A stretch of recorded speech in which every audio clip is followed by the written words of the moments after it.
Ario stands in the ceremony hall, as his skill is revealed to be cheat code management. That same day, the household judges the skill as useless. Before this moment, he trained under high expectations as the Sword Saint's son. Memories of strict lessons and public hope weigh on him as the crowd observes his awakening. A strange interface appears before him. Arios activates a command, beginning to grasp the true potential of his skill. Whispers spread as people label it useless, and doubt fills the room. Memories of harsh training surface in his mind. Years of effort and belief in becoming a Sword Saint begin to feel uncertain. Dudley manifests the rare Silver Sword Saint talent, drawing admiration and attention. Excitement surrounds Dudley while Arios stands frozen. Praise shifts away from him as expectations change. Stripped of status and family ties, Arios is expelled from the Makia household, leaving the estate behind. Arios walks alone through the gates. News of his disgrace spreads quickly. On the road, he finds several red wolves lying dead despite protective wards. There, a bear corners Princess Lamilla. As danger closes in, a notification announces a new cheat code and magic ability.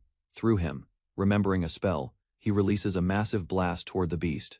Dust settles across the field, the bear collapses, and Arios rushes forward to check on her. After defeating the bear, Arios studies the strange power within him. Princess Lamilla approaches and insists he treat her more casually. Their familiar bond softens the tense aftermath of battle. Childhood memories return as they recall promises and shared dreams. Arios admits he failed to become a Sword Saint and cannot remain by her side as before. With quiet resolve, he declares his departure, choosing to walk forward without relying on his family's name. Lamilla angrily declares the country unfair and insists on leaving with Arios. Questions her choice, but she reveals she already left a letter behind and plans to follow him anyway. Clinging to his arm, she refuses to be separated. Arios stands stunned by her sudden resolve. He recalls her strength in battle and considers relying on her. Explains they will head to Lastral Village, her mother's hometown, marking the start of their shared journey. Arios decides to escort Lamilla back toward the capital first, planning to secure transport before continuing. Upon reaching town, crowds gather to discuss the defeated Black Grizzly. Rumors about a failed Sword Saint spread while Arios passes quietly. A voice suddenly calls out to him from nearby, interrupting their steps. 3 adventurers block the path and claim priority, mocking him as a worthless failure. Tension rises as Arios firmly denies their false claim, refusing to step aside. Lamilla boldly rebukes the adventurers for their rude behavior. Without hesitation, he steps forward and strikes one of the men. The impact sends the adventurer flying across the square. Shock spreads through the crowd as Arios realizes the force he used. Calmly, he explains that he enhanced his strength before attacking. The remaining adventurers falter at his composure. As they retreat in anger, Lamilla looks at him with awe. Arios stands quietly, still unsure of his growing power. Arios studies the floating interface and senses that cheat code management may be far greater than he first believed.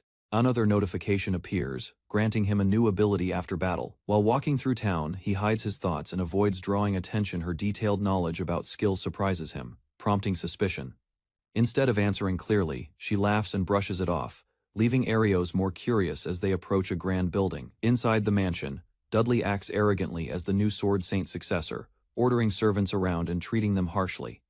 One maid watches his behavior with discomfort, remembering how different Arios once was. Regret fills her as she recalls Arios's quiet sadness on the day he was cast aside. Determined to correct her mistake, she resolves to leave the mansion and find Arios, choosing to stand by him this time.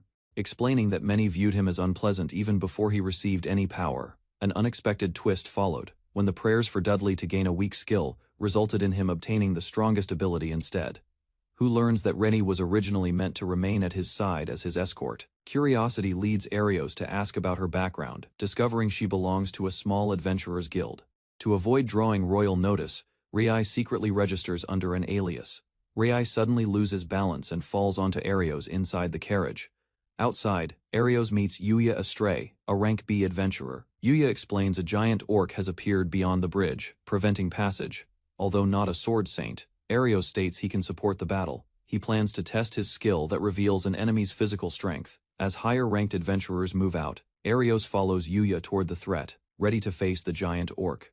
Yuya explains that only rank A adventurers are sent to defeat the giant orc. He adds that rank B fighters will eventually need to replace rank A since they cannot rely on them forever. As they approach, Yuya mentions the battle has been going on for some time and should be nearing its end. Upon reaching the scene, Arios and Yuya find fallen adventurers scattered across the ground, overpowering its opponents and turning the battlefield into a one-sided struggle. Blood drips near Arios as Yuya urges him to retreat and report to the guild. Nearby, a wounded adventurer lies on the ground, struggling to survive and quietly begging for help. Resolving himself, Arios activates his cheat code skill to enhance his attack power. With swift movement, he launches forward and unleashes a powerful slash against the giant orc. The massive blade strikes true, staggering the monster and forcing it back as Arios stands firm before it. After striking the giant orc, Arios rushes to a fallen girl and apologizes for acting without thinking. Exhaustion shows on Arios's face as he admits he pushed his power further than expected. The orc rises again, furious and roaring. Despite holding a damaged sword before he advances, the girl asks for the name of the swordsman who saved her life. She introduces herself as Kaya Roots and learns his name in return. Orc releases overwhelming pressure, forcing Arios to brace himself against the impact. Steadying his breath, Arios activates his cheat code again, selecting the ability to visualize the target's physical strength and confirm its status. Data appears before him, revealing the monster's condition in detail. The orc stands towering above the broken ground, while Arios studies the information carefully, searching for weakness. Data reveals only the creature's right foot is damaged, giving Arios a narrow opportunity to act. Arios tightens his grip and shifts into the Makba sword style.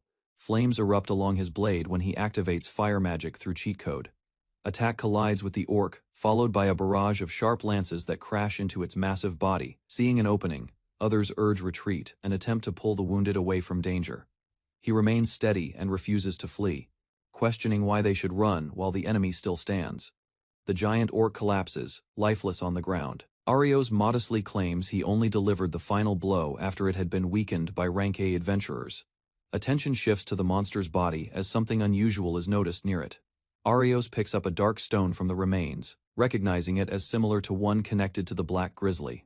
The calm streets and wooden houses contrast with the capital's noise. Later, one of the girls formally requests sword training from him. She praises his previous performance. Suddenly, the other girl presses close to him, declaring she will be the one to receive instruction instead. Her bold behavior prompts a reminder that she must act according to her status and show proper respect. With a serious expression, the first girl brings up his past confrontation with the swordmaster. Both girls passionately defend Arios, declaring him more honorable than Dudley after witnessing the recent battle. Remembering the past, Arios reflects that his father chose Dudley as the Silver Sword Master. Later, distant whispers question why Dudley favored someone else over his own son. That night, while Arios sleeps, a girl approaches him quietly and tries to get his attention. As he wakes, he reminds her that he is merely an outcast of the Magbaba family. The girl confesses that she does not care about his status, and hopes they can return to how things once were. Soon after, she settles beside him under the blanket and wishes him good night. Sleep does not come easily to him. Later, he steps outside the village. Determined to test them, he activates his cheat code skill and reviews the list of effects. Sudden pain strikes his head, and his vision distorts as an unfamiliar sensation overtakes him. Arios suddenly finds himself inside a grand palace hall, confused about how he arrived there. A stern man swings a sword toward him, and Arios senses that he has seen this person before.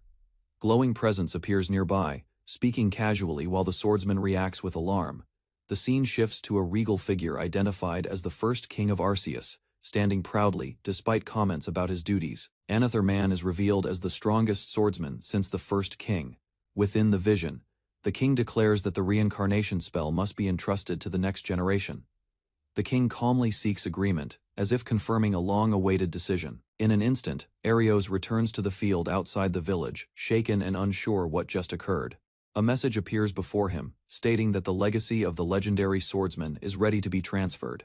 Power flows through him as he acquires the origin form of the Makba style. Arios swings his blade, and a massive force erupts, splitting the tree stump apart in an instant. Under the night sky, he questions whether he truly caused that destruction. Overwhelmed by confusion and disbelief, he decides to rest, unable to fully process the sudden change. Elsewhere, unrest grows around the Makba household as servants leave. Despite the tension, Leon insists they must endure the hardship to preserve their ties with royalty and protect the family's remaining hope. A young man angrily asks about Mr. Leon's biological son. The young man clenches his fist, unable to forgive what he believes happened in the past. His anger grows as he hears that a woman named Mary has left with Arios. Meanwhile, in the village, Arios wakes to find a girl sleeping against him, clinging comfortably to his side. Still half asleep, she smiles and murmurs playfully while he awkwardly tries to rouse her. Morning arrives as another companion steps inside, politely checking on them. Soon after, the three walk through the village streets, discussing their next step and deciding to register as adventurers. During the conversation, one girl shyly asks to be treated less formally. The other boldly suggests being acknowledged as his wife in private, while he hesitates. As they continue forward, the girls sense a subtle change in Arios, noticing that something about him feels different from the day before. Arios calmly explains that he has not exhausted himself in battle. In the village, Rei greets her grandmother warmly while reaffirming her determination to learn swordsmanship from Arios and continue moving forward. The elder woman accepts their resolve but warns them to avoid drawing the attention of the knights again. As they walk together, villagers whisper about their closeness and unusual confidence. At the guild counter, they meet Elisa and formally declare their intention to register as adventurers together. Elisa confirms that Reddy must take an examination to register. She explains that Arios does not need a formal test, but must defeat an adventurer ranked C or higher to prove his skill. A rough swordsman steps forward, proudly identifying himself while laughing at Arios. The man taunts them further, demanding a fight and belittling their presence. Grinning with confidence, the swordsman orders Arios to face him, declaring himself the strongest and challenging him to prove otherwise. Arios politely asks Elisa if he may take the test by facing the challenging swordsman. Resi quietly advises him to treat the opponent seriously, acknowledging the man's strength. Elisa agrees. Standing across from each other, the swordsman insults Arios' background and heritage. Ignoring the taunts, Arios studies his opponent's stance, analyzing weaknesses while preparing to test his newly gained deep flow power. The swordsman urges him not to hold back, then launches a powerful descending strike toward Arios. Duel erupts as Arios' strike sends a shockwave across the room, blasting his opponent into the wall with overwhelming force. Seeing the damage, Arios realizes this cannot remain a simple test. Resolving himself, Arios activates deep flow and prepares to move. Arios dashes forward with extreme speed, executing a technique known as infinite flash. Within fractions of a second, he slips past the swordsman's guard, positioning himself precisely as the decisive moment approaches. Arios moves within the opponent's reach, his blade tracing multiple arcs that overwhelm the swordsman's defense. The final strike lands cleanly, sending the man crashing to the ground, unable to withstand the decisive blow. As the crowd reacts, Elisa explains that the defeated fighter was newly promoted to rank C and known for harassing beginners. She calmly adds that his special ability allows him to survive powerful attacks. Furious yet injured, the swordsman struggles to rise and threatens revenge. The defeated swordsman is confronted by the second princess, Raimeralise Arceus. Moments later, he bows deeply and offers a sincere apology. With the outcome decided, Arios is officially declared to have passed the test with ease. Rai celebrates becoming an adventurer while her companion expresses unwavering trust in Arios' strength. Even without becoming swordmaster, he feels satisfied with the direction his life is taking. At the guild counter, Arios finalizes his registration and officially becomes an adventurer. Despite being assigned E rank like every newcomer, the receptionist recognizes that his abilities far exceed that level. A quiet sense of resolve fills him as he steps into the beginning of his professional journey. Curious about guild services, he inquires whether battle materials can be handled and sold there. To demonstrate his capability, he reveals black grizzly fangs and fur taken from a defeated giant orc. Elisa panics after seeing the rare materials and rushes to call someone more qualified to examine them. Moments later, the guild master, Altro Wister, inspects the items carefully with growing interest. A serious look crosses his face as he recognizes the material's exceptional quality and rarity. Upon hearing Arios' full name, Altro recalls a past connection linked to the Macbar family. Recognition settles in as Altro reveals they had met more than 10 years ago, surprising Arios. Altro recalls his past as the finest blacksmith in the royal capital, and remembers Arios' father visiting him often, reflects on the rumors of Leon's disappearance and the belief that he abandoned his own son. Arios admits his path was difficult, yet he feels fortunate to have supportive companions in his present life. He offers to forge a sword from the rare materials himself. With confidence, the guildmaster assures them the blade will serve a worthy purpose. Arios decides to spend his free time exploring the village and learning more about its surroundings. Ray eagerly offers to guide him, taking responsibility while their other companion is away on a mission. As they walk through town, she proudly points out the inn and the central fountain that symbolizes the village. Attention from nearby townspeople makes Arios uneasy, sensing the curiosity directed toward them. Despite his concern, Ray expresses genuine happiness, cherishing the outing as a special moment together. Arios begins to relax, realizing that spending time like this is not unpleasant at all. Pulls him along energetically, greeting townspeople, who warmly respond and invite him to visit again. Gradually, he becomes acquainted with many villagers and notices how different the atmosphere feels from the royal capital. Though once labeled as a useless skill holder, he senses genuine acceptance for the first time. Ray laughs freely, her joy reflecting the warmth of the village around them. Memories surface as he watches children running around the fountain, reminding him of simpler days. After their walk, he expresses sincere gratitude for the time spent together. Gentle reassurance eases his lingering doubts, acceptance replacing worry as village rooftops stretch beneath open sky. Night falls, and a newly forged blade is presented, its polished edge shining under starlight. Craftsmanship reveals unmatched quality, confirming masterful skill behind weapon. Now resting in his grasp, blade arcs smoothly through air, leaving a clean trail of light as its new owner tests balance and weight. Conversation shifts toward lineage and past mistakes, recalling how pride once led his father away from what truly mattered. Praise follows, noting steady eyes and growth beyond old legends. Gratitude is offered modestly, brushing aside grand titles while respect remains clear between them. Sudden alarm interrupts calm moment as news arrives of massive white wolf outbreak near Lul village. Urgent orders fill guild hall as evacuation of villagers is prioritized and higher rank adventurers are summoned. Explanation follows about white wolves, D-rank beasts whose danger rises sharply when they hunt in coordinated packs. Encouragement urges him to surpass his father and previous generations. Scene shifts to battlefield where numerous white wolves surround armed defenders. Clashing begins as blades meet charging beasts, tension spreading across chaotic field. Amid chaos of battle, a wounded ally feels relieved upon spotting him arriving at front lines. Quick observations reveal familiar holy magic supporting fighters, confirming presence of trusted companion nearby. Field shows harsh reality. Barely 20 adventurers stand against more than 100 white wolves. Howls rise across night, strengthening beasts while fallen pack members drive them into greater frenzy, using health visualization.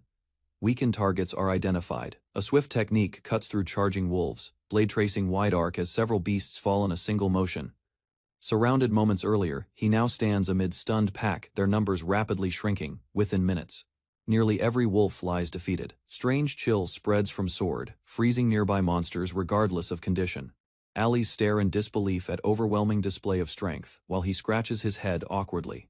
Praise and shock follow, realizing quiet adventurer has surpassed every expectation on battlefield. A fellow adventurer mocks him, repeating rumors from royal capital and calling him disgrace to his father. Accusations grow harsher as man claims victory was achieved through cheating rather than skill, ignoring gratitude owed for saving everyone. He insists wolves were defeated by his own strength and demands recognition for himself. Instead of arguing, calm acceptance settles in, deciding stolen credit holds little value. Before tension fades, ground trembles as another large pack of white wolves emerges. Movement in nearby forest catches his attention, raising suspicion that unseen presence is manipulating recent monster appearances. While others focus on remaining wolves, he notices something retreating into trees. Without hesitation, responsibility for battlefield is entrusted to companions, as he decides to pursue hidden source alone. Shouts of cowardice echo behind, yet steady pace continues toward forest edge, forming clear conclusion that sudden surge of monsters is no coincidence, but part of larger scheme. Thoughts race as he recalls how every recent monster, from black grizzly to giant orc, possessed unusual strength. A companion catches up, suspecting hidden manipulation behind his sudden departure into forest. Ease close briefly, breathing steadies, and a refined technique is invoked to sense distortion in surroundings. Target located, body launches forward in decisive motion, blade aligned with pinpoint accuracy. A single swift slash crashes down, tearing through concealed presence and shaking ground with overwhelming force. After impact, dust clears, revealing hidden underground stairs beneath shattered earth. Arios and his two companions discover a hidden entrance in the rocky ground. After confirming the location, Arios decides to enter without delay. The others follow, trusting his judgment despite their uncertainty. Inside, the stone structure appears old yet organized. While observing the surroundings, Arios senses something unusual. Mary offers him a handkerchief as he suddenly rushes ahead, focused on a presence deeper inside. They encounter a maid named Mary, revealing someone unexpected awaits within. Arios is startled after learning the maid from the Mcba household is inside the hideout. Suddenly, several wolves materialize before the group without warning. Recognizing the strange situation, Arios draws his sword. Yuya urges Arios to move forward, reminding him that someone deeper inside may require rescue. With confidence, Yuya steps ahead to confront the wolves alone, determined to handle the threat and protect his companions. Arios rushes deeper into the underground passage while his companions encourage him. Within a chamber, Mary hangs restrained by chains after being abducted by a mysterious group. The captor grabs her face as she struggles helplessly, fear visible in her expression. Bursting into the room, Arios witnesses the scene and feels anger rise as he recalls the rumors questioning his worth. Without hesitation, he unleashes a swift sword strike, cutting down the hooded man and freeing Mary. Arios reaches Mary and confirms she is safe after cutting her restraints. While Arios explains he followed a strange sense that led him to the hideout, noticing his injuries, Mary steps closer and begins to heal him despite her embarrassment. Behind them, the wounded hooded man struggles to rise, still alive and glaring at Arios with anger. Calmly, Arios decides to question the captive, revealing that his earlier strike was meant to keep the man alive for answers. The injured man glares at Arios and swears revenge, anger replacing his earlier fear. From the shadows, two hooded swordsmen step forward and block the stairs. Mary trembles and urges him to escape, worried he cannot face them alone.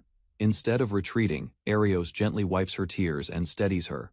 Turning toward the enemies, he declares his resolve to fight and promises they will survive together. The bald swordsman mocks Arios, calling him weak and unworthy. His allies laugh, convinced their strength will easily crush him. Without reacting to their insults, Arios lowers his stance and prepares his blade. Steel clashes as Arios moves swiftly, deflecting their strikes while watching for an opening.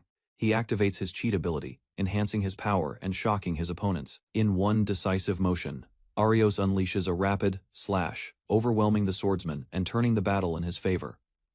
Mary stares in disbelief while Arios relaxes, certain the fight has ended. After confirming their weakness, Arios questions them about their group, recalling the name they used earlier. From their explanation, he learns they belong to a radical faction operating in the kingdom's shadows and stirring unrest through violence.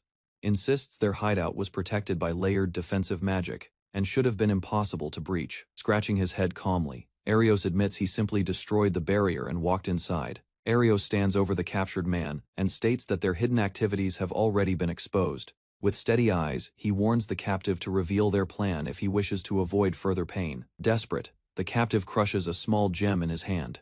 The shattered gem releases a surge of energy that spreads across the chamber. In an instant, wolves materialize around the room. Arios steps forward and prepares to defend everyone. Arios moves through the summoned wolves with swift, controlled strikes. As the chamber quiets, Yuya rushes in to check on him. Arios stands unharmed, lowering his blade calmly. He instructs Yuya to restrain the surviving attackers and call for other adventurers to assist with questioning them. Elsewhere near Lul village, another swordsman slays monsters while laughing confidently. Villagers praise that fighter and mock the boy once labeled useless, unaware of the battle just won beneath the ruins. Near the village, a confident swordsman boasts about defeating the white wolves while speaking to villagers beside a wagon. Suddenly voices call out Arios and Yuya's names from a distance. Irritation spreads across the swordsman's face as he hears Arios praised instead, unable to accept the shift in attention.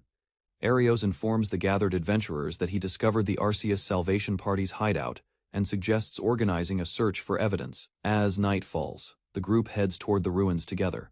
The boastful swordsman complains as attention shifts away from him. Inside the hideout, Arios and the others are approached by frightened villagers. They discover imprisoned women and propaganda, praising the kingdom's prosperity displayed on the walls. After securing the area, Arios notes that no additional members remain and suspects similar hideouts may exist elsewhere. With the captured criminals sent for interrogation, the group reflects on the unclear motives of the Salvation Party. Arios listens as the others acknowledge the importance of uncovering the hideout and the recent disappearances linked to the group. One adventurer admits they struggled to locate the enemy base and invites Arios to join their party. The man then confirms Arios is the son of Lord Leonis Mcba. Arios calmly admits it. Hearing that he differs from the rumors, Arios responds with polite gratitude. He reflects on losing his status and family because of his misunderstood skill. Alone with his thoughts, Arios reflects on his cheat ability and realizes it holds the potential to reshape his future. A nobleman reacts in disbelief upon hearing that Arios defeated the Arceus Salvation Party's base. Prince Rayfar considers the reports carefully, noting that although many mock Arios, he criticizes the decision to banish Arios, warning that such judgment may have harmed the kingdom. Enraged, Dudley insists he will prove his superiority, while the prince calmly reconsiders existing loyalties. Under the night sky, the prince decides to sever ties with the Macbaffa family. A carriage moves along a quiet forest path, while Arios reflects on the recent investigation. Nearby, Mary appears before him after traveling a long distance. With firm resolve, she expresses her desire to remain at his side, rather than return to the royal capital. Calmly, Arios declines her request, stating he lacks the money to employ her, and does not require her service. Resolutely, Mary refuses to serve Dudley, while another woman steps forward and agrees with her decision. Mary boldly suggests living together, unwilling to be escorted by Dudley. After brief hesitation, Arios agrees to let her stay for as long as needed. Later, a proud villager praises Arios as the true holy swordsman. The recognition strengthens his standing in Rastal village. Night falls, and he returns to his room, reminded to claim his guild reward. The next day, exhaustion settles in. Suddenly, his cheat ability activates, listing new powers. Arios studies the newly unlocked ability, noting its unusual nature. The skill allows him to alter a target's attack power. Deciding to rest for the night, he closes his eyes. Suddenly, Mary leaps toward him, attempting to seize the moment. He swiftly dodges, causing her to tumble onto the bed in frustration. Undeterred, she lunges again, but he evades her once more. The playful struggle ends as he calmly explains he is no longer her bodyguard. Using swift movement, Arios pins Mary down and retaliates with playful tickling. Another maid enters the room and announces that dinner is ready, catching them in the middle of their antics. Her unimpressed stare questions their behavior, shifting the mood instantly. Mary refuses to assist Arios and pouts, unwilling to admit defeat after losing the exchange. Later, calm returns as Arios offers help.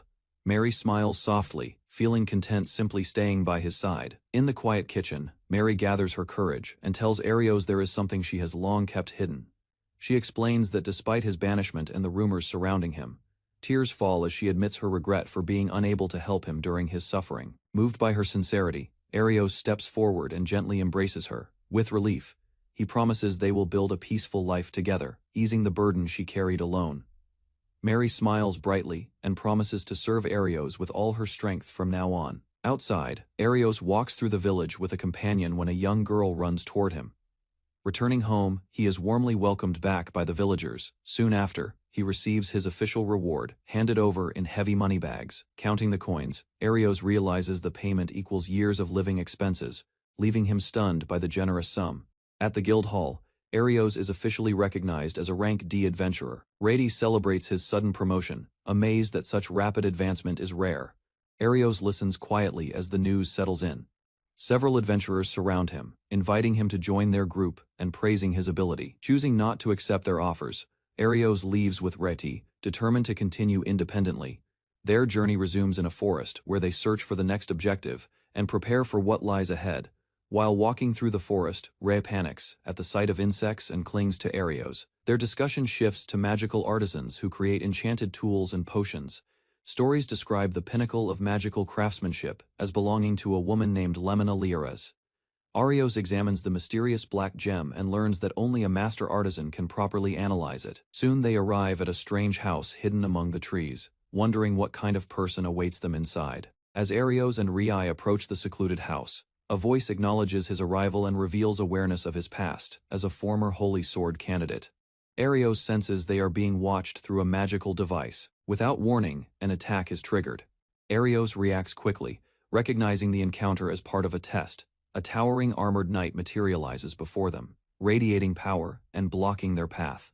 The knight raises its weapon and unleashes a fierce roar, signaling the start of battle. Facing the armored giant, Arios calmly activates his cheat code manipulation skill. A transparent interface appears before him, asking for code confirmation. Multiple code options display, and he selects one to reduce the enemy's strength. The system processes his choice instantly. The knight swings its sword with overwhelming force, claiming its power has been maximized. However, the blow weakens unexpectedly. Arios blocks the strike with ease, then boosts his own power and counters confidently. With a decisive motion, Arios unleashes Deep Flow style, Divine Flash. The massive knight collapses onto the ground, its strengthened body shattered by the attack. He calls out to the hidden artisan and demands she reveal herself to discuss the mysterious gem. The unseen watcher permits them to enter the house. Arios introduces himself formally as Arios Mekba. Inside, they notice various magical tools and devices. As they step further in, a voice tells them to wait. Inside the workshop, a young girl introduces herself confidently as the greatest magical artisan. She explains that although she appears older, her true age is only 2 years due to special circumstances. Arios studies the workshop filled with magical devices and praises its impressive operation. When she mentions that the armored knight was rank B, Arios reacts with mild shock at the information. Curiosity overtakes her, and she eagerly asks to examine his body, intrigued by his unusual strength.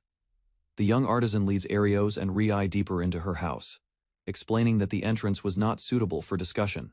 Seated in a study filled with books, she asks about the mysterious crystal Arios carries. She notices a formed magic circuit within the crystal and realizes it can be activated. Excitement flashes across her face as she confirms her findings. Suddenly, wolves materialize inside the room and attack. Arios reacts instantly, drawing his blade to defend them. After Arios swiftly defeats the wolves, the artisan watches in disbelief at his overwhelming strength. Composing herself, she begins explaining the final results of the gem's analysis. Her conclusion reveals that the crystal structure surpasses current knowledge and cannot be properly analyzed in this era. Arios and his companions gather around a small gem resting on a table. The princess reflects on its origin, considering that it could be a sacred artifact once left behind by the gods in distant times. A system message appears, declaring the goddess's blessing and beginning initialization. Pain strikes Arios as a transparent interface forms before his eyes. The space around him starts to shift. Moments later, they stand inside a grand chamber, confused and searching the unfamiliar room. Inside the grand chamber, a radiant goddess appears before Arios and a stern swordsman. Swordsman listens while she speaks of reincarnation and responsibility toward future generations. The discussion turns to Arios' unique ability, cheat code operation. Arios accepts the weight of the title and vows to limit its misuse within the Mekbala family. With a calm smile, the goddess hints at an unexpected turn, leaving him unsettled. The goddess smiles gently, explaining that thousands of years later, Falua's descendants would witness this very moment. Arios attempts to confirm whether she can truly see him, but no response comes. She acknowledges his rare ability and the disappointment he endured. Extending her hands, the goddess reminds him that he is stronger and more remarkable than anyone else. The swordsman adds that their bloodline stands with him. Encouraged by their support, goddess advises Arios to carry the mysterious gem with him to prevent accidental activation. A faint smile crosses Arios' face as he reflects on the guidance, recalling that Lemina once triggered the gem before. They assure him that their blood flows within him and that he will meet his descendants again. The chamber disappears, and Arios awakens on the ground beside Lemina. Overcome with relief, Lemina throws her arms around him, while he struggles to steady himself. Back in the room, Arios discusses the possibility that his consciousness was sent to another dimension, suddenly startling Lemina as she turns toward the sound.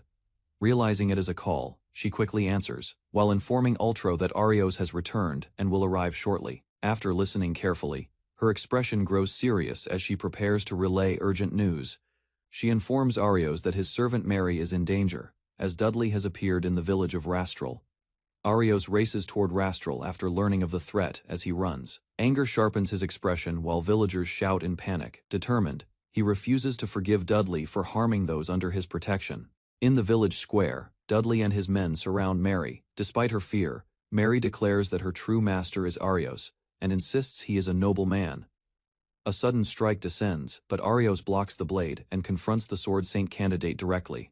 Facing Dudley, Arios calmly activates his ability. He reduces his opponent's attack power and slightly enhances his own strength. With a swift strike, Arios overwhelms him and sends him crashing backward.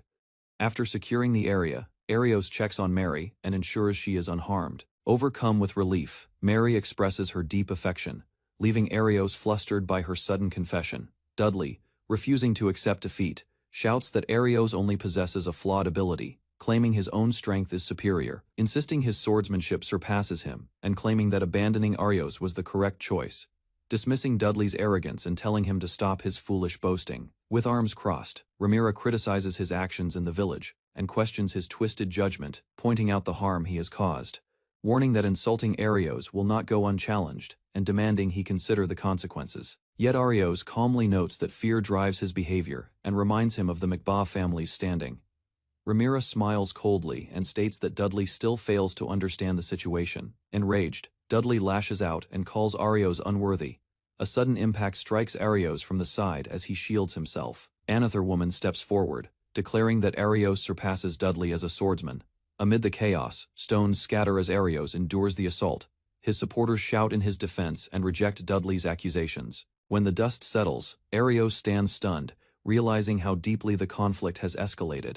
Amid the chaos, Arios is struck by flying debris while trying to shield himself. Villagers gather behind him, cheering his name and expressing their trust. Lowering his gaze, Arios quietly reflects on everyone who stood by him during the conflict.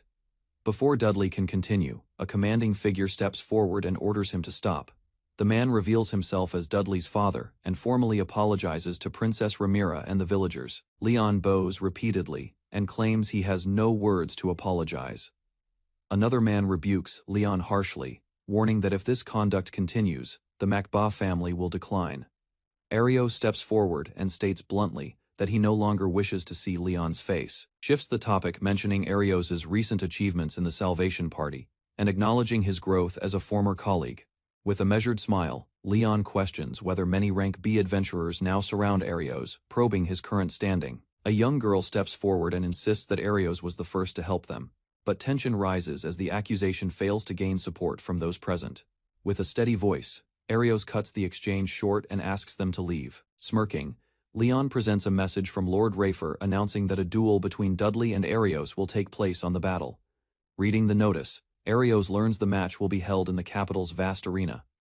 Arios smiles calmly and tells Leon that he understands the situation.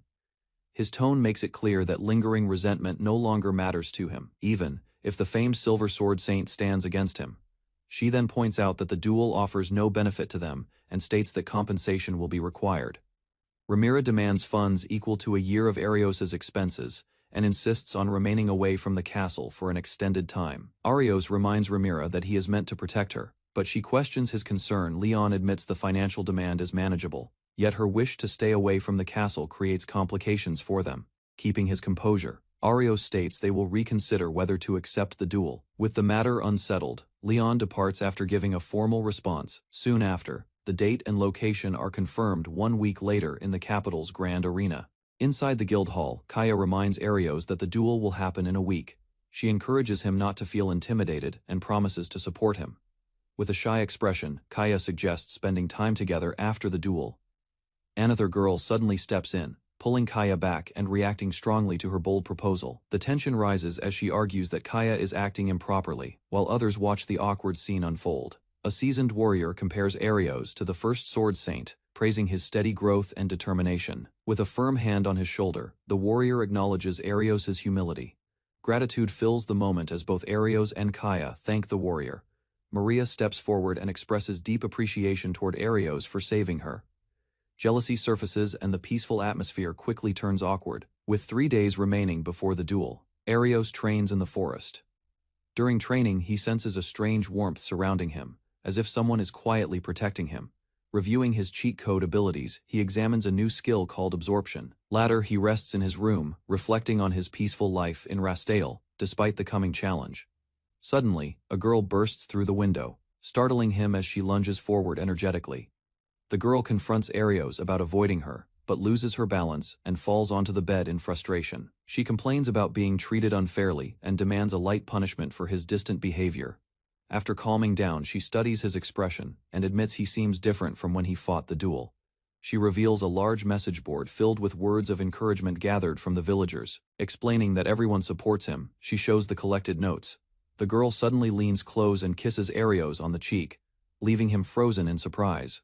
Regaining composure, Arios clenches his fist and declares his resolve. On the day of the duel, the royal capital's arena fills with spectators. Cheers and shouts echo across the field as supporters call out encouragement and criticism.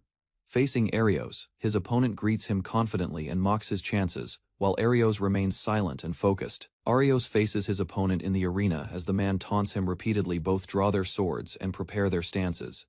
The tension between them sharpens as they measure each other's movements. The opponent mocks Arios' posture and boasts about the superiority of his Makuba style. An official steps forward and signals the start of the duel. The crowd quiets as both fighters lock eyes. At the signal, they launch forward simultaneously, executing swift opening techniques with blinding speed. The opponent swings first with a sharp horizontal strike, expecting to overwhelm Arios. Arios follows with a powerful upward slash that sends his opponent flying into the air. Rising unsteadily, he stares at Arios in disbelief, unable to accept the gap in their strength. Whispers ripple through the crowd as Arios reveals the deep flow style. He calmly deflects each blow and recognizes that the battle is finally becoming worthy of his effort. Their blades collide repeatedly, sparks scattering as Arios calmly blocks each strike without losing balance. Growing frustrated, the opponent launches a reckless attack, but Arios counters with a swift blow that sends him crashing across the arena floor.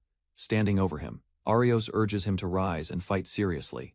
In the arena, Arios stands firm after defeating his opponent. He reflects quietly, realizing his connection with the Makuba family has ended. Nearby, two girls react with visible excitement while he remains composed. Suddenly, his body feels heavy, his grip weakens, and something drops from his hand. A black jewel on the ground begins to shine intensely. Arios looks around, sensing unexpected magic gathering nearby. Leon suddenly shouts a command toward Dudley, revealing his hostility. While Dudley prepares his hidden magic, Arios feels pressure building inside his body. Among the crowd, spectators notice something strange. Concern spreads, as they sense Arios is in danger. On the arena floor, the black jewel emits a violent glow. A nearby mage concludes that the jewel is being fueled with magic, activating a circuit meant to summon monsters. Arios urgently tries to stop him, warning that everyone in the arena could be harmed. Dudley ignores the risk and prepares another attack, driven by anger and pride. Above the arena, the black jewel releases its power. A massive dark creature forms and crashes into the battlefield. The monster swings a heavy arm, sending shockwaves across the arena and scattering fighters. Amid the destruction, Arios is slammed into a wall, injured but still conscious as chaos spreads. Panic spreads through the arena as the crowd realizes Leon has summoned something unnatural. Slowly, Arios forces himself to stand. He steadies his breathing and regains control of his body. Before him towers a massive dark monster, radiating overwhelming power. Suddenly, the violent energy halts. A strange warmth surrounds him, and he senses a new presence. In a radiant space, a goddess appears before Arios, revealing herself as a lingering memory now standing before him. The goddess explains that as Arios grows stronger, he will gain the ability to control such moments himself. She reveals the monster's identity, an ancient being that once devastated the kingdom. With a serious expression, she asks for his help to break the long-standing curse binding the land. Before parting, she calls him the true Sword Saint, acknowledging his potential. As time begins to move again, Arios resolves to use cheat code absorption against the monster. Within the frozen moment, the goddess encourages Arios and reminds him of another ability that can weaken an enemy's power before disappearing. He steadies his heart as her final words echo in his mind and time begins to flow again. The monster charges and releases a destructive attack toward the arena, threatening the crowd. Arios activates cheat code manipulation, rewriting the creature's attack power and reducing its force before using absorption. Energy swirls around him instead of exploding outward. Flames swirl around Arios but curve away from the spectators. People in the stands stare in amazement as he orders them to evacuate. Facing the towering monster, Arios studies its presence and prepares for a direct clash, knowing retreat is no longer possible. Supporters rush toward the exits, shouting encouragement as they leave the battlefield behind. With sword raised, Arios steels his resolve, determined not to disappoint those who believe in him. Just as Arios prepares to fight alone, his companions step forward and refuse to leave him behind. Each of them declares that his burden is theirs as well. Their resolve strengthens Arios' heart. Smiling gratefully, he activates his skill and rewrites their attack power. Energy surges through the group as they feel their abilities dramatically increase. United as one, the team forms a battle line beside Arios, ready to defeat the ancient monster together. Watching from above, Leon senses the monster's overwhelming strength and feels unease, despite his title as Sword Saint below. Arios and his companions continue their assault. Leon rushes into the arena and launches a direct attack at the monster. In an instant, the monster retaliates and sends him crashing across the arena. Injured and stunned, Leon collapses, proving that even a saint can fall before such a threat. Arios concentrates and visualizes its physical strength, preparing a countermeasure. His allies rush in from both sides, striking its legs to disrupt its balance, while Arios coordinates their movements. Sensing the creature gathering power, the team continues attacking without retreat, waiting for the right moment to finish it. Holy magic binds the monster in place, sealing its movement. A blazing divine strike descends and engulfs the creature. When the light fades, the group stands victorious together. After the battle, Arios finds himself in a quiet white space. She praises him as a true sword saint, and explains that defeating Vanita's Roa has restored part of her lost strength. Soon, the spirit of the legendary first sword saint reveals himself as Arios' ancestor. The goddess lightly teases the ancestor, but he sets aside the banter and focuses on the present moment. With pride, the ancestor shakes Arios' hand, recognizing him as a worthy descendant and a true swordsman. Arios explains that the victory was not achieved by his strength alone. His ancestor acknowledges this and urges him to grow even stronger. He reveals that their lingering memories exist only to prepare for that future calamity, leaving Arios stunned by the scale of it. The goddess states that when the time arrives, they will rely on him above all others. With pride and hope, they entrust the future to Arios before their presence begins to fade. Monster collapses into rubble, confirming their victory.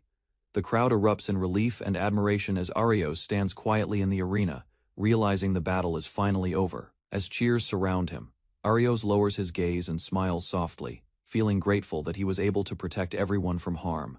In the arena, Arios stands beside a young woman as cheers echo from the crowd, wounded yet proud.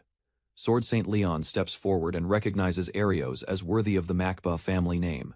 With an outstretched hand, Leon urges him to return home and reclaim his honor. Silence follows as Arios recalls his past exile. Behind him, his companions observe while Leon insists the family needs his strength. Calm and composed, Arios accepts the invitation with firm resolve. Firm resolve fills Arios' expression as he refuses to return to the Makba family. Shock spreads across Leon's face as he questions Arios' choice. With calm reflection, Arios thinks about the many encounters that shaped him. After leaving home, supportive companions stand behind him, reminding him that true strength requires kindness and sincerity, not only power. Steady conviction guides Arios as he chooses his own path, believing his exile and training were never meaningless. Anger erupts as Leon shouts at Arios, but Arios calmly declares he is cutting all ties. Panic replaces pride on Leon's face as he realizes the family may collapse without Arios' strength and support. Desperation drives Leon to beg for his return, yet Arios walks away without hesitation, repeating his firm refusal. Nearby, a young woman mocks Leon's persistence and points out that a successor already exists. She claims Arios will now spend his days freely alongside them. Defeat weighs heavily on Leon as a young woman coolly remarks that this may be checkmate. Soon after, a composed nobleman arrives and addresses Leon formally. Disbelief overwhelms Leon as the nobleman calmly proposes advancing their relationship for political reasons. Attention then shifts to a reunion, where the nobleman greets Riamira warmly while Arios watches from a distance. The nobleman introduces himself as Riamira Lee Arceus and speaks of negotiations, while Riamira responds steadily beside him. With a gentle smile, the nobleman encourages Arios to follow his own path freely, and without restraint. Riamira calmly accepts the proposal beside him, while Arios and his companion watch in quiet surprise. After offering a final warning to take care, the nobleman departs later. Arios rests in the waiting room, reviewing the new abilities he acquired and deciding to return to Raster village. Townspeople notice his arrival at once, calling out as he steps into the familiar streets. Arios is praised for defeating Dudley and protecting the spectators. Suddenly his blonde companion steps in sharply, stopping the maid from teasing him further and pulling her back. Smiling awkwardly, Arios credits his victory to his cheat code manipulation skill. Playful tension rises as both girls press him at once, forcing him to stay alert around them. As calm returns, the blonde girl asks about his future plans and whether his stay in the village is only temporary. Arios announces his wish to live there if the residents accept him. An older man laughs and pulls him close, while Arios humbly admits there is little he can do, but hopes to be useful, declaring he already belongs and encouraging him to stay as long as he wishes. Gratitude fills his expression as he thanks everyone sincerely. Beside him, Riamira clings happily to his arm, teasing him gently while he admits he is truly glad to remain. A week after the duel, Arios rests peacefully in his room, believing his quiet days in the village would continue without trouble. Suddenly, Leon appears in the street and loudly calls him out. Arios asks Leon's purpose, while Leon claims he returned to confirm the truth behind the duel. Frustration hardens Leon's expression as he insists that someone with a flawed skill could not surpass a sword saint. Realization dawns on Arios as he questions whether Leon is accusing him of cheating. Leon openly accuses Arios of cheating, claiming the duel's outcome made no sense unless dishonesty was involved. Driven by wounded pride, Leon draws his sword and declares he will prove his righteousness through another battle, remaining calm. Realizing he may be trying to hide his dismissal and protect his reputation, while Leon grows uneasy under scrutiny, Arios dismisses the family's wealth and status as irrelevant to the truth. With steady resolve, Arios prepares himself and accepts the challenge. As tension rises, a new man appears behind Arios, standing calmly with folded arms while Leon looks startled. The stranger introduces himself as Faluas, founder of the Mangba style, greeting Arios like an old acquaintance. Shock overwhelms Leon when Faluas formally addresses him as the current sword saint. Faluas declares it his duty to correct Leon's arrogance and challenges him to fight seriously. Recognizing his true master, Arios stands firm while Leon angrily denies the man's identity. Fueled by anger, Leon raises his sword and declares he will cut down anyone who challenges him. In response, Faluas dismisses the need for weapons and calmly invites Leon to attack. Rushing forward, Leon swings with full force, convinced his strike will end the confrontation. Without drawing a blade, Faluas counters effortlessly, unleashing the Mangba-style technique that overwhelms Leon's assault. Blows land in rapid succession, exposing countless openings, and Leon collapses in shock as his defeat becomes undeniable. Proving the gap between them is undeniable while Arios watches in stunned silence. Landing lightly, Faluas tells Leon to start training again from the beginning, stating that he is nowhere near Arios' level. Desperate and humiliated, Leon attempts one final strike. Leon collapses onto the ground, unable to comprehend his defeat as blood spills from his mouth. With the fight settled, Faluas stands calmly over him while Arios reflects on the harsh conclusion. Defeated and humiliated, Leon flees the village streets while Arios and Riamira watch his retreat in silence. Soon after, Riamira mentions hearing that both Leon and Dudley had already left the royal capital some time ago. Considering the situation, Arios suggests they may have been unable to endure the cold judgment surrounding them. Turning to Faluas, Arios asks whether his purpose there is finished. With arms folded, Faluas quietly concludes that his earlier suspicions have now been confirmed. Faluas apologizes for not having enough time and hints that many matters still remain unspoken, reminding him that guidance from the past alone will not be enough, revealing that a dreadful calamity is drawing near and that these events are far from over. He urges Arios to cultivate not only swordsmanship but also a strong heart to face what is coming. As his presence fades, Faluas expresses firm belief that Arios will become the light of a new age. Arios stands resolute with companions, vowing to become a true sword saint. In a forest clearing, Arios faces a rank C-sharp fang beast. The monster lowers its body and prepares to attack. Arios studies its movement and calculates the risk of its fangs. Arios activates cheat code manipulation and grants himself minimal invincibility. The beast charges forward with force. He remains steady as the attack approaches.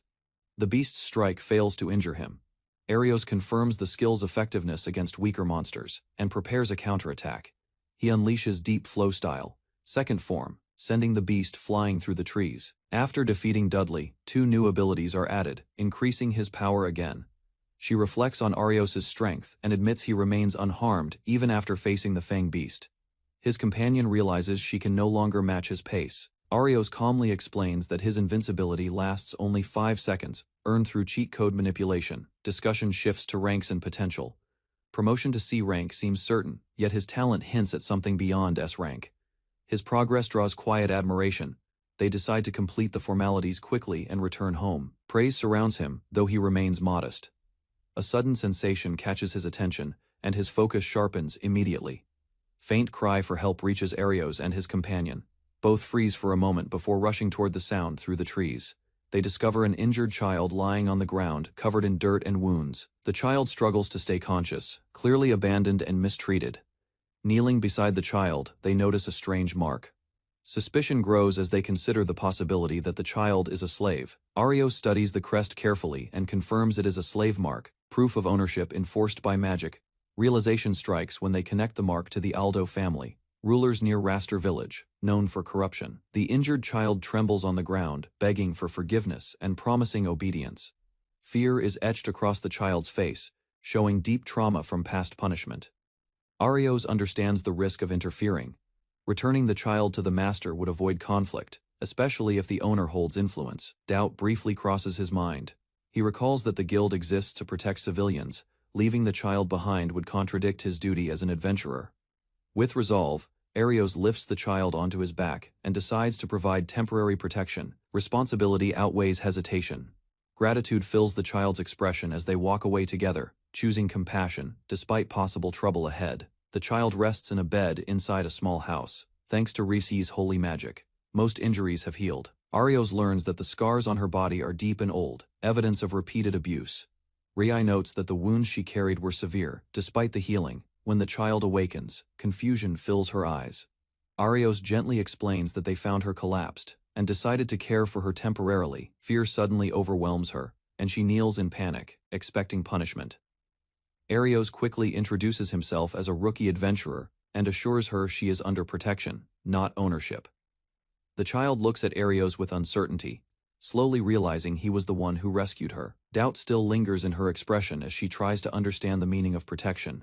Overcome with guilt, she bows deeply and apologizes repeatedly, believing her existence only brings trouble to others.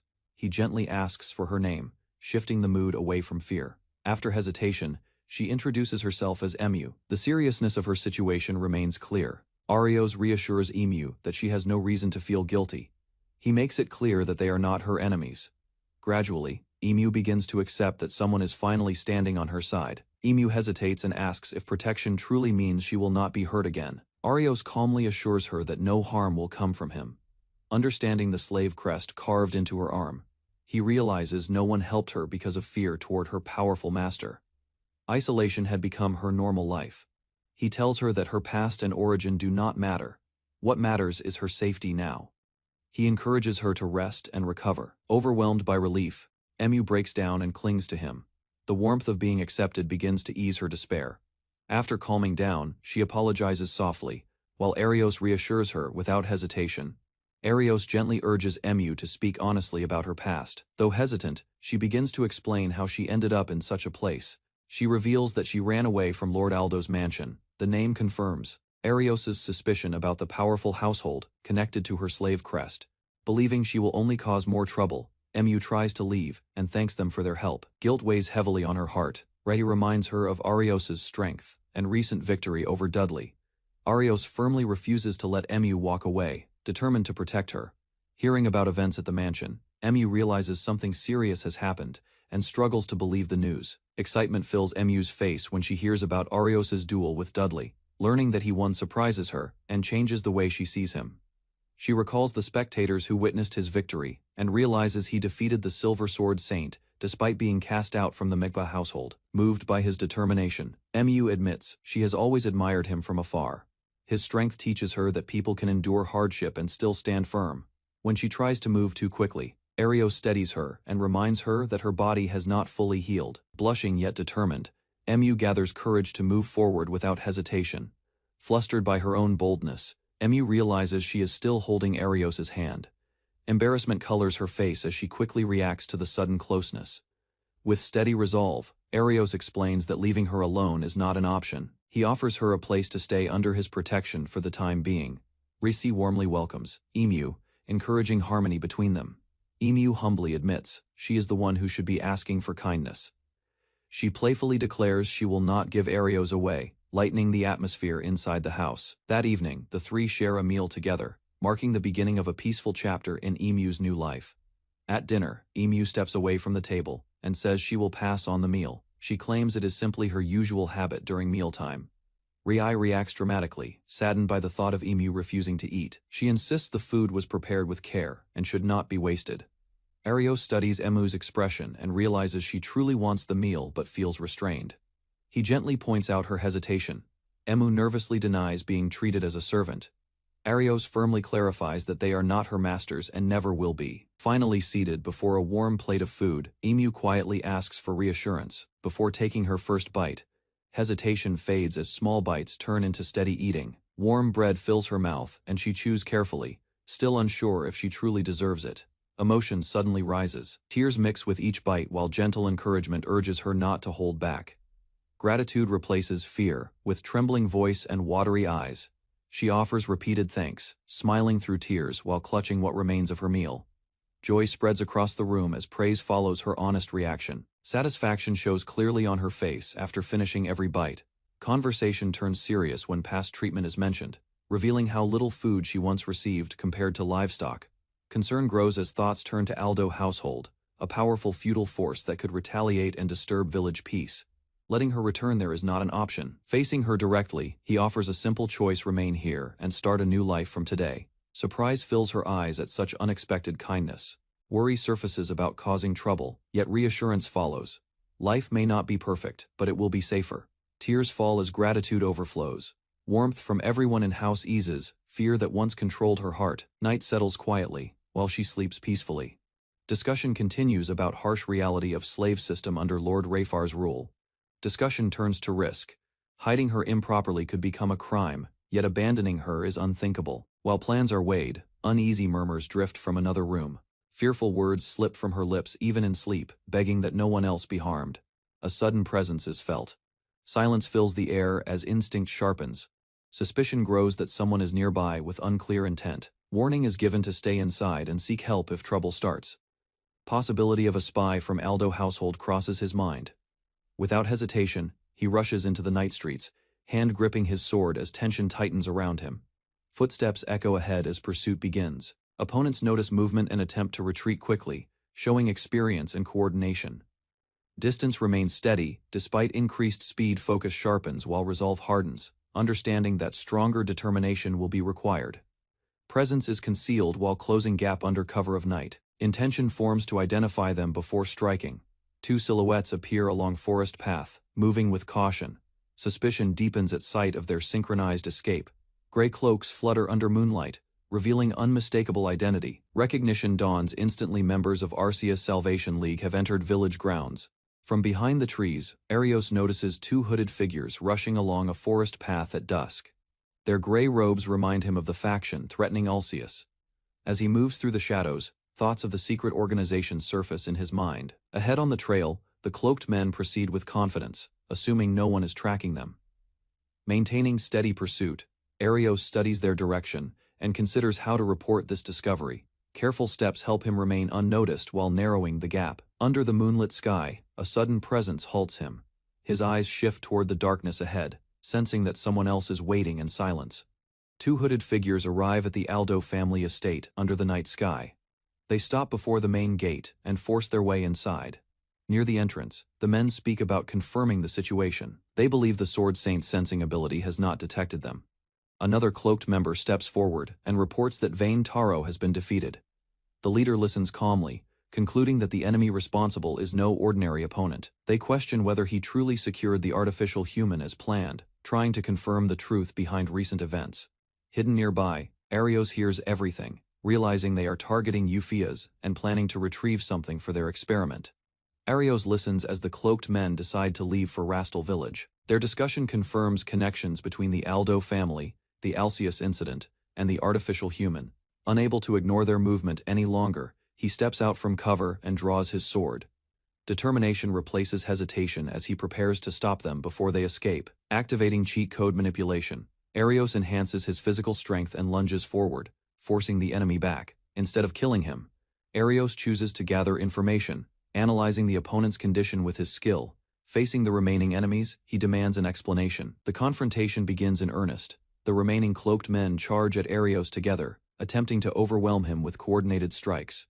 Their blades swing down, but he moves faster. With precise counterattacks, he cuts through their defense and strikes both opponents in a single motion. Silence returns to the forest. Arios stands over the fallen men and decides to hand them over to the guild for questioning.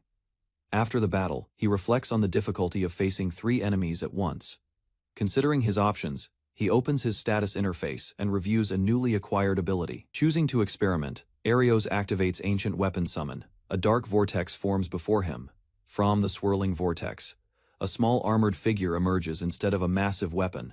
The creature resembles a compact knight with a round helmet and sturdy limbs. Arios stares in confusion, realizing that his Ancient Weapon Summon has produced something unexpected. Kneeling slightly, the summoned being waits for instruction. Arios gestures toward the fallen enemies, signaling that he needs assistance. Without hesitation, the small knight lifts a heavy club and prepares to act. Its compact body moves efficiently despite its size.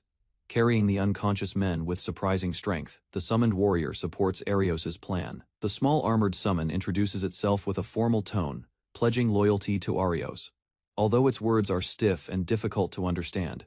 As they walk through the forest, Arios recalls a legend about ancient weapons serving under a goddess. Carrying one of the unconscious men over his shoulder, he wonders if this creature is truly a relic from that era. Deciding to shorten its name, Arios gives the small knight a simpler title. The summon accepts the change without hesitation and continues assisting him. Suddenly, Arios senses a group of monsters gathering deeper in the forest. Realizing escape will be difficult while carrying prisoners, he prepares for another confrontation. The small knight informs Arios that it can handle the approaching threat. Arios kneels beside the unconscious men. At his signal, the tiny warrior activates a battle mode. Its body begins to shift, metal plates rearranging as power surges through it. In an instant, the compact figure transforms into a larger armored form. Its presence becomes heavier, and its stance turns aggressive. Charging forward, the transformed knight unleashes a barrage of metallic projectiles. Explosions tear through the forest, overwhelming the monsters with reinforced attacks. When the dust settles, the area falls silent. The summon returns calmly, declaring the battle finished while Arios watches in stunned approval. The forest falls silent after the explosions. Dozens of monsters lie scattered across the ground, completely defeated in moments. Turning to his summon, he acknowledges that relying on this power too often could become dangerous. Even so, he admits the assistance was necessary this time. Small Knight proudly credits Arios for its strength, claiming it only reflects his master's potential. Arios listens, unsure how to respond to such praise. Night deepens as they move through the trees. Arios senses that events are unfolding faster than expected. Later at the village, allies gather around the captured men. Relief spreads as they confirm the immediate threat has been contained. Arios smiles awkwardly, explaining that the victory was a shared effort and not his alone. The guildmaster studies the tiny knight with crossed arms, clearly puzzled by its appearance. To him, the figure looks more like a toy than a warrior. After listening carefully, he concludes that the being must be an ancient weapon connected to a goddess from old legends. Light teasing follows as the group reacts to their unusual new ally. Even so, it becomes clear that their circle has grown stronger. Later, under the moonlit sky, they discuss the Aldo family's link to the Alcius incident and the artificial human named Emma. During their discussion, Arios asks about the captured suspects and the promise made earlier. According to his report, the prisoners suddenly vanished without leaving wounds or traces. The escape occurred so cleanly that it seemed unnatural. Even though they had been locked inside a secure cell, the men disappeared before the guards' eyes. No signs of forced entry or broken restraints remained. In response, a confidential search team was formed to investigate the incident. However, no useful leads have been found so far. As the explanation ends, the small knight raises a possibility about a mysterious jewel emitting strange waves, suggesting a hidden force behind the escape. Arios considers the theory that powerful magic could move people instantly, recalling how Alcius had been rescued in a similar way. The small knight analyzes the idea and admits it overlooked that explanation. Its tone becomes more serious as it reassesses the situation. Reviewing everything they know, Arios summarizes the growing complexity of the case, including the artificial human and the hidden forces supporting the enemy. Guildmaster listens with a confident expression, acknowledging Arios's reasoning and recognizing his capability. With firm resolve, he officially requests Arios to act as the guild representative and lead the effort to resolve the crisis in Rastal village. Determination fills his eyes as he decides he cannot ignore Emma's situation. Aldo family's reputation and Alcius' rescue are being twisted.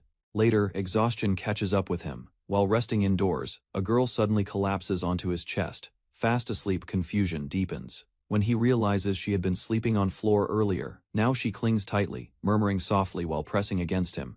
Before he can react, another girl joins, wrapping her arms around him from other side. Trapped between them, he stiffens in shock. Embarrassment replaces tension as both remain asleep, holding him firmly. Unable to move, he wonders how situation turned into this unexpected scene. Morning brings discomfort as he wakes trapped between two sleeping girls. Their arms tighten around him, and pain spreads across his body while they remain unaware. Door suddenly opens, and a maid steps inside to announce breakfast. Shock fills her face at sight before her, while he freezes in embarrassment.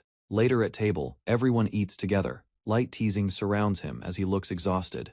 Concern mixes with amusement among those present. Serious thoughts return when Emma's origin comes up. She was created through experiments, born as an artificial human without parents. Elsewhere, captured criminals are shown bound with magic sealing restraints and transported to capital. Concern lingers in his mind as he considers how enemies previously escaped using a mysterious jewel. Sitting quietly, she questions whether it is truly acceptable for her to remain with everyone. With steady resolve, he reassures her that none of it matters. Strength of Aldo family and coming conflicts are his responsibility, not hers. Another girl steps forward, declaring she will stand beside him as well. Support surrounds Emma from more than one side. Tears finally fall from her eyes. For first time, she allows herself to believe she can stay and live without fear of being taken away again. Noticing her exhaustion, he encourages her to eat and regain strength while he handles remaining problems. Surrounded by supportive companions, she begins to smile. Warmth replaces fear as she realizes happiness is possible in this place. In the village square, Arios stands with his sword lowered, while a young woman faces him from across the open ground. She moves first, releasing precise bursts of magic toward him. Arios shifts his stance and adjusts his footing, tracking the path of each attack. Her skill allows her to use attack, recovery, and support magic efficiently. Despite her rank matching his, her practical combat experience remains limited. Determined to grow stronger, she formally asks him to train her and help refine her control in battle. As they continue sparring, she feels her movements becoming sharper. Arios watches her progress calmly, recognizing her steady improvement. Arios reviews the abilities he recently obtained, realizing his power grows faster through real combat. Nearby, villagers cheer as Rhea steps forward with her weapon ready. Though ranked A, she accepts the challenge seriously, determined to measure herself against him. Steel clashes as she launches a direct strike. Arios blocks calmly, reading her movements and adjusting with minimal effort. Her spells fire repeatedly across the field, yet he advises her to focus and aim carefully. The exchange continues until the noise fades. Later, both women sit exhausted on the ground, admitting the gap in strength while Arios remains standing nearby. Inside, a grand hall, Lord Ufius Ardo sits on his chair while a young girl stands before him. After she leaves the room, the Lord strikes her from behind, reminding her of her role as a slave. He shows no concern for her pain and treats the situation as entertainment. A masked member of the Arceus Liberation Group watches quietly. He warns that sudden violence will ruin their plans and damage trust. Lord dismisses the concern, claiming wealth and resources are easily controlled. He believes no one would dare oppose him. The masked man questions whether their creations truly satisfy human greed, hinting that consequences may soon follow. During a quiet moment, the Lord recalls that Emma once fought bravely in the arena, despite her young age. Now he questions the masked associate about her current condition. Reports suggest her opponent's skill surpasses hers. He states that everything is proceeding as decided. He claims their actions are meant to save the nation, even if harsh measures are necessary. Emma stands trembling while presenting a simple meal she prepared under strict time limits.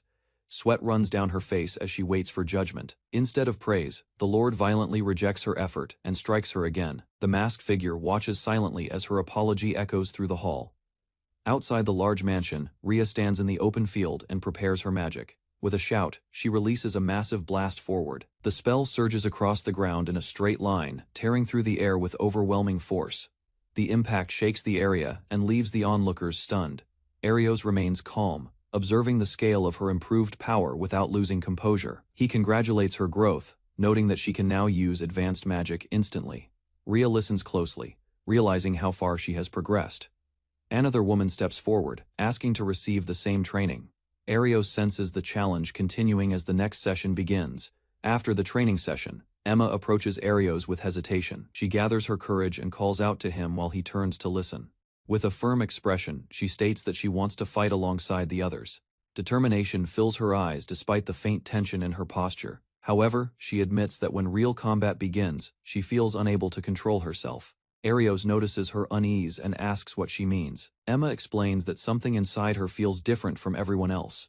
A dark presence rises from within.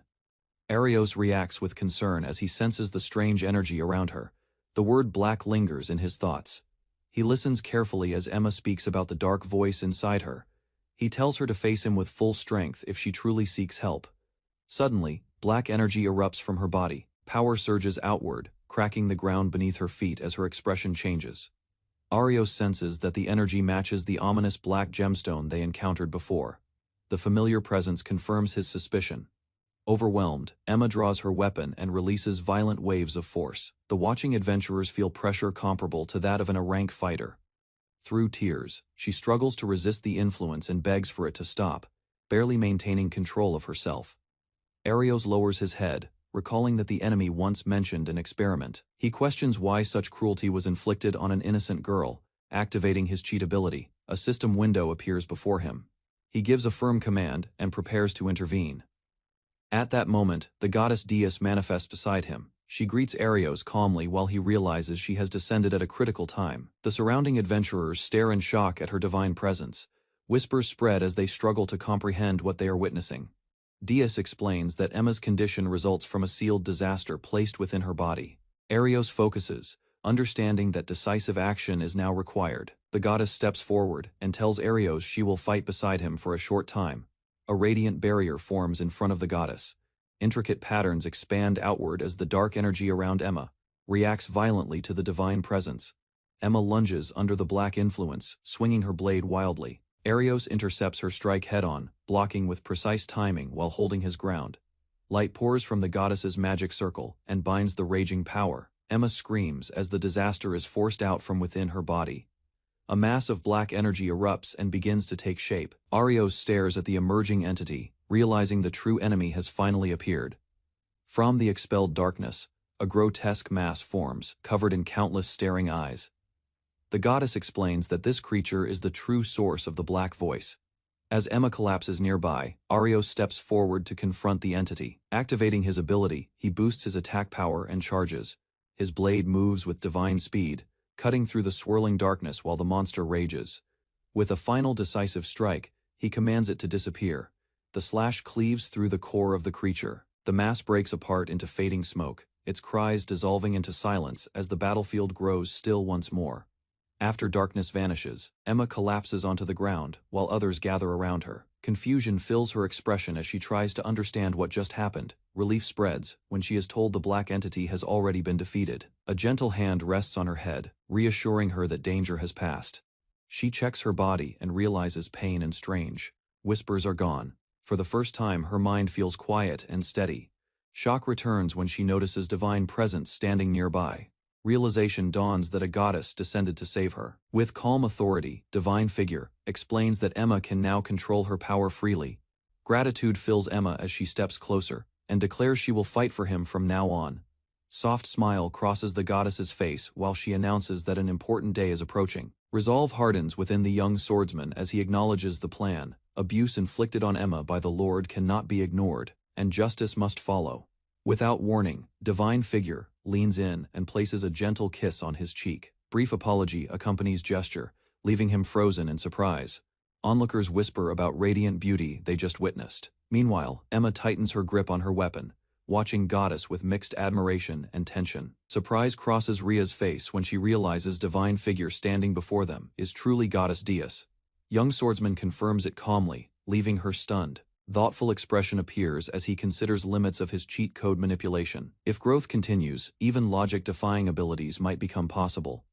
Murmurs spread among gathered villagers who begin connecting him to divine presence. Uneasy whispers rise as they accept he truly knows a goddess. Attention shifts back to Emma when he gently asks about her condition. She smiles with relief, admitting fear and pain have faded. Confidence returns as she explains. Dark voice now feels different, almost restrained. Request for a little more guidance follows. Emma stands facing him as dark energy begins to rise again. Power gathers around her body while he watches carefully from a short distance. He activates his skill and adjusts the output of her strength. A system panel appears, showing controlled changes to her attack power. Energy stabilizes as he explains that she must first understand her own limits. 1 week later, Arios gathers his companions around a table covered with documents and small bags of evidence. Arios explains that during the past week, they infiltrated the territory and confirmed suspicious movements. Further findings reveal that the Areld Lord has been trading resources and people to the Arceus Salvation faction. The truth shocks everyone present. They uncover proof that women were secretly confined in the mansion. The images confirm organized abuse. He concludes that the Lord's cruel nature explains the cries heard at night. The young woman lowers her head, troubled by the suffering of the captured victims. Arios firmly states that no one should blame themselves. Another member points out that new women were brought in repeatedly without explanation. This pattern strengthens the suspicion that the Arld Lord is tied to the Arceus Salvation faction. The team gathers around the table again. They decide to request official suppression of the Arld house and confirm Lord Euphas's involvement. Arios considers the coming battle. Though the enemy is strong and well-trained, he believes his cheat code manipulation can enhance everyone's attacks. Still, Arios' insight has revealed weaknesses, giving the group confidence to move forward. Under the night sky, Arios and his companion quietly approach the outskirts of the Arld estate. The massive outer wall of the Arld house stands before them. Two guards wait at the entrance, unaware that they are being watched from the shadows. Near the gate, the guards mock the idea that anyone would dare infiltrate the estate. Their overconfidence blinds them to the danger closing in. As they continue talking carelessly, they fail to notice movement behind them. The mission has already begun. Suddenly, a swift strike cuts through the air. One guard is knocked aside instantly, ending their false sense of security. A female adventurer steps forward and reveals herself as an A-rank fighter named Carlotus. Without hesitation, she unleashes a high-level ice spell. Crystals surge outward, tearing through the ground and shattering the entrance area in an instant. The freezing blast surrounds the guards, leaving them overwhelmed and unable to respond. She stands calmly amid the swirling shards, showing complete control of the battlefield. Watching from a distance, the men realize that even if they find a weakness in the group, Arios himself remains unpredictable and dangerous. At her call, a small bear-like magical assistant appears to support the attack, pushing the shaken guards further into despair. A small bear-like magical assistant appears, and formally declares absolute loyalty to Arios. Its sudden arrival deepens the guards' confusion. The two men stare in disbelief, unable to understand how Arios continues to reveal unexpected allies and abilities. Nearby, Arios stands calmly with a composed smile, holding his weapon with ease. A companion warns him not to toy with the enemies, but his relaxed posture shows control. The shaken guards recall reports about powerful adventurers supporting Arios. Realization dawns that they are facing opponents far beyond their level. Desperation drives them to shout and prepare to fight. Yet the magical assistant watches closely, ready to strike at any opening. Small bear-like assistant suddenly activates, its eyes shining as its body transforms into a heavily armored combat form. One of the guards freezes in terror, sweat running down his face as he stares at the towering machine before him. A glowing core is revealed within the construct's arm, radiating intense energy. The armored figure lowers its stance, preparing to fire. Observers quickly realize that the red jewel embedded in the machine is linked to Arios' power, enhancing the weapon beyond normal limits. Panic spreads among the guards as the weapon charges. Recognizing the overwhelming force aimed at them, they understand escape may be their only hope. Armored construct fires, and one guard is struck directly in the torso. His body is hurled backward by the force, collapsing violently onto the ground. The second guard watches in horror as the weapon reappears above him using spatial movement. Explosion shakes the night, and the remaining guard falls, realizing too late that victory was never possible against such power. With the outer guards defeated, the group regathers near the fortress wall.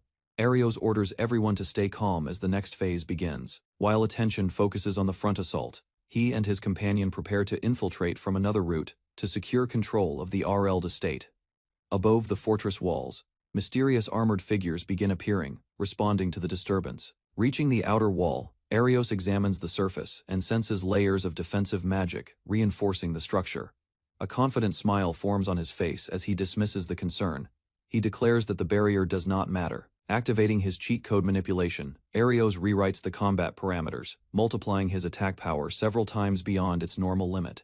He drives his enhanced strike into the wall. The reinforced stone shatters violently, blasting open a path and shaking the entire Arld estate. Chunks of reinforced stone rain down as Arios and his companion step through the shattered wall. He calmly remarks that breaking this level of defense is simple for him. Behind them, cracks spread across the courtyard, splitting the ground and damaging nearby structures. His companion worries that innocent residents might be caught in the destruction. Arios assures her that only members of the corrupt faction live near this section. When questioned about his sudden surge of strength, he explains that he merely adjusted his skill to amplify his power. Without wasting time, Arios moves forward toward the largest building, certain that the estate's lord awaits inside. As Arios advances toward the main building, a sudden voice calls out to him from nearby. He pauses and turns, sensing a familiar presence. A young man steps forward with a blade drawn. declaring that it has been 3 years since they last met. He boldly challenges Arios, demanding a direct fight. Recognition flashes across Arios' face as he recalls rumors about this former acquaintance and his troubled family. The challenger admits he has endured hardship and refuses to back down. Arios listens calmly but remains focused on his objective. Growing impatient, the young man accuses Arios of bringing others into danger and insists on confronting him without interference. Challenger lunges forward with anger, swinging his blade at Arios. Arios remains composed and states that Ray is still assisting the operation from another location. Footsteps echo as 2 estate members rush toward them, shouting that they have found the intruders. Newcomer tries to continue the duel, but the arriving men block his path. Arios moves instantly, refusing to let the situation spiral further. Steel clashes in rapid succession. Arios overwhelms both attackers with precise strikes, disarming them before they can mount proper resistance. Moments later, the 2 men collapse at his feet. Arios steadies his breath, proving that his strength far surpasses theirs. Arios faces his opponent and admits that he never intended to show real hostility. Despite the tension, he remains steady and composed. The challenger grins sharply and declares that their long-awaited duel will finally begin. He raises his weapon, eager to test his strength. Energy surges around him as he shouts, releasing his power without restraint. His confidence grows as he prepares to overwhelm Arios. Boasting loudly, he credits his growth to a skill that increases his attack power. He believes this ability makes him unbeatable. He listens with a calm expression and explains that such enhancement is ordinary. In contrast, his own cheat code manipulation simply rewrites the rules entirely. An explanation unfolds about how most people receive a single skill at 18, though rare individuals gain more. With a sharp grin, the challenger boasts that his power proves his superiority. Confidence radiates from him as he prepares to demonstrate his strength. 2 glowing jewels suddenly appear in midair, shining intensely before a mysterious panel forms. Surprise flashes across Arios' face, but hesitation fades quickly. If such power comes from a goddess, there is no reason to refuse. Confirmation appears within the glowing display. New abilities Principal Destruction, Flight, and Teleportation are successfully acquired. Shock spreads across his face as he reads the details of newly granted abilities. Both powers appear overwhelmingly strong, far beyond normal skills. Explanations fill the glowing panel, describing how Principal Destruction adapts to any situation and can be strengthened further through special jewels. Across from him, the challenger laughs wildly and claims that victory will earn him both glory and companions. Ignoring the taunts, focus shifts toward testing this unfamiliar power. There is no need for long arguments when results can speak instead. Energy surges as both sides activate their abilities at once. Attack enhancement against Principal Destruction, setting the stage for a decisive clash. Shock spreads across the challenger's face as Arios activates Flight. Wind swirls violently, lifting him off the ground and breaking the rhythm of the duel. Rising into the air, he observes from above while his opponent struggles to respond. After gauging distance, he prepares another ability. Spatial energy gathers as teleportation is readied for a precise strike. In a blink, he appears behind his opponent and delivers a decisive blow, sending him crashing away and proving the overwhelming gap in power. Arios stands in a forest clearing with his companion. She questions him about a certain person, but he remains calm and unreadable. From behind bushes, Arios studies the mansion carefully. He analyzes its structure and distance, deciding that entering through the front would be unnecessary. They move closer and observe the building. His companion points toward a section of the house, indicating a likely location. Dark presences appear behind the windows. Arios senses danger and evaluates their numbers. Several armed men gather outside. Arios determines they can break through and prepares to strike. Arios grips his companion's hand and calmly adjusts his attack power to a controlled level. With steady focus, he rushes forward, pulling her behind him as they charge toward the waiting enemies. As blades swing toward them, he activates his skill and launches both of them high into the air. Floating above the battlefield, Arios keeps her secured against him while maintaining balance in mid-air. The attackers hesitate, suspecting an illusion or hidden trick as they struggle to understand what they are witnessing. Raising his hand, Arios triggers cheat code manipulation and prepares to nullify the enemy's magic completely. A massive explosion erupts from above, engulfing the ground in fire and smoke. After the impact, he senses 2 dark presences still inside the mansion. Black shadows linger behind a window, signaling that the threat is not over. Determining their target is inside, Arios prepares to move. He notes the warning spell placed on the door and confirms the room is protected. Instead of using the entrance, he enhances his power and approaches the window. With precise control, he neutralizes the defensive magic. Glass shatters as he bursts into the room. Armed men turn in shock, while Arios lands firmly ready to confront them. Inside the room, a sharp-eyed leader recognizes Arios and studies his movements. Arios observes calmly, noting that the man's strength surpasses the others guarding the mansion. Armed subordinates step forward while Arios exposes their crimes, explaining how they deceived territories and lured victims. A heavy-set noble panics under the accusation. Sweat forms on his face as he realizes his plans are collapsing. The noble desperately orders his men to kill Arios. Behind him, the captured girl lowers her gaze, remaining silent amid the chaos. Even the composed leader shows surprise at Arios's resolve. Sensing that the balance of power in the room has shifted, captured girl steps forward, her expression firm as dark energy lingers behind the enemy leader. Standing tall in the center of the room, she rejects the noble's authority. Her posture shows resolve as she refuses to obey any further commands. The noble reacts with anger and disbelief, trembling as he realizes his control over her mind has failed. Arios watches closely, sensing the shift in power. With calm conviction, she admits she is different from ordinary people, yet accepts that truth without fear. A gentle smile appears on her face as she acknowledges that Arios accepted her completely, strengthening her resolve to stand by his side. She gathers her strength and declares her intent to repay Arios. Energy surges around her as she accepts her nature and prepares to fight on her own will. Arios nods and moves beside her.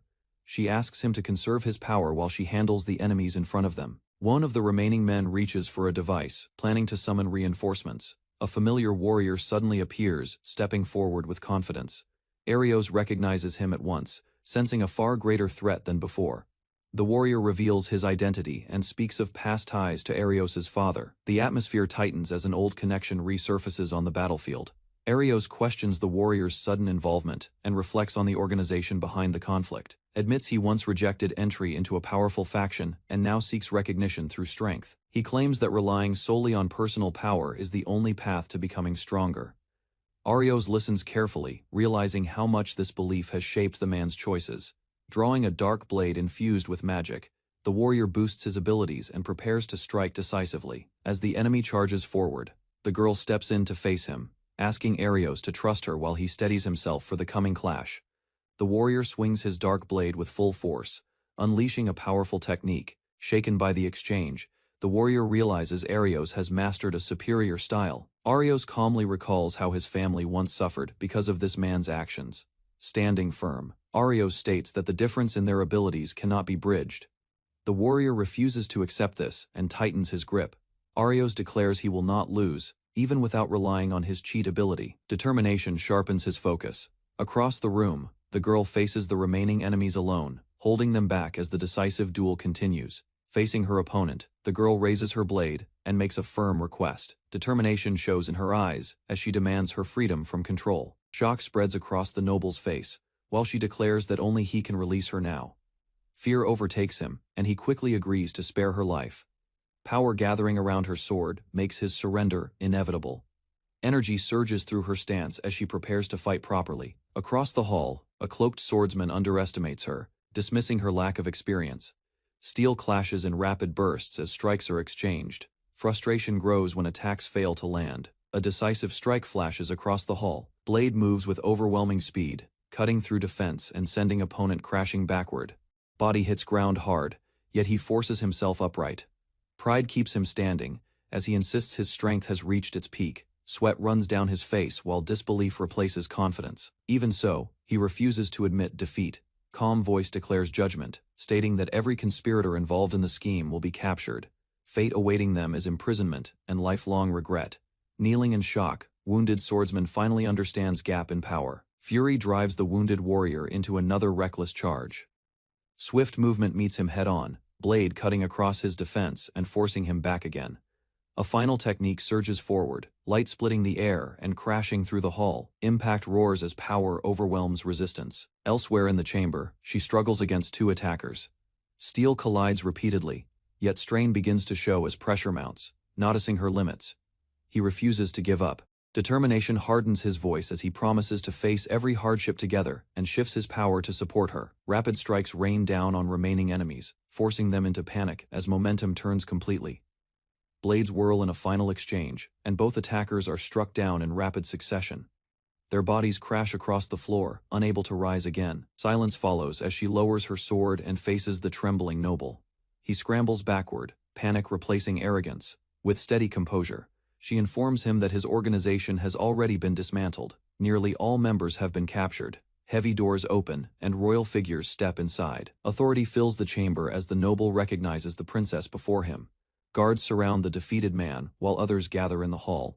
Shock leaves him speechless, realizing his schemes have collapsed beyond recovery. Arms crossed, Princess declares mansion secured, and warns that no allies remain to protect disgraced.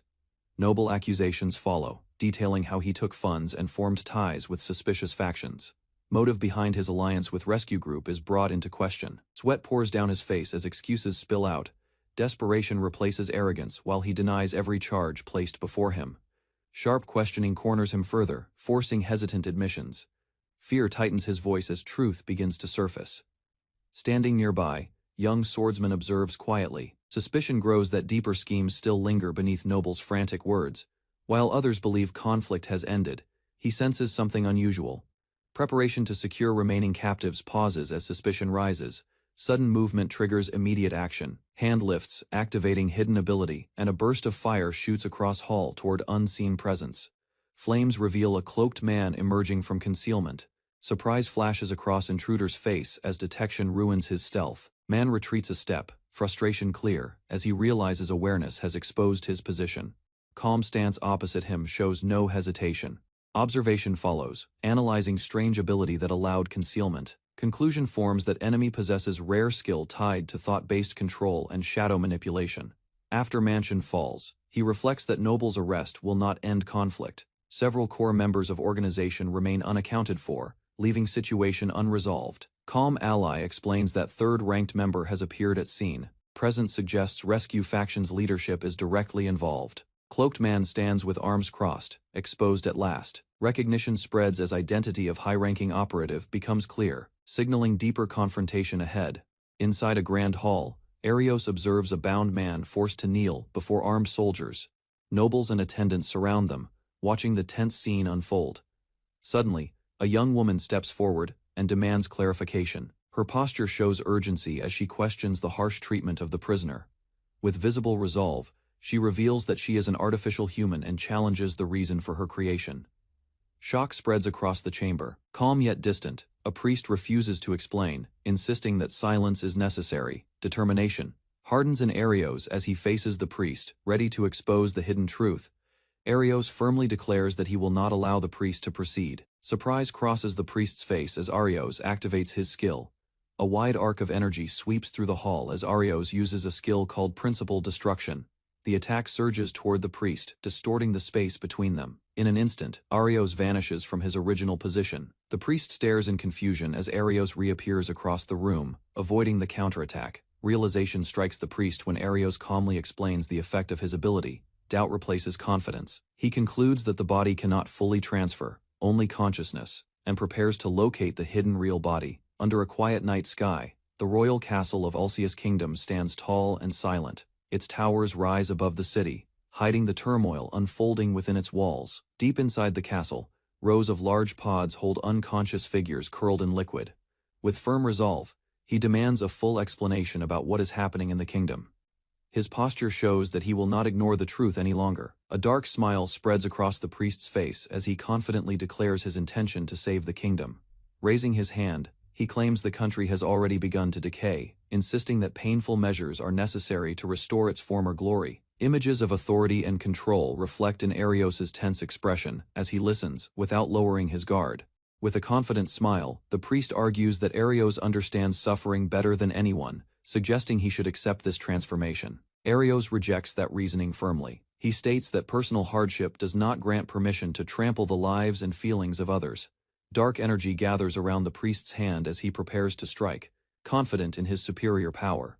Shadows burst forward in violent waves, filling the chamber with destructive force, while Arios stands ready to counter the attack. Arios quickly reviews the information displayed through his skill, noticing that the priest's abilities are increasing. Stretching out his hand, Arios releases a basic non-attribute magic wave. The blast strikes the priest directly, knocking him backward across the chamber. Without pause, multiple magic waves fire in rapid succession. Because they carry no attribute, they cannot be nullified. Confidence grows in Arios as he understands why the attacks remain invisible to his opponent. Overwhelmed and injured, the priest collapses to one knee, struggling to breathe while Arios watches calmly. Bruised and breathing heavily, the priest admits he must rely on force. Even while injured, he questions whether Arios truly intends to oppose the organization behind him. A final magic wave surges from Arios's hand. The blast strikes cleanly, sending the priest flying across the chamber with overwhelming force. Moments later, the priest lies motionless on the floor. Arios approaches cautiously, confirming that the battle has ended. Exhaustion begins to settle in as Arios reflects on the sudden victory. Doubt flickers briefly across his face. Before he can rest, a girl rushes forward and throws her arms around him. Relief washes over the girl as she clings tightly to Arios, fearing his consciousness might fade. Nearby, two companions watch with mixed emotions, unsure whether to feel reassured or concerned about what just occurred. Regaining focus, Arios taps the small device connected to the artificial unit, confirming its link to the Alceus control center. Through careful analysis, he explains that consciousness can be transferred temporarily into another space. The group listens closely as the situation becomes clearer. With the immediate threat gone, the others gather around him. Discussion turns toward their next move and the uncertain future ahead. At night, a quiet resident stands under the stars while Arios reflects on the recent battle. Inside, his companions gather and discuss the growing movement within Alceus. Concern spreads among them as they realize the organization's base lies within the royal castle. Despite the risks ahead, cautious optimism remains. Trust in Arios's strength eases some of the fear, though everyone understands greater conflict may follow. Later, exhaustion overtakes Arios, and he collapses onto a bed. A girl quickly checks on him, worried but attentive. Seeing him respond weakly but safely, relief fills her eyes as tension finally gives way to quiet reassurance. In a quiet room, the girl gently presses on Arios's back as he lies face down on the bed, worn from battle. Emotion fills her eyes as she confesses her worries. She knows he is strong, yet she cannot stop fearing that one day his strength might not be enough. Arios turns his head slightly and reassures her. He reminds her how she waited for him the night before. Calmly, he tells her that staying by his side is more than enough even if the road ahead remains uncertain. Relief softens her expression as she thanks him, continuing to care for him while peace briefly settles over the room.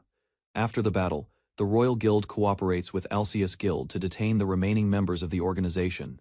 Inside another room, rescued young women recover safely. Confiscated magic stones connected to the operation are secured as evidence. News spreads that the kingdom and the organization have suffered decisive damage. With key members captured, their influence weakens significantly. Even so, uncertainty remains. If higher-ranking leaders react, the royal army could mobilize at any time, forcing rapid decisions. Back at the residence, Arios promises to survive and return safely.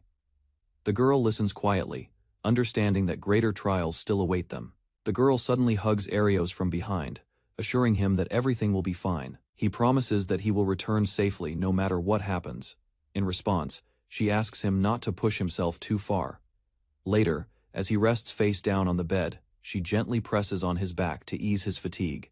His thoughts drift to Reddy's mother, who disappeared years ago after being taken by a moving carriage and is now believed to be dead. Despite the grim report, Arios considers that new information may surface someday, leaving a faint possibility that the truth is different. Arios decides it is time to speak privately with Rei about the connection between the Alceus Salvation Group and the royal family. After a brief pause, he asks directly whether she noticed anything unusual about the organization's ties to the kingdom. Reti hesitates, but chooses honesty. She admits she had been thinking about it and wonders if he is truly prepared for what it could mean. Listening carefully, Arios reflects on the possibility that the royal family may have deeper motives beyond simple political control. Shifts to her older brother, whose ambitions and positions suggest that larger political forces are quietly moving behind the conflict. During their discussion, Arios learns that while Rei was at the castle, an assassin wearing a white robe attempted to take her life, with trembling hands. Rei explains that she fled from her older brother because remaining there would have meant certain death. He suspects the unlimited leave granted to her was not kindness, but part of a political move to remove her quietly. As he thinks further, he considers the possibility that the Salvation Group and the Crown Prince may be working together. Rei admits she does not understand her brother's intentions. Though Arios tries to ease her worry, the uncertainty between them remains heavy. seated across from each other. Ria admits that from the beginning she intended to ask for his help. Arios responds with a gentle smile and declares that he wishes to become her guardian. Embarrassment colors Rene's face as she protests the sudden proposal. Despite her words, she does not reject the idea completely. Gathering her courage, she asks to remain alone with him for a short while. Arios agrees, slightly flustered but pleased. Later, they rejoin their companions at a nearby house, where the group welcomes them back and prepares for whatever lies ahead. Arios insists that he did not win alone, but his companion confidently reminds him how strong he truly was. Soon after, a guild representative calls Arios forward. With a serious tone, he announces that there are official matters to address before moving on. The man reveals that Arios has been formally recognized by the Alcius Kingdom Guild headquarters. Surprise spreads across Arios's face as he processes the sudden promotion. His friends react with excitement, though he remains modest about the achievement. Composing himself, Arios listens carefully as the representative shifts to more important business, signaling that greater responsibilities are about to follow. At the guild hall, officials explain that the captured members will be handed over to the kingdom. Discussion shifts to how the guild will respond moving forward. Rather than escalate matters, they decide to accept the transfer and avoid unnecessary conflict with the crown. Arios listens carefully and acknowledges that the guild must follow its obligations. Ria points out that her older brother may already be taking action elsewhere. The possibility of further schemes deepens the tension. With a steady expression, Arios concludes that remaining cautious is the wisest course, as greater political struggles are quietly unfolding. Arios senses approaching footsteps and realizes a summoned guest from the royal army has finally arrived at their location. Arios and his companions hurried through the town street, sensing unrest ahead. Their formation tightened as they moved between buildings.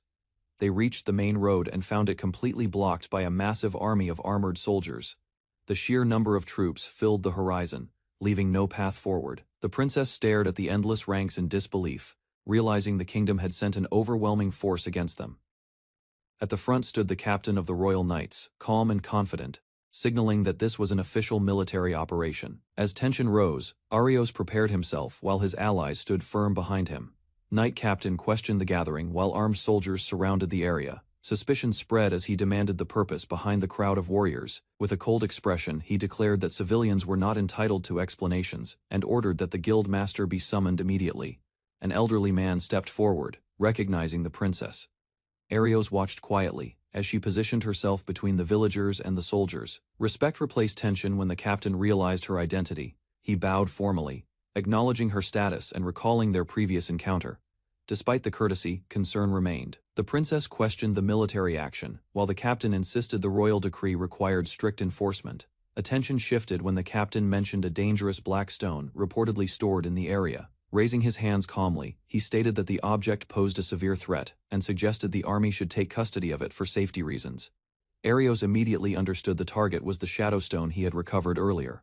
The princess questioned how the military learned about it. Firmly, she argued that proper procedure required direct contact with the guild headquarters. The captain dismissed her protest, calling it a military matter. With a faint smile, he insisted the stone might erupt dangerously, declaring the army would secure it to protect the citizens. The princess quietly questioned whether the captain had truly judged the situation fairly. Beside her, Arios reflected that the army might have sealed off the town in advance to corner him. Captain openly stated that reports claimed Arios possessed the black stone. He argued that securing it was necessary, and implied Arios must be prioritized for supervision. Realization struck Arios. The large deployment was not random, but intended to monitor his movements and prevent escape. While considering possible options, he sensed the pressure tightening around them. Even the princess understood the threat exceeded expectations. Suddenly, a message window appeared before Arios, instructing him to activate a specific cheat code immediately. Understanding the message's urgency, Arios activated the cheat code without hesitation. A faint interface glowed before him as the system responded. Light gathered around his arm, forming a transparent barrier that shimmered in front of him. The sudden display stunned those nearby. At that moment, a powerful presence emerged. A man identifying himself as the kingdom's first king appeared, radiating authority that unsettled the soldiers. Confidence replaced tension as the king stepped forward and told Arios to leave the matter to him. Facing the army, the king commanded the troops to lower their weapons, asserting that true respect required restraint rather than force. Shock spread through the ranks as soldiers recognized the legendary first king standing before them. The king moved closer and quietly questioned the army's justification, pointing out that they acted without clear proof about the black stone. Calmly, he revealed knowledge of the captain's lineage and past loyalty, reminding him of the ideals expected from a knight. With steady authority, he criticized the current conduct, suggesting that such behavior would disgrace the honor once upheld by true warriors. Finally, he declared that a ruler must embody courage and integrity, commanding the troops to remember their duty and restore order. The captain hesitated as the king warned that the matter should be reported to the current ruler. Despite his unease, the captain insisted the black stone posed undeniable danger. He declared the army would continue guarding the area to ensure the villagers' safety. Stepping forward confidently, the king introduced himself by name, declaring his identity openly. Arios stood beside the legendary figure, equally surprised by the unfolding truth. Tension tightened as the captain questioned how such a man could stand there. Calmly, the king placed a hand on Arios, acknowledging him as his descendant and reinforcing the authority behind his command. Before the kneeling captain, the first king stood firmly with Arios, and the princess behind him. Calmly, the king dismissed the captain's claims about protection. He stated that Arios, along with several skilled allies, was more than capable of safeguarding the village. Then his expression hardened. A strict order was issued, demanding that the armed group withdraw and allow 1 week without interference. Shock crossed the captain's face as he realized resistance was pointless. The overwhelming presence before him left no room for argument. In the end, he accepted the command, retreating with his men while tension slowly faded from the scene. The soldiers finally withdrew in formation, leaving the street quiet. The captain watched their departure, believing the conflict had settled for now. Meanwhile, the two powerful men remained facing each other. The captain admitted the legend of the first king had once inspired him, though doubt still lingered. Tension sparked again as pride clashed between them. Each measured the other's resolve, testing authority without drawing weapons. She stepped forward, confused by the sudden rivalry and questioning why such figures stood in this small village. With a firm hand on Arios's shoulder, the king declared that his return was tied to his descendant. King explained that Arios's cheat ability was a fragment of divine power temporarily entrusted to him.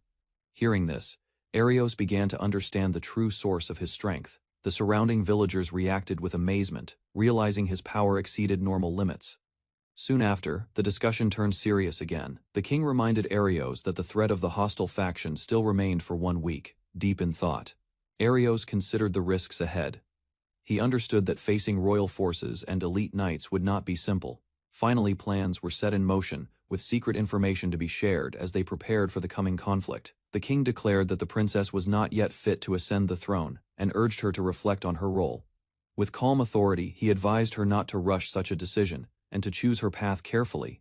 Arios listened quietly while the captain watched in silence. Turning to Arios, the king stated that he wished to see him grow as a true successor. The weight of expectation settled on Arios's shoulders. Arios accepted the responsibility without hesitation. His resolve became clear as he stood upright before the king. In the end, the king affirmed that the future of this era would be entrusted to Arios. Open clearing outside the village. Arios faced the captain in a formal duel. Villagers and companions stood at a distance, watching in tense silence. Whispers spread through the crowd as Arios raised his sword. He steadied his breathing, focusing on the weight and balance in his hands. The captain observed him closely and noted his potential to reach the level of a true holy knight. Drawing his blade, the captain revealed a sacred sword blessed by divine power. Its presence carried a heavy pressure across the field. Recalling past battles, Arios realized ordinary attacks would not work. He understood that magic flowing through the blade could nullify physical strikes. The captain revealed that divine threads were woven into his uniform, allowing even Arios's strikes to pass without effect. Without further warning, he charged across the clearing, sword raised. Arios held his ground, watching the distance close rapidly. Confidence filled the captain as he claimed their side had already staked everything on this outcome. His blade cut through the air with decisive force. Realizing he needed full power, Arios activated his cheat ability and amplified his attack strength several times over. Their weapons collided violently, shockwaves bursting outward as the spectators stared in disbelief at the overwhelming clash. Energy surged across the clearing as both fighters advanced again. The captain praised Arios's talent, sensing the battle had become truly worthy. In a sudden burst, Arios dashed forward and swung with full force. Their blades collided head-on, sending debris scattering across the ground. Steel rang repeatedly as they exchanged rapid strikes. The captain pressed him, testing whether Arios's strength was genuine. Without retreating, Arios answered every blow. Sparks flashed between them, while curved shockwaves spiraled outward from each impact. Faces set with determination, both warriors continued their fierce clash, neither willing to yield as the duel intensified. Shockwaves tore through the trees as Arios and the captain locked blades, their duel escalating while allies watched in alarm. On a shattered training field, two fighters knelt while gripping their swords for support. Heavy breaths escaped them. After an intense exchange, standing tall, the older swordsman observed the boy's condition and measured his growth. Noticeable improvement compared to earlier days was clear. Respectfully, the boy faced his mentor and awaited further judgment. A stern expression met him, signaling strict standards and continued discipline. With calm authority, the instructor concluded the training session. He recognized that the boy had gained meaningful experience from the trial. Later, quiet reflection followed. Newly acquired abilities from past battles surfaced in his mind, marking steady progress. The instructor acknowledged the boy's unusual absorption ability and recognized the steady rise of his strength. With firm authority, he revealed a hidden truth about the boy's lineage. The revelation carried weight, linking him not only as a student but as family with a deeper legacy. Surprise filled the boy's face as the instructor activated a glowing stone in his hand. In an instant, the surroundings shifted. The training ground disappeared, replaced by an empty white space where both stood facing each other. Calmly, the instructor explained that the red and shadow stones concealed unknown secrets, and the boy listened carefully to this new reality. A young mage analyzed the shadow stone and warned that it might contain power created by a god. Instructor explained that the shadow stone was born from a great enemy. His serious expression showed the weight of that history. Confusion crossed Arios's face as he tried to understand. The instructor clarified that the enemy's true name could not be spoken. Long ago, even powerful warriors failed to defeat that being. Knowledge about it was restricted to prevent panic and chaos. The red stone was revealed as a divine countermeasure left behind. Arios stood silently, understanding that this responsibility now rested on him. A radiant goddess appeared before Arios and gently greeted him. She explained that only limited time allowed her to share important truths. Stepping closer, she revealed that Arios carried the blood of her lineage. The connection tied him not only to Farless, but also to her divine heritage. Calmly, she reassured him that as long as he possessed the Shadow Stone, it would not spiral out of control. Divine blood within him acted as restraint. She confirmed that the power known as cheat code manipulation had been chosen specifically for him. Before departing, the goddess expressed gratitude and pressed a gentle kiss to Arios's cheek, leaving him stunned in silence. The goddess admitted she had little freedom to act and apologized for placing responsibility on Arios. Closing his eyes, Arios reflected on the people he wished to protect. Faces of friends and allies filled his instructor praised that determination, declaring him worthy of the Sword Saint's legacy. Pride appeared in his stance as he acknowledged Arios's growth. Light teasing followed, easing the tension. Even so, the message remained clear that Arios had matured beyond his earlier self. Finally, the instructor reminded him that strength alone was not enough. Support from trusted allies would be essential for the battles ahead. The instructor and the goddess prepared to depart, entrusting the coming era to Arios. Their forms began to fade, leaving the responsibility in his hands. Light dissolved, and Arios found himself back on the training ground. Realization settled in as he understood their presence had truly vanished. Soon after, the king approached with composed authority and expressed gratitude for the recent aid. When asked about the Sword Saint and the goddess, Arios explained that their role had concluded after guiding him through his final trial. With approval, the king acknowledged Arios's growth. Reaching a new stage of strength, he was recognized as a hero worthy of greater responsibility. King spoke privately to Rhaenyra, asking her to keep certain matters close to her heart. His tone carried quiet seriousness as he turned his back. Rhaenyra questioned her ability to fulfill such expectations. In response, the king assured her that fear was unnecessary and that she could continue supporting the world in her own way. A playful gesture followed as Rhaenyra lightly tapped Arios, drawing his confused attention. The king watched them with a knowing smile. He then addressed both Arios and Rhaenyra together, reminding them that shared blood and destiny bound them.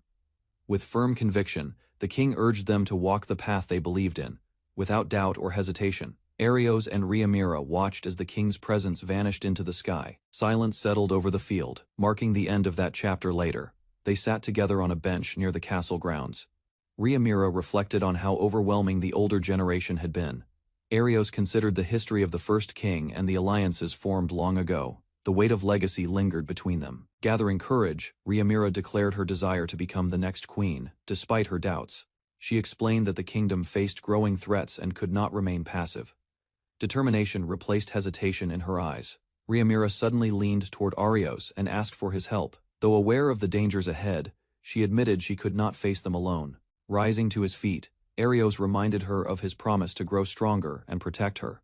That resolve had not changed since the beginning. With firm conviction, he declared that she would remain as she was, worthy of being queen. Confidence replaced hesitation in his expression. Grateful for his answer, Rhaenyra thanked him and gathered her courage before asking one more question. She embraced him tightly, wondering whether his wish to protect her was only a dream or something far deeper. Still holding him close, Rhaenyra confessed that if she became queen, she wanted Arios to remain by her side. Her feelings were no longer hidden behind duty. For a moment, Arios hesitated, recalling the teasing words of his mentor about understanding a woman's heart. Their faces moved closer as silence replaced uncertainty. Acceptance showed in their eyes, and the distance between them disappeared. Under the soft glow of evening light, they shared a quiet kiss and held each other gently. Embarrassment colored their faces, yet neither pulled away. Night settled over the town as Rhaenyra admitted she wished to stay with Arios, hoping he would not refuse her feelings. Inside a quiet village inn, Arios lay awake beside Rhaenyra. Moonlight filtered through the window as she softly called his name, turning toward him. She mentioned that her grandfather had once said something important. According to him, if she and Arios stood together, even powerful bonds could be overcome. Arios reflected on the deep understanding between the older generation. Their connection had been built on trust and shared struggle. Rhaenyra admitted she felt the same way, drawing closer with shy honesty. As emotions rose, Arios moved instinctively, unsure of what to do next. Confusion mixed with tenderness in the stillness of the room. She insisted that they should fight side by side as the best possible pair. Arios listened, slightly overwhelmed by her confidence and closeness. Suddenly, a system message echoed in Arios's mind, activating his cheat code and transferring the First King's power. After the light faded, Arios checked on Rhaenyra. She admitted feeling different, yet not harmed, as if something within her had awakened. Without hesitation, she wrapped her arms around him again, seeking reassurance and warmth. Arios remained flustered, but did not push her away. Outside, the quiet inn stood beneath the night sky, unaware that their bond had just grown stronger. At the inn, two women arrived and informed Arios and Rhaenyra that they would be staying the night due to important matters. One of them praised Arios as a sincere and admirable person. She declared that no matter what changed, her feelings toward him would remain the same. With cheerful determination, she even suggested joining them, showing bold confidence about staying close. Far away in the royal castle, a report reached the throne about strange interference during negotiations. Suspicion arose that magic might have distorted events. A young noble speculated that Arios could be linked to ancient forces. The possibility that he carried unusual power began to spread. In the royal chamber, the noble named Foms questioned whether Arios was truly acting with hidden intent. Concern deepened when he realized that if events continued unchecked, the royal capital could be breached. Alone in his seat, Foms wondered if Arios might already hold influence over the course of the world. Suspicion began to take root in his thoughts. Meanwhile, morning arrived at the inn. Arios sensed a strange shift within himself, noticing that new abilities had awakened after the previous night. Recognizing that the time for action had come, Arios prepared to depart. Rhaenyra stood beside him, ready to face the coming battle together. Inside a modest house, Arios gathered with his allies around a table. A detailed explanation was given about the operation connected to the royal capital. Attention shifted to a hidden underground route leading toward the castle. A mysterious red door along that path was said to connect directly inside. Rhaenyra revealed that the mechanism had been prepared long ago by the First King and the goddess. She added that her brother was advancing his own plans within the castle, and the 19th Division had already been drawn into the conflict. In conclusion, three main enemies were identified: the kingdom's 19th Division, the Arceus faction, and their hidden supporters. Rhaenyra identified the second prince, Leif Arceus, as a key threat. She explained that powerful royal factions still supported him. Soon after, Arios met with guild leaders who placed their expectations on him. They acknowledged his growing influence and prepared to decide their next course of action. With firm resolve, Arios accepted the responsibility to confront Arceus and protect the kingdom from corruption. Inside the royal castle of Arceus Kingdom, a knight reports to the commander about the underground investigation 3 days earlier. Reports stated that several adventurers, including Leifa, had been captured in the underground ruins. Believing Arios lacks the strength to overcome the iron walls, the commander remains confident. He assumes the sealed underground passage will prevent any escape. Suddenly, urgent news arrives that Arios and his group have appeared. Another report follows, stating the soldiers are being defeated one after another. Reports reach the commander that Arios has attacked using instantaneous movement. Within the royal underground passage, soldiers surround Arios. Expecting an easy capture, they advance together while he runs forward without hesitation. Arios activates his skill and nullifies the principles that bind the space. His expression remains steady as the power takes effect. In the next moment, he vanishes. Confusion breaks out among the soldiers as they search for his position, reappearing above them. Arios increases his attack power and strikes down multiple soldiers in rapid succession. Raising his hand, Arios activates cheat code manipulation and prepares water magic for immediate use. A barrier forms as enemy mages deploy their teamwork strategy. Transparent walls rise between the pillars while knights charge forward to pressure him from the front. Observing the defense, Arios analyzes the structure and recognizes the strength of the protective spell. Suddenly, he transfers position again. The soldiers lose sight of him as his movement breaks their coordinated attack. Water surges around his outstretched arm, gathering into a powerful upper-tier spell ready to strike. Arios releases the completed water spell, sending a violent surge through the corridor. The current crashes into the soldiers, sweeping them off their feet and breaking their formation. After the passage falls silent, a heavy door opens nearby. Arios steps forward and his companions gather behind him, confirming their successful advance. The group acknowledges that the enemy resistance was stronger than expected, yet Arios remained decisive throughout the battle. Calmly, Arios states their objective: rescue Leifa and stop the second prince's interference within the kingdom. Dividing into teams, they move deeper into the underground, advancing without hesitation. The team engages another group of soldiers in the corridor. Arios enhances their attack power through his rewritten skill, allowing everyone to strike with greater force and coordination. Lightning surges from a raised blade as a powerful technique tears through enemy ranks. The reinforced attacks overwhelm the defenders, who fall one after another under the combined assault. With the immediate threat cleared, Arios reflects briefly on how his companions have grown stronger during their journey. Their teamwork now matches seasoned adventurers. Soon, they arrive before a massive ornate door deep within the underground structure. Concluding that Leifa and the prince must be beyond it, the group prepares to split and proceed carefully. Arios and his companion acknowledge the danger ahead, aware that invading the royal castle carries serious risk. Despite the tension, they remain committed to their mission. Before separating, the B team expresses trust in Arios and promises to return safely. With determination, they run down the underground passage to draw attention away. Standing before the massive ornate door, Arios reassures the others while they notice it has no visible handle or lock to open it. Calmly, Arios produces a glowing gemstone and raises it toward the entrance, activating his skill once more. The sealed door responds and slowly opens, revealing the path beyond as the group steps forward. Beyond the open door, Arios and his companions enter a long corridor filled with faint light. The unfamiliar passage causes unease among them. Although none of them have been there before, a strange sense of calm surrounds the area. Arios realizes their strength is gradually recovering, as if the place was designed to restore those who pass through it.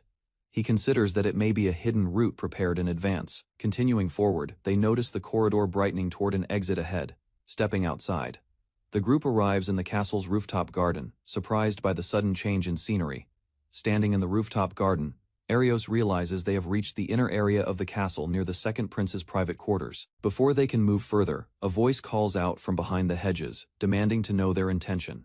The group turns toward the source in surprise, recognizing the voice. Arios identifies it as belonging to the commander of the 19th Order. The situation immediately grows more serious. A noblewoman steps forward from concealment, revealed as Princess Euralia, the second prince's sister and a candidate for the throne. Arios concludes that the commander intends to eliminate a rival successor within these walls. Hearing that Princess Euralia is in danger, Arios immediately agrees to help. Determination replaces hesitation as he prepares to intervene.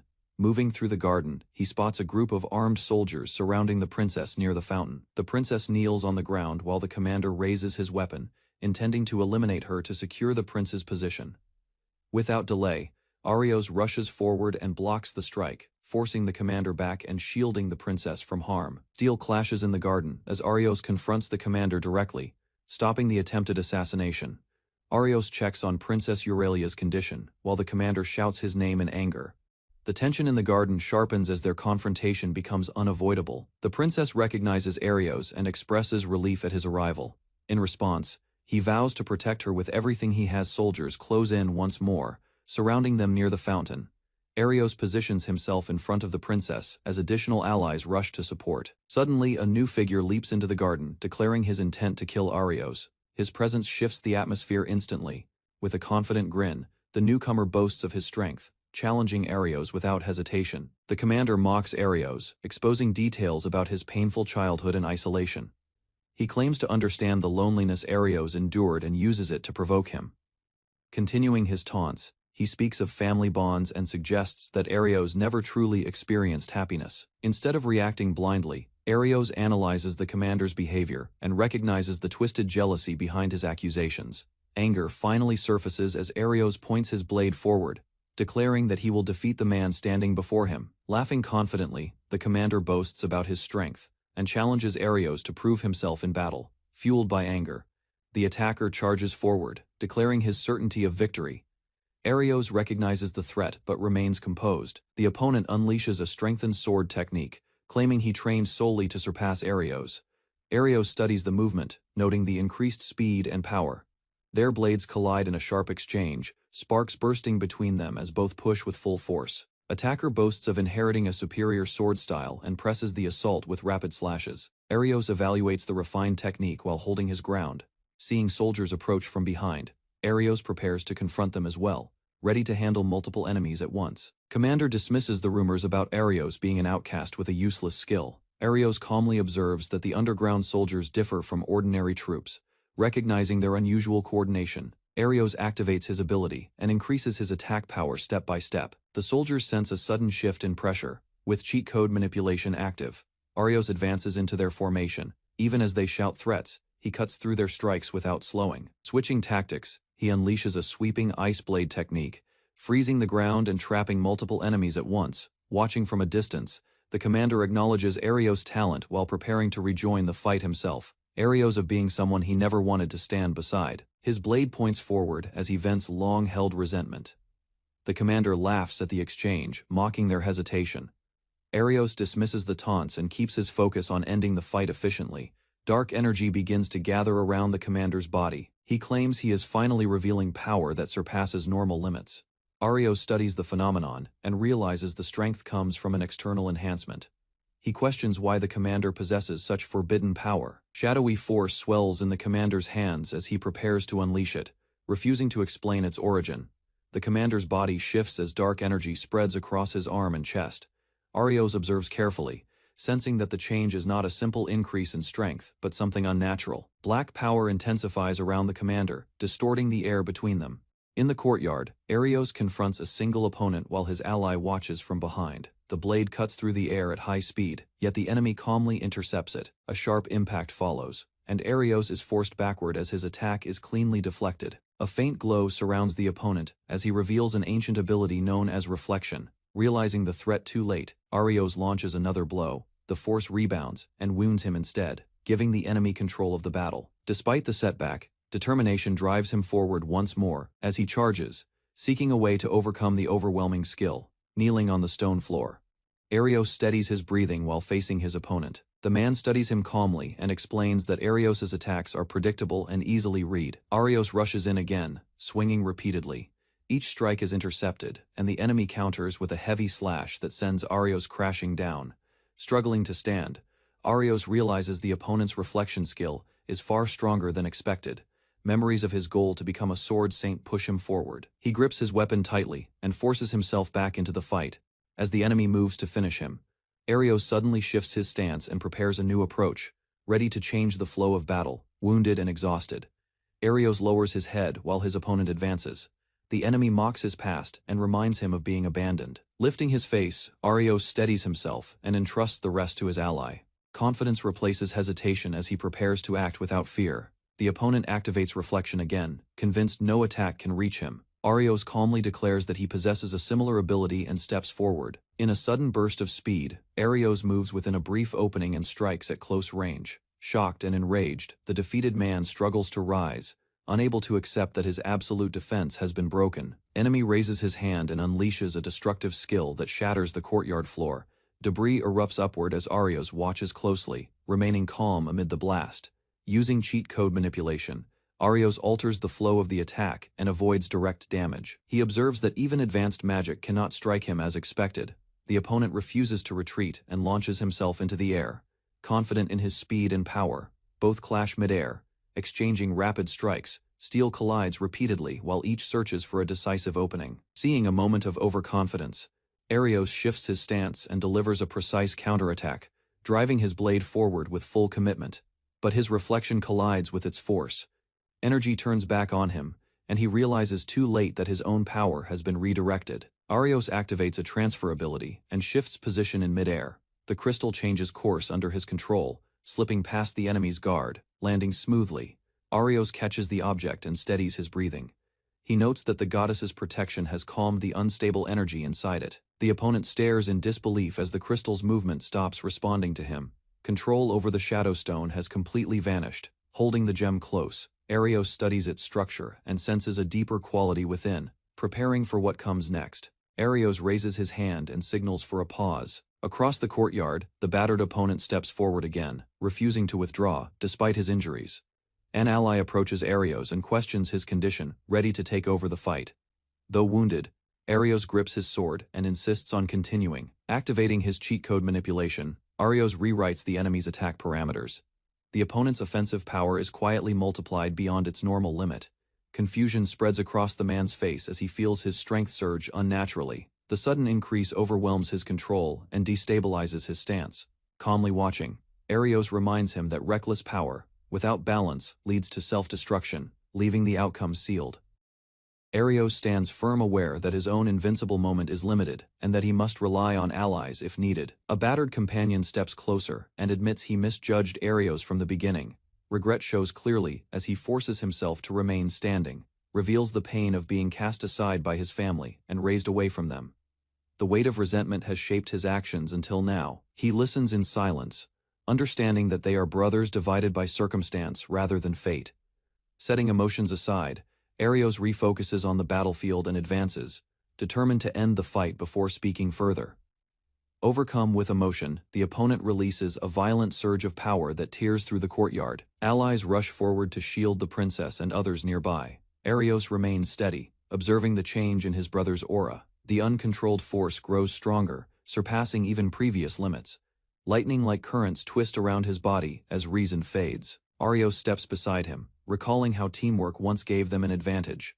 Now the situation has shifted, and hesitation could cost lives. Gripping his sword firmly, Arios declares his resolve and advances, prepared to confront the rampaging power head-on. Arios studies the raging figure and admits that his brother's strength surpasses even their former rival. Despite that difference, he steps forward and tells his ally to guard his back.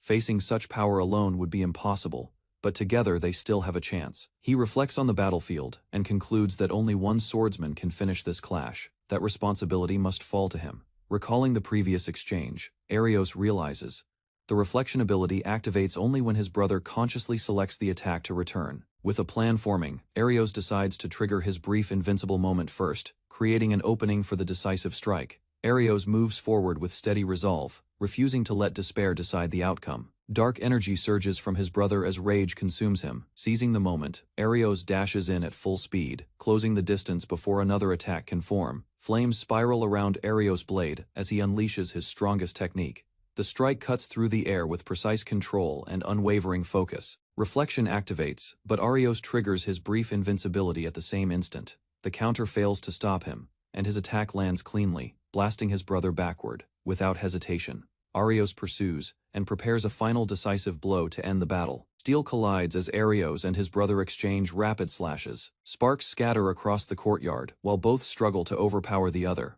Mocking laughter rises from his brother, who presses forward with relentless force. Arios steadies his breathing and refuses to yield despite the pressure. Suddenly, his brother boosts his attack power beyond its limit. The surge shocks Arios, who realizes the strength has doubled. Even so, Arios counters with a fierce swing that strikes cleanly and sends his brother skidding across the stone floor. Without pause, both raise their blades again, each preparing a final technique as they charge straight toward one another. Both brothers unleash their ultimate techniques at the same instant. Blades flash past each other, and a violent shockwave erupts behind them. A moment later, the courtyard falls silent. Arios remains standing while his brother collapses, the decisive strike having landed cleanly. Exhausted but steady, Arios confirms the victory. Relief replaces tension as his allies rush forward in celebration. She approaches and offers sincere gratitude for protecting the kingdom. Her words carry recognition of his growth during the battle. Embarrassed by the praise, Arios turns slightly away, still processing the outcome, and the new title others now associate with him. After the battle, Arios stands quietly while the princess reflects on the duel. He admits that he once believed strength alone defined justice. Doubt now lingers as he reconsiders that simple belief. Turning to his brother, Arios acknowledges that what he dismissed as a flawed skill had grown into real power. Determination fills his expression as he declares he will not remain as he is. One day, he intends to surpass every limit before him. The two brothers clasp fists in mutual respect, agreeing to walk the same path of the sword without losing to each other again. After the duel, the group gathers in the courtyard. The tension fades, and the princess quietly observes the two brothers standing side by side. A sudden presence spreads across the area, sharp and unfamiliar. Arios senses it immediately, unable to identify its source. He descends from above, floating effortlessly in the air. Dark robes sway as the stranger reveals overwhelming pressure. The knights recognize the figure as a high-ranking member of the enemy faction. Weapons are raised at once, as the threat becomes clear. Shock crosses the princess's face when she realizes the newcomer is someone she knows, leaving Arios alert for what will happen next. Inside the royal courtyard, a hooded man hovers above a stone platform.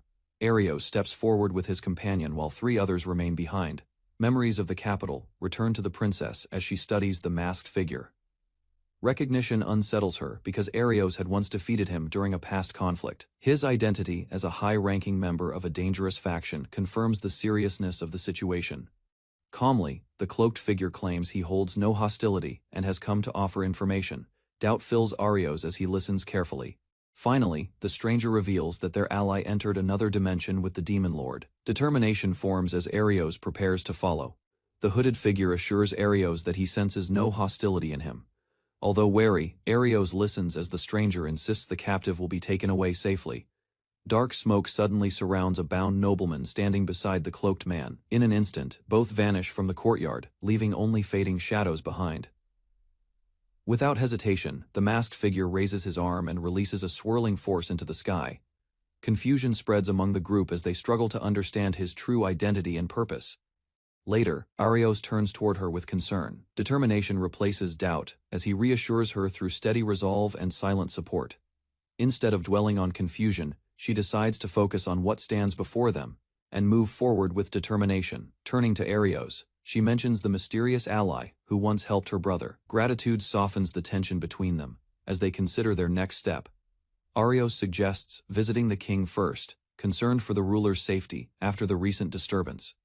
At that moment, the king himself appears and praises Arios for his bravery. Surprised, Arios kneels out of respect while the princess watches anxiously. With a calm smile, the king speaks of a vision involving Arios. His words hint at destiny, leaving both youths thoughtful about what lies ahead. The king explains that in a dream he was told to dismiss the guards and wait. He believed that doing so would allow Arios and the princess to meet him safely. Calmly he adds that the vision felt vivid, as if someone close to death had shown him a guiding spirit. After a brief silence, Arios questions the meaning of the message. He suggests that the being in the dream may not have been a ghost, but something far more real. Confusion spreads among the others as they struggle to follow his reasoning. With steady resolve, Arios concludes that the presence was likely the creator of the skill system. King praises Arios for his growth and acknowledges the weight he carries. Arios responds modestly, while the princess and her companion listen with quiet approval. Shifting his tone, the king admits his own failure regarding Lifida. He recognizes that he overlooked the darkness surrounding her and accepts responsibility as her father. With steady resolve, he declares that once the current crisis is resolved, he intends to pass the throne to Arios. Shock overtakes the princess as she questions the sudden announcement. She cannot understand why Arios would be chosen over other royal heirs. Regaining composure, she confesses her own fault in pushing Lifida forward. The princess admits her flaws and states that Arios surpasses her in judgment. Despite her pride, She recognizes that her constant hesitation has limited her growth. Hearing this, the king gently reveals that she was originally his first choice as heir. Confidence in her ability still remains in his heart. He explains that if she can prove herself worthy, the path to the throne is not closed. Looking directly at her, the king emphasizes that trust matters more than rigid tradition. Leadership, in his view, depends on conviction rather than bloodline alone. With humility, he asks both youths for continued support in guiding the kingdom forward together. Arios kneels before the king and declares his resolve to protect the princess and the kingdom. Moved by his words, the princess accepts her role, despite lingering fear. She chooses to shoulder the future of the kingdom and stand firm as its leader. Pride softens the king's expression as he thanks them both. Relief settles briefly over the chamber. Suddenly reports arrive that enemy forces have begun advancing. The king orders the others to stay back and prepares to confront the threat himself. Alarmed, Arios protests as the king steps forward alone. Tension rises while danger closes in around them. The princess steps forward, insisting she will fight as well. The king refuses, reminding her that their enemy was once a loyal minister who loved the kingdom. He explains that strong defensive magic surrounds the castle, and that Leifa remains his responsibility. Turning to Arios, the king entrusts the nation's future to him and urges him to go. Gratitude shows in Arios' expression as he accepts the command. Without delay, Arios runs through the corridor with his companions, determined to stop Lefasa before greater harm spreads. As they rush ahead, Arios presses forward with unwavering resolve, focused only on ending the crisis. Racing through the corridor, Arios swears he will not forgive the one responsible. Footsteps echo behind him as a young girl keeps pace. Surprised, Arios questions why she continues following, despite the danger closing in. The girl explains that she simply wants to know his name. Confusion crosses Arios' face as he struggles to understand her calm curiosity in such a tense moment. She introduces herself politely and smiles, calling him unusual. The unexpected comment leaves him stunned, mid-stride. Embarrassment mixes with urgency as he tells her to stop joking. Even so, he cannot ignore her presence running faithfully beside him. Group stops before an ornate door inside the palace. After confirming the location, Arios reaches out and opens it without hesitation. They step into a quiet room that appears completely ordinary. Furniture stands undisturbed, giving no sign of struggle or intrusion. Sensing something wrong, Arios activates his cheat code manipulation skill. Power gathers around his blade as he targets the space ahead. With a powerful strike, he shatters the wall. Debris explodes outward, revealing a swirling distortion hidden behind the surface. A dark portal spins within the broken wall. Arios studies it carefully, realizing it must be the doorway to the other dimension where Leifa disappeared.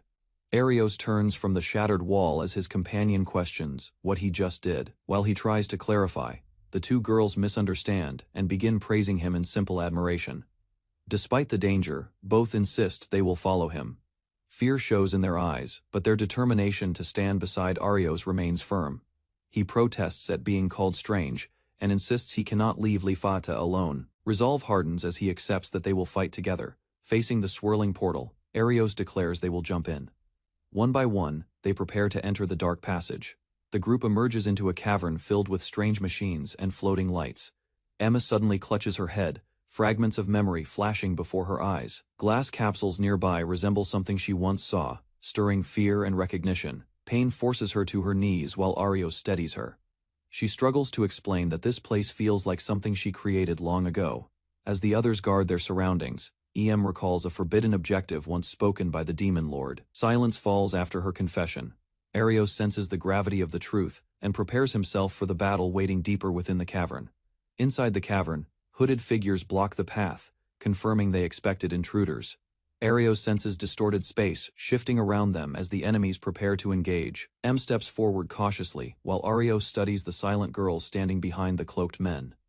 One hooded leader explains that beings with emotions are unnecessary for their objective. He claims the artificial humans were created only to serve a greater design. With pride, he declares these creations superior in intelligence and combat ability. Obedience to their command, he insists, represents true perfection. When M questions her own existence, the leader coldly labels her a failure. The cruel judgment deepens the tension before battle erupts. The hooded leader questions M's identity and mocks her origins.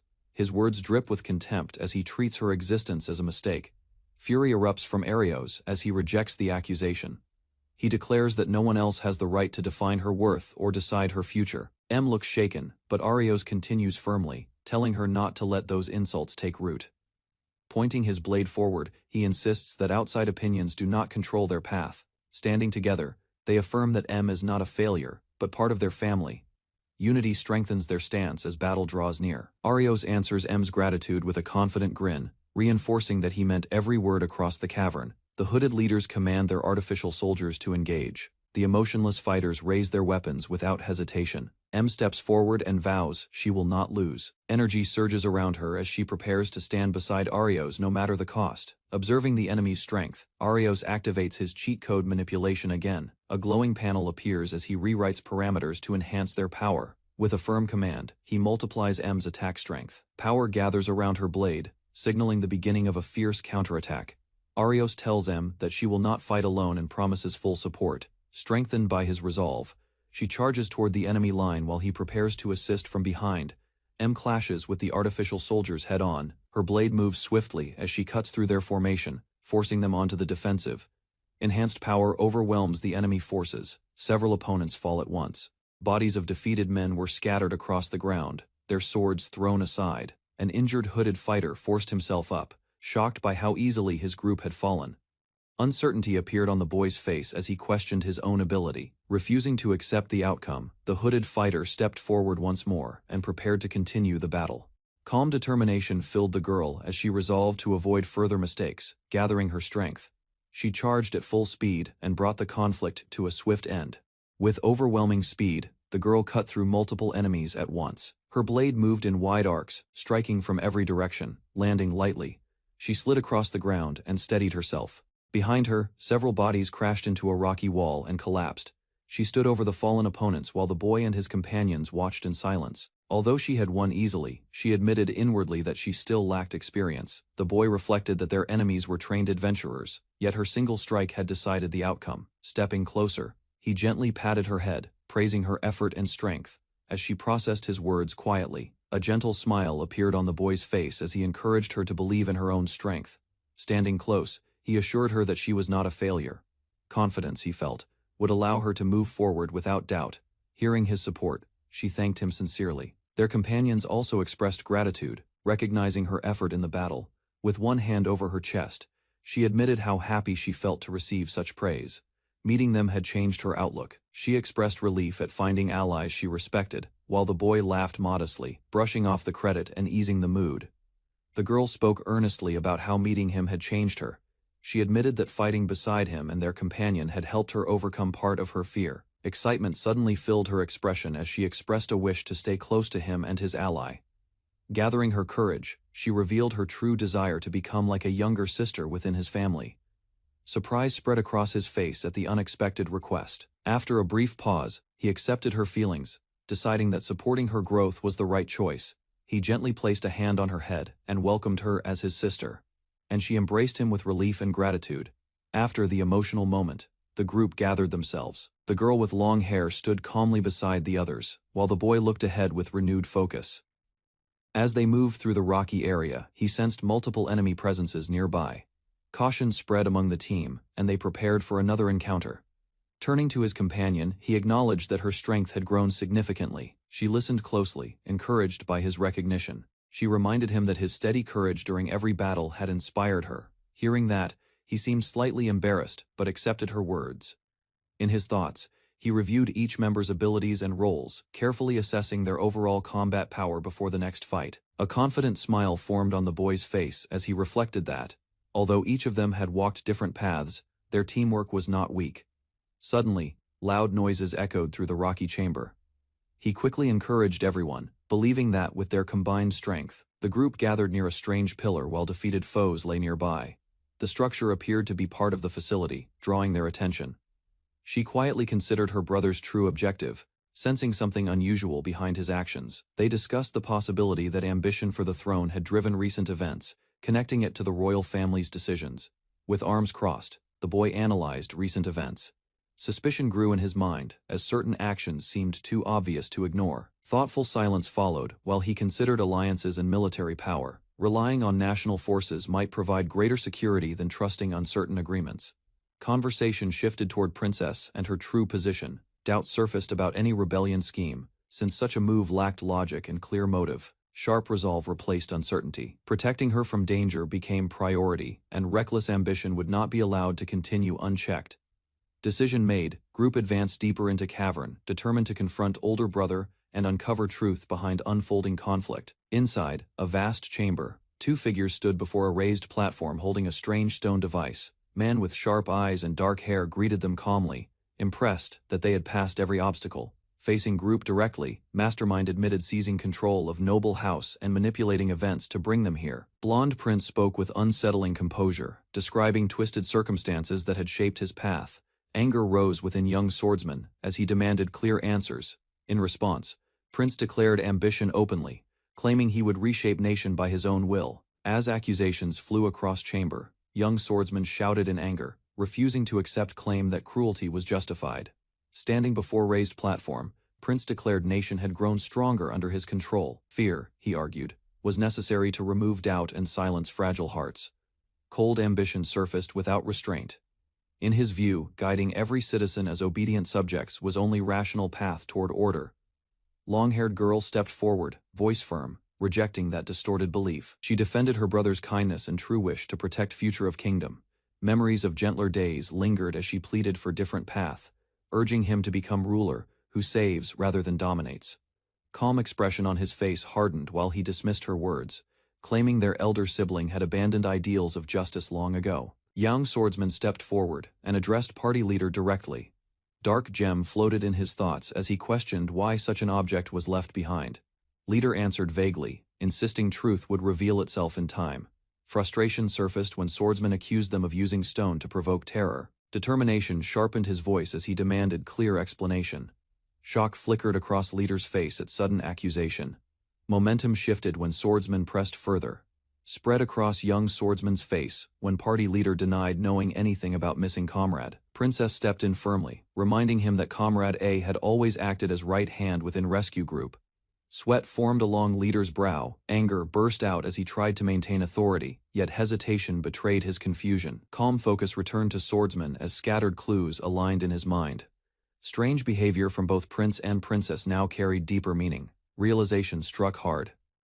Missing comrade had never been true ally but hidden manipulator, using memory tampering to control events from shadows. Panic overtook party leader as he clutched his head, realizing hidden mastermind had abandoned him. Blonde Prince remained composed, admitting parts of his own memory were missing. Even so, he acknowledged Shadowstone remained in his possession, without understanding full reason. Young swordsman urged everyone to stay calm. Shock lingered among companions as truth grew heavier. Accusations followed, exposing how manipulation and ambition had pushed events toward chaos. Prince accepted that his reckless path carried great risk. Quiet deduction continued, as swordsman connected past incidents, including surveillance and interference. Anger sharpened his voice as he accused the prince of manipulating events and staining entire kingdom with a reckless scheme. Calm smile answered him. Love for nation, the prince claimed, justified any sacrifice, even if countless lives were placed at risk. Trembling slightly, the young girl questioned her own worth within such sacrifice. Doubt weighed heavily on her heart. Princess stepped forward and rejected that, insisting no innocent life should be discarded. Fury returned to young swordsman as he declared Prince's path unforgivable. Shock crossed companions' faces, knowing confrontation had reached its breaking point. Resolve hardened within young swordsman as he questioned whether Prince truly intended to continue down this path. Even if memories had been altered, determination would not fade. Across chamber, Prince drew his blade while dark stone pulsed behind him, signaling start of battle. Energy surged around swordsman as he activated cheat code manipulation. Strength increased instantly, pushing his attack power beyond normal limits. Prince answered with steady confidence, channeling Shadowstone's power into his sword. Pressure filled air as overwhelming force spread across platform. Compared to earlier fights, gap in raw power felt far greater, forcing swordsman to brace for decisive clash. Princess stepped beside young swordsman and offered her support. Trust flowed between them as she chose to guard his back. Across chamber, enemy raised his blade while dark energy gathered around him. Close by, young girl struggled with lingering doubts, questioning her purpose. Resolve replaced uncertainty. With twin daggers drawn, she charged forward, determined to prove her will to live and fight. Shadow power flared in enemy's hand as he mocked their resistance, yet confidence answered him, and blades were lifted without fear. Despite overwhelming aura, pair advanced together, refusing to yield as clash erupted at center of chamber. Both fighters lunged forward simultaneously, blades colliding midair as shockwaves burst outward across the shattered chamber floor. Inside a wooden hall, Arios crosses blades with a long-haired female knight. Her rapid strikes crash against his guard, yet he withstands every blow. Without hesitation, she accelerates and swings in a wide arc. Arios pivots aside and deflects the attack at the last moment. Careful observation reveals her controlled breathing and precise rhythm experience in real combat is evident in her stance. She retreats a step and steadies her grip, lowering her weapon. The knight recognizes the results of his disciplined training. Calm analysis runs through Arios's mind as he considers his strength, equipment, and inherited sword skill. The female knight steps forward and reveals her true ability, declaring it as wisdom that allows her to instantly comprehend any phenomenon. Arios studies her calmly and evaluates the nature of her skill. He concludes that in terms of knowledge, she may surpass even the kingdom's scholars. Distance separates them inside the hall. She observes his stance and notes the slight tension in his posture, recognizing the pressure building within him. A sharp smile forms as she explains that including past battles, she has already grasped the limits of his strength. Suddenly, she launches forward at high speed, closing the gap in an instant as the next exchange begins. The knight bursts forward with overwhelming speed, her blade crashing against Arios's guard. A fierce grin spreads across her face as her power rises further.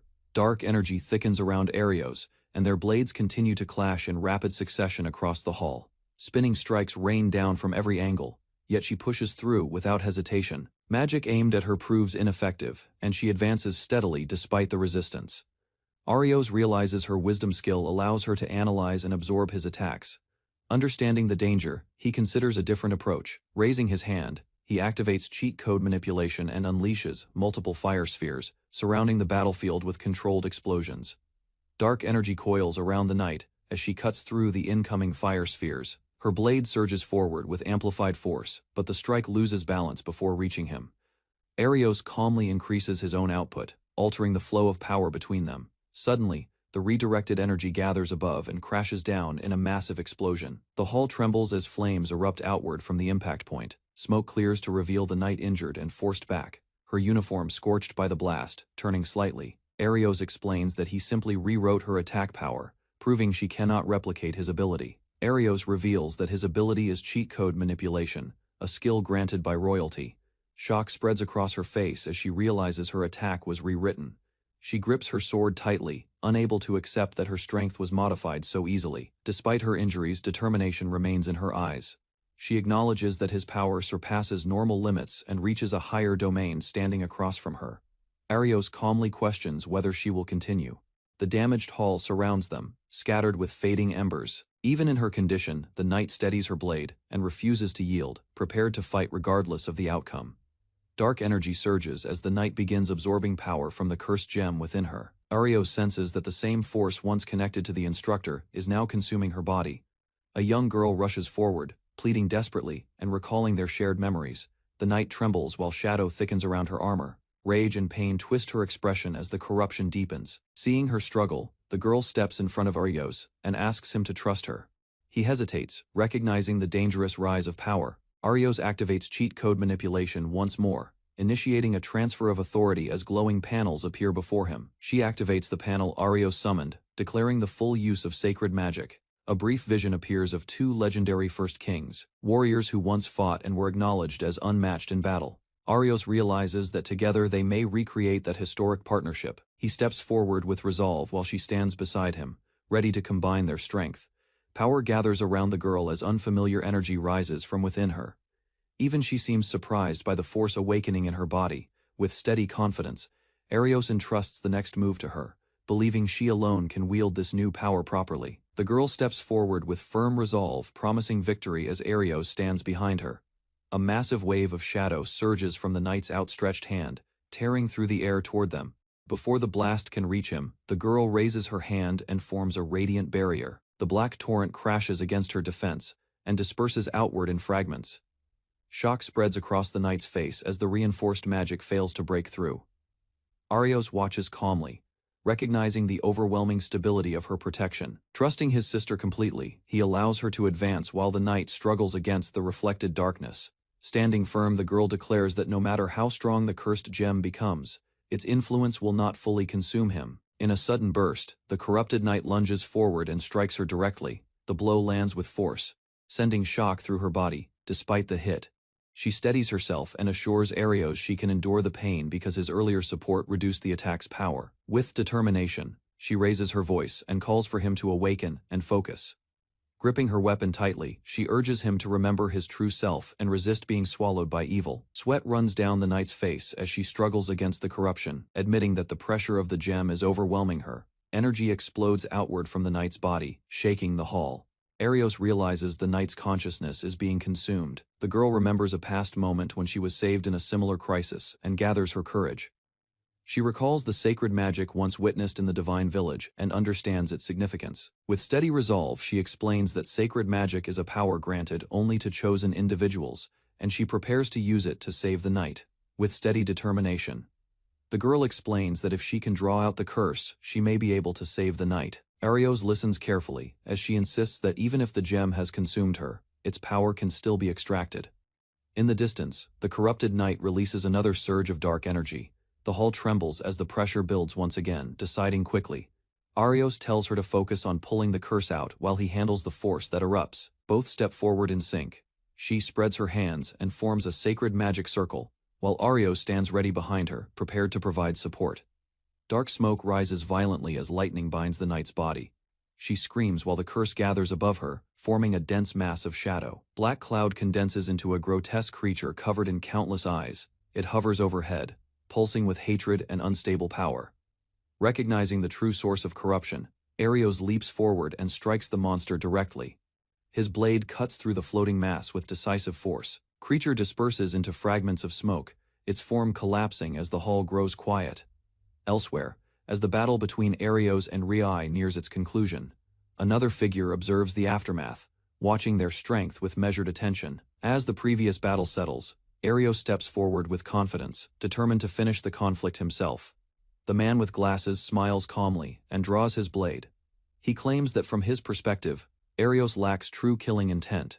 Dark energy lingers around the scene while the man declares he cannot lose to someone inexperienced. Suddenly, Arios feels pressure in his body and drops to one knee, surprised by the shift in momentum, questioning whether Arios can still fight in his current condition, and suggesting he grow stronger before challenging him again. Arios rejects the idea of relying on others, and declares he will defeat the enemy with his own strength. He charges forward with determination, while his ally moves in coordination beside him, launching a synchronized assault against the waiting opponent. Inside a stone hall, Arios and his ally engage a caped swordsman in close combat. Blades strike again and again as sparks scatter across the floor. Despite visible injuries, Arios remains upright, gripping his sword while tension fills the space between them. With sudden resolve, Silver Sword Saint is activated. Strength and speed surge through Arios, sharpening his movements and intensifying his presence on the battlefield. Driven by this power, he rushes forward and unleashes a fierce barrage that shatters the man's defense. One decisive strike cuts across the swordsman's chest. Blood sprays outward, and his body falls back, defeated by overwhelming force. The wounded swordsman stands trembling as a dark aura begins to gather around him. Black shadows swirl through the air and drift toward the man. Arios's companion steps closer, explaining that the stone absorbs surrounding magic and corrupts its host. She continues, warning that overwhelming power without reason leads to madness. Arios listens, trying to understand the danger forming before them. Suddenly, the swordsman lifts his blade with a distorted grin as dark energy surges violently around him, with unstable strength. He advances again, forcing Arios and his ally to brace for another desperate battle. Dark energy coils around the corrupted swordsman as he lunges toward Arios with a twisted smile. Without hesitation, Arios charges in and swings his blade. The enemy counters instantly, and a heavy strike crashes into Arios's side. The caped man presses forward and unleashes another blow. Arios's ally moves to defend, but the force of the attack overwhelms her guard and drives her down. Seizing the moment, the corrupted swordsman grabs the girl by the throat and lifts her off the ground. Held captive, she weakly signals Arios to retreat. He refuses, staring at the enemy while preparing himself for one final attempt to save her. Frustration fills him as he questions his own weakness and wonders why he cannot protect even one person important to him. A noble swordsman once stood before him in a grand hall, praising the potential of the Silver Sword Saint while observing him with calm confidence. The man explained that the blade carried a true purpose passed down through the McBaugh family. He spoke about righteousness and the duty tied to the sword, urging Arios to understand its meaning rather than chase strength alone. Back in the present, Arios steadies his breathing. Remembering those words, he gathers resolve, determined to stand again with a clearer heart. Doubt weighs on him as he questions why he sought strength in the first place, and whether his resolve was selfish. Tears mix with blood on his face while he grips his sword. Even with a wounded body, he decides that protecting someone precious matters more than his own safety. Silver Sword Saint responds to his will, releasing a radiant force that surrounds him and sharpens his stance. Energy flares beneath his feet as he commands the enemy to release her, standing firm despite exhaustion. The corrupted swordsman tightens his grip, but Arios launches forward, arm extended, driven solely by the resolve to save her. With renewed resolve, Arios dashes forward and unleashes a fierce sword technique. His blade cuts through the air and collides directly with the corrupted man's body. A violent explosion erupts from the impact. Dark energy bursts outward as the enemy screams, his chest struck at the core where the stone is embedded. The blast throws both fighters across the hall. Arios quickly regains his footing and rushes to his ally, as the smoke clears. Arios realizes the explosion harmed the corruption without damaging its host. Clenching his fist, he understands that his power manifests to counter darkness itself, not to destroy blindly, but to strike only what is evil. Arios lowers his blade and apologizes to his ally, admitting he finally understands the true purpose of his power. Dark energy continues to leak from the corrupted swordsman in the distance. Arios tells his ally to stay back while he handles the threat alone. Facing the enemy, he realizes the spreading corruption must be cut off at its source. The shadows gathering around the man confirm that the battle is not over. Raising his sword, Arios declares his intent to sever the darkness completely. Power gathers around him, controlled and focused.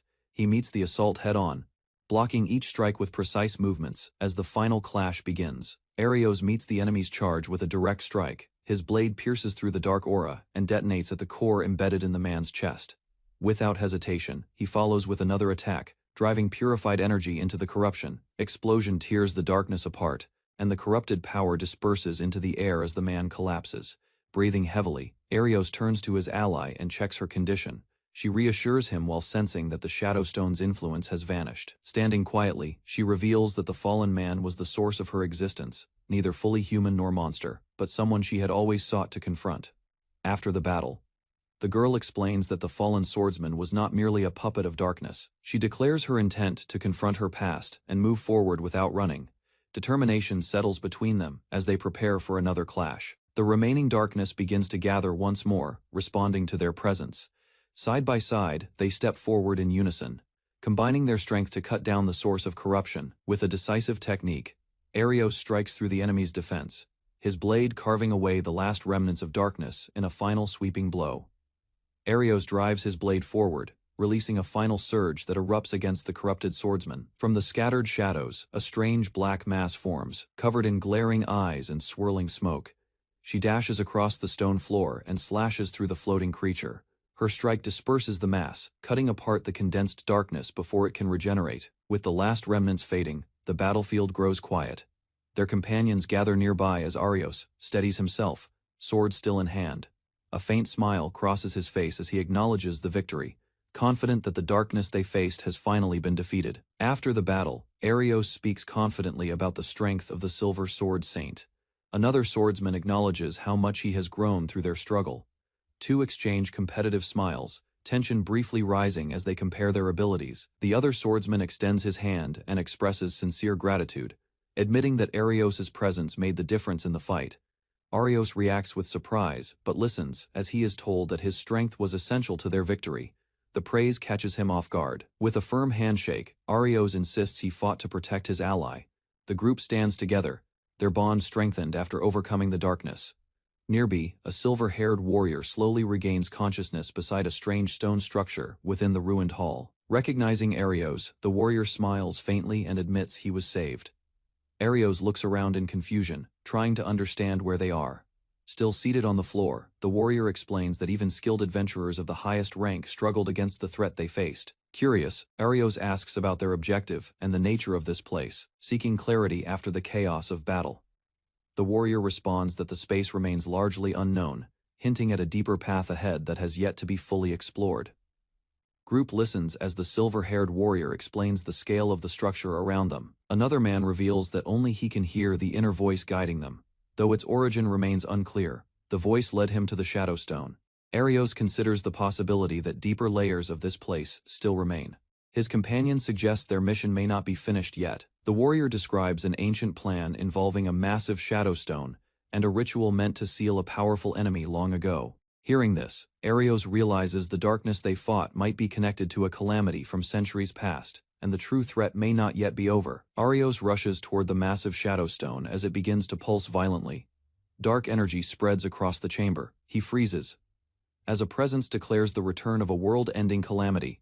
Shock fills his expression, realizing the sealed disaster has awakened once more. Inside the vast hall, a gigantic sealed door shakes violently as dark energy seeps from its center. Without warning, the door swings open, and a thick shadow floods the chamber.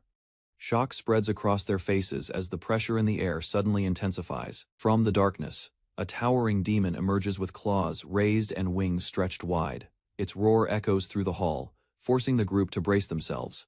Observing the creature closely, Arios understands that its strength surpasses their expectations. Despite her wounds, the princess advances with resolve, choosing to confront the demon alone so the others may escape. The demon lunges forward and grabs the princess in its massive hand. Arios turns in shock as her sword slips from her grasp, and her body is lifted into the air. Desperation fills Arios as he realizes his usual strength will not be enough. With steady focus, he triggers the skill. Symbols and unknown characters flash across his vision as the cheat code manipulation begins to operate. Light gathers nearby, revealing the figure of a former king. The presence radiates authority, surprising Arios. As the summoned power takes form, empowered by the activation, the princess breaks free and counters with force. The princess cries out as the former king stands beside Arios. With calm authority, he tells Arios to leave the battle to him. Demon tightens its grip, crushing its captive. At that moment, the king charges forward, cape flowing behind him, as he closes the distance. Confidence fills his expression as he prepares a decisive strike. Determination drives him to stake everything on one attack. A powerful slash cuts across the demon's body, forcing it backward. The impact shakes the hall, yet the king is thrown down from the recoil. Arios runs toward him, shocked to see the legendary figure wounded, despite his overwhelming strength. After the clash, Arios faces the former king and explains that a greater enemy stands behind the incident. Stepping forward, Arios urges him to survive and continue guiding the kingdom. His expression shows firm resolve as he entrusts the nation's future to him. The former king lowers his gaze, burdened by guilt and doubt. Though wounded, he listens carefully to Arios' words. With renewed spirit, Arios declares that he and his allies will handle the demon threat themselves. Standing together, the group prepares to fight as one, determined to defeat the enemy and protect the kingdom, blaming himself for allowing danger to reach the kingdom's future leaders. Though injured, he forces himself upright while the demon still looms nearby. He refuses to fall into despair, insisting that his wounds are not fatal. Arios kneels with his companions and forms a plan together. They decide to combine their strength and strike with everything they have. The demon steps forward again, roaring as it prepares another assault. Its massive frame blocks their path. Calmly, the king explains the creature's true nature and overwhelming power, warning that even a small nation could vanish in moments against such a being. With firm resolve, he raises his weapon and prepares to defeat it as a warrior of the world. His companions react with surprise, yet courage replaces their fear. Even in a serious moment, their determination strengthens as they choose to stand beside him. Watching them, the former king smiles with approval. He recognizes their growth and begins to place his trust in their generation. Turning slightly, he reassures Arios that his presence alone brings confidence to the battlefield, activates his cheat code skill once more, deciding to use every ability available as he readies himself for the final clash. Arios studies the floating interface and rewrites the battle's balance, amplifying his attack power while reducing the demon's strength. Energy surges through his body as he grips his sword and charges forward. His allies watch in surprise as the pressure in the hall shifts in their favor. Taking the lead, Arios dashes straight at the demon. The monster reacts, but its movements appear slower under the altered conditions. His blade strikes deeply into the creature's torso, releasing a violent shockwave that shakes the chamber. Without hesitation he follows, with a relentless series of slashes. driving the demon backward as its roar echoes in pain. Arios presses the attack, overwhelming the demon with rapid strikes. For a brief moment, he enters a state where its counterattacks fail to reach him. Raising his hand, he unleashes multiple advanced spells at once. Fire, water, and pure destructive energy crash down together. When the smoke clears, his companions stand ready behind him. The former king watches with clear satisfaction at Arios' growth. Suddenly, the demon rises from the rubble, its body still intact. Though damaged, it continues moving forward. Checking the status through his skill, Arios realizes the creature had been sealed for years and weakened over time. Arios scratches his head, while the former king remarks that the demon's power had once been far greater in the past. The king reflects that even with the cheat code in use, stopping such a devastating enemy so quickly is remarkable. Arios listens, slightly embarrassed by the praise. When asked how he managed to cast multiple spells at once, Arios casually explains that he simply adjusted the settings and tried it. Impressed, the former king acknowledges the sharp instincts and natural strength within his descendant. As the group regathers, they remain alert, aware that carelessness or excessive power could still invite unexpected trouble. The former king presents a radiant red gemstone, explaining that it is a divine gift. Arios watches closely, surprised by the object's presence. As the gem glows softly, the king assures them that their battle injuries will be fully restored. He gestures toward the massive door, and explains that this chamber once served as the prison where a great enemy had been sealed long ago. Questions arise about whether defeating the demon truly solved everything. Doubt lingers in their expressions. Pointing beyond the open door, the king directs their attention to a giant crystal deeper inside, its power seemingly diminished yet still significant. The former king explains that the massive red crystal was created by a goddess to seal away great enemies. He reveals that the barrier's power weakened because someone deliberately interfered with the seal. Considering the scale of the plot, Arios concludes that powerful allies and vast resources must have supported the scheme. King confirms that the enemy's goal was to restore the demon's strength and fulfill a long-held ambition. Finally, he states that the true mastermind is an otherworldly invader, a being from beyond their world seeking conquest. Overwhelmed by the explanation, Arios struggles to grasp the idea of countless worlds beyond their own. The former king explains that the invader once acted alone, which is why its presence went unnoticed at first. That timing allowed it to move in secret. With a calm gesture, he describes the enemy's ambition to break through dimensions and unleash chaos upon their world. Although the seal weakened both sides, he assures them the invader cannot immediately return. Recovery will take time. Suddenly, footsteps echo as new allies rush in, relieved to find Arios and the others safe. A young woman suddenly rushes forward and throws her arms around Arios. The sudden embrace catches him off guard as she clings tightly to him. Tears gather in her eyes while she admits how worried she had been. Facing such a powerful enemy left her anxious, despite his strength.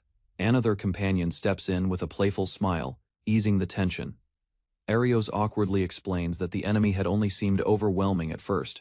Two women exchange firm words, each insisting her concern was justified after the dangerous battle. Their discussion ends with light teasing, and the group relaxes slightly, now that the crisis has passed. The former king greets a small mechanical being that appears in the chamber. He notes that it has changed after many centuries, observing it with calm interest. Arios turns to a young woman and asks how she managed to reach this sealed place. She explains that finding the hidden entrance had not been easy. Behind them, a hooded figure suddenly emerges. The unexpected presence shocks Arios and his companions. In the courtyard, Arios faces his companions as they question him about the location Yushi mentioned. Uncertainty crosses his mind as he wonders if Yushi truly meant to help them. Reaching out, the girl takes Arios' hand and explains her thoughts. Initial suspicion fades as she concludes the disturbance has likely ended. From the doorway, an exhausted priest steps forward and addresses Arios directly. He reports that the rescue unit's control system has collapsed. With a stern warning, the priest urges immediate preparation for combat. Realization settles in as Arios tightens his grip on his weapon. An unknown intruder appeared without warning while he was still in discussion, leaving behind a dark presence. After that moment, his memory became unclear. He admits he accepted the stranger too easily, and failed to notice the shadow manipulating events, until it was too late. Facing Arios, the priest confesses that from the beginning, trusting such convenient circumstances was a mistake. Arios considers the mention of a shadow stone, and the control of the rescue unit's seal. The situation now seems connected to the strange activity in the courtyard. Nearby, nobles exchange uneasy glances. Suspicion grows as Arios turns toward them. sensing that someone among them may be involved. He admits some truths must wait until they meet again, leaving Arios and the princess watching him carefully. Soon after, the figure begins to fade, explaining that although confusion remains, Arios and the others will likely return safely to their original world. Back inside the palace, Arios steps through a dark portal. He reviews the cheat code he used during the battle, checking the new ability he tested moments earlier. Later, everyone gathers in a grand room before the king. Relief spreads as it is confirmed that Arios and the others are safe. With calm authority, the king expresses gratitude and recognizes Arios as a true hero of the kingdom.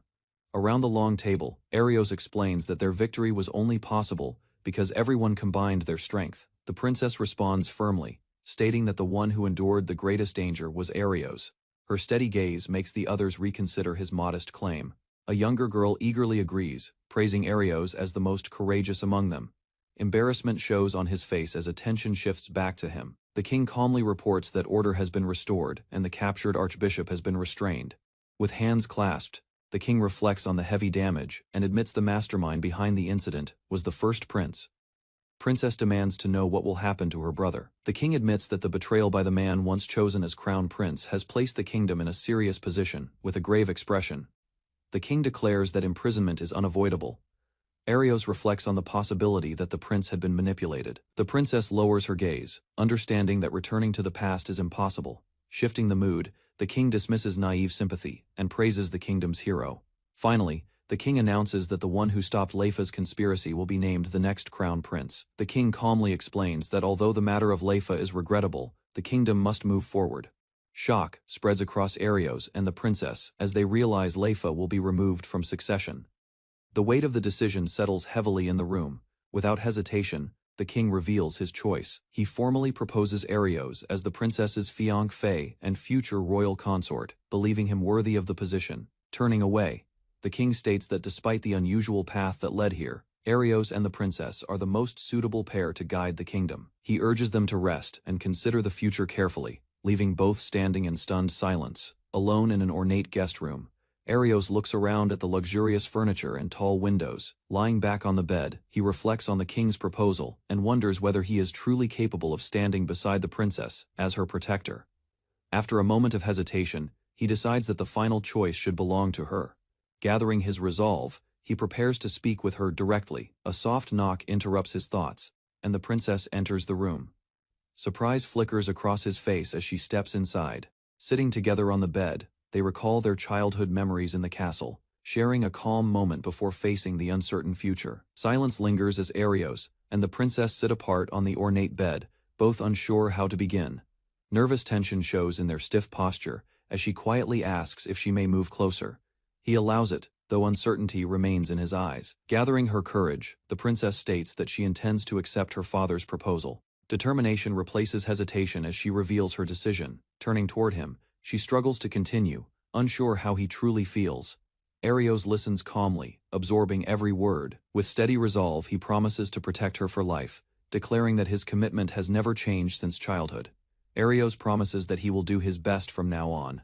Though he admits he is still inexperienced, he vows to support her with everything he has. Overcome with emotion, the princess suddenly throws herself into his arms. Startled at first, Arios carefully wraps his arms around her. He steadies her trembling shoulders, unsure yet determined not to let go. Through tears, she confesses that she had feared losing him and believed someone greater would stand beside her. Holding her close on the bed, Arios thanks her quietly, admitting that her presence has restored his confidence. The princess smiles softly, saying that if this is his sincere decision, she no longer needs reassurance.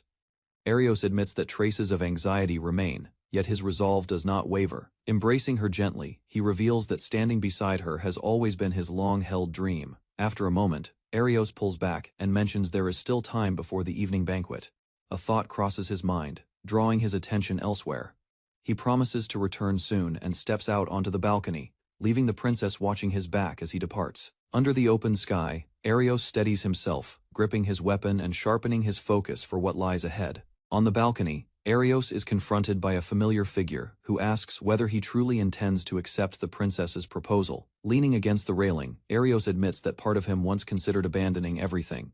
He confesses that being cast aside by his real parents left wounds that never fully healed. Even so, he understands that someone like Leon treated him as true family, Memories of his companions and their faith in him strengthen his resolve. Their encouragement reminds him he is no longer alone. With renewed determination, Arios declares that he will search for Leon and prove how far he has grown. Arios laughs lightly when his companion calls him strange. He admits their paths may differ, yet their goals remain the same. With steady confidence, Arios declares that he will become the princess's guard and travel across the lands to defeat powerful enemies. The companion responds with a grin, accepting that they are alike in spirit. Mutual respect forms between them as tension fades. Suddenly, the friend draws his sword and challenges Arios to a match. The playful mood shifts into focused rivalry. Under the night sky, both raise their blades and rush forward, ready to test each other's strength. Facing each other beneath the night sky, Arios and his rival declare their resolve. Both swear to protect the princess in their own way, entrusting her safety to their strength. Determination sharpens their expressions, while the challenge between them becomes real. Without further delay, they lunge forward at the same instant. Their blades swing with full force, neither willing to yield. Techniques of their respective sword styles collide in a burst of impact. The clash sends shockwaves through the air as sparks scatter around them. Sliding back across the stone floor, both regain their footing. Despite the strain, their eyes remain locked, ready for the next exchange. The duel ends abruptly when Arios' strike sends his rival crashing to the ground. Shock flickers across Arios' face as he steps closer to check on him.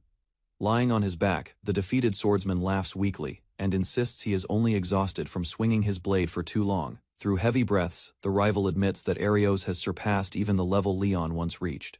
Footsteps approach, and the princess arrives on the balcony. Arios turns toward her while asking if healing magic should be used. Kneeling beside the fallen swordsman, she casts her spell. Moments later, he regains consciousness, embarrassed but relieved as the tension fades into laughter. After the duel, the mood lightens as Arios laughs in relief.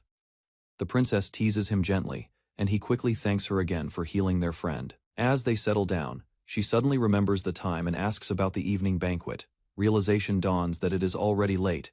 Footsteps echo from the corridor as two familiar allies rush onto the balcony. Arios turns in surprise when they call out to him. The newcomers excitedly mention seeing both the princess and the rival swordsman together. Flustered, the rival scratches his head and attempts to explain the situation. His embarrassment obvious, while the others watch curiously. Teasing continues as Arios tries to explain himself, while his companions call him strange with amused smiles. Suddenly, a knight interrupts and apologizes for intruding. His serious tone shifts the mood at once. The knight reports that an unusual phenomenon has been discovered in the outskirts of the capital. Moments later, they stand before a swirling dark portal embedded in a wall. Arios studies the distortion carefully, sensing something unnatural within. Beyond the entrance, rows of strange capsules line a hidden chamber, each containing a human figure. The shocking sight leaves the group staring in stunned silence. Inside the capsules, artificial humans created by the fallen rescue organization remain suspended, revealing the remnants of a forbidden experiment. Inside a cavern filled with tall pillars, Arios and his companions discover rows of identical girls suspended between the structures. Carefully, he lifts one girl from her place. Her body remains limp, showing no response. Close inspection makes it clear she was manufactured, not naturally born. Soon after, a report states these creations had fought beside the Royal Rescue Unit. Some soldiers recommend disposing of them to avoid future threats. After receiving life, one girl slowly opens her eyes. Movement begins awkwardly, marking her first moment of awareness. Witnessing her awakening, Arios concludes they cannot be treated as mere objects and decides they deserve protection. Arios faces the soldiers inside the cavern and argues that destroying the artificial humans may seem safest. Turning to his companion, he reassures her that there is no need for fear. Confidence shows in his expression as he prepares to explain his reasoning, calmly. He warns the soldiers that this incident may not be over. Future threats could arise, and relying on the kingdom's strength alone may not be enough. Gesturing toward the silent figures in the pods, he suggests that the awakened girls could become allies. When questioned about handling 100 artificial humans, Arios remains steady, convinced he can manage them under his command. Arios explains that he once defeated a monster powerful enough to destroy a small nation. His record proves he is capable of handling greater threats. Hearing this, the soldier begins to understand Arios' strength. Respect replaces doubt as he acknowledges the young hero's ability. Soon after, the soldier apologizes for his earlier hesitation, and promises to report everything to the Knight Commander. Later, a grand banquet is held at the castle. Long tables are filled with luxurious dishes while attendants serve the guests. During the feast, one girl reacts with amazement at the splendid meal. Arios watches calmly, pleased to see everyone safe and welcomed. At the banquet table, Arios and his companions enjoy the lavish meal alongside the king. Laughter and satisfaction spread as the dishes are served one after another. After some time, the king turns serious and raises an important topic. His attention shifts toward Arios, signaling a formal request. The princess speaks firmly, expressing her long-held thoughts. She declares her wish to dedicate herself fully to supporting Arios. In response, Arios respectfully states that he is still inexperienced, but promises to protect her with all his strength. Grateful for his sincerity, the king offers his thanks. The evening continues with a new understanding formed between them. She promises to support him from the royal capital and asks him to continue moving forward without worry. As the banquet continues, a knight recalls the unforgettable battle against a giant ogre. Laughter spreads, and the tense atmosphere from earlier fades. Closing his eyes, Arios reflects on the time he was driven from the Machba family. Memories of meeting strong allies and facing danger return to him. The king acknowledges that Arios has inspired many people, feeling humbled. Arios responds modestly, while the ruler offers an apology for past hardships. When the celebration nears its end, the king requests a private conversation, signaling that another important matter awaits discussion. Arios agrees to remain and listen as the king prepares to speak further. His expression shows calm attention, ready to hear whatever request follows. Inside a quiet chamber, the king and princess sit across from him. The atmosphere shifts from celebration to serious discussion. The princess asks why her father suddenly looks so determined. The king hints that an important matter must be addressed. Raising a magical device, the king explains that new defense measures have finally been completed. He studies the artifact carefully, while the king states it is one of the kingdom's strongest magical tools, capable of deploying a powerful barrier. King shifts the discussion to a more serious matter, and states that it concerns Arios directly. With steady eyes, the king asks whether Arios and the princess truly understand the identity of a certain person connected to them. The princess gestures calmly and asks Arios if he knows about her mother's past. The question deepens the tension in the room. Arios recalls faint memories of a village and tries to piece together what he knows. The king admits that the full truth remains unclear. Finally, the king reveals that the princess's mother was attacked and later disappeared, with no proof of her death ever found. The king declares that he believes the missing woman may still be alive. He presents new information and asks Arios to examine it carefully. A letter is handed over, containing a message that speaks of leaving this world and entrusting the princess to someone else. Arios reads it with confusion, explains that the handwriting belonged to the princess's mother, a wise and capable woman, adds that a member of the same organization may actually be her, though the truth remains uncertain. Arios struggles to accept that an ally could truly be the princess's mother, yet he cannot ignore the evidence placed before him. He admits that the explanation could make sense, yet he still feels a deep connection between the princess and the missing woman. Suddenly, dark energy gathers in the chamber and a hooded figure appears before them. The king demands to know how the figure bypassed the kingdom's barrier. The cloaked stranger dismisses the question and claims human defenses are insignificant. Arios steps forward, recognizing the threat. The intruder mocks humanity and questions whether he truly understands the power of beings from another world. Without hesitation, the hooded figure raises a hand and prepares to demonstrate overwhelming power, forcing Arios to ready himself for battle. In an instant, a crying infant appears on the table before Arios. Shock spreads across the room as no one understands how the child arrived. The hooded intruder reveals that this transformation is part of his power. He explains that he can rewrite information about a target. Realizing the danger, Arios concludes that memories and records have been manipulated. The enemy's ability far exceeds simple sealing magic. With a cold gesture, the intruder claims he can return the king to his original state at any moment. As the effect reverses, the princess rushes to her restored father. Arios stands ready, understanding that this battle now threatens everything around them. Hooded figure declares that this overwhelming power belongs to someone from another world. Across the long chamber, Arios confronts the intruder and demands to know if he remembers rewriting the princess's identity as the first prince. He accuses the enemy of exploiting a young heir who once admired him and wished to protect the kingdom's future. Drawing his sword, Arios states that even if the opponent is far stronger, he will fight to defend the princess from further manipulation. The cloaked enemy smiles with interest, intrigued that Arios would challenge such power after witnessing its true extent. Dark energy surges around the hooded enemy as he declares himself the only one in this world who can manipulate the code. Blades collide across the long table. Arios braces himself and counters, but the intruder blocks each strike with unnatural precision. In an instant, the enemy vanishes and reappears behind him.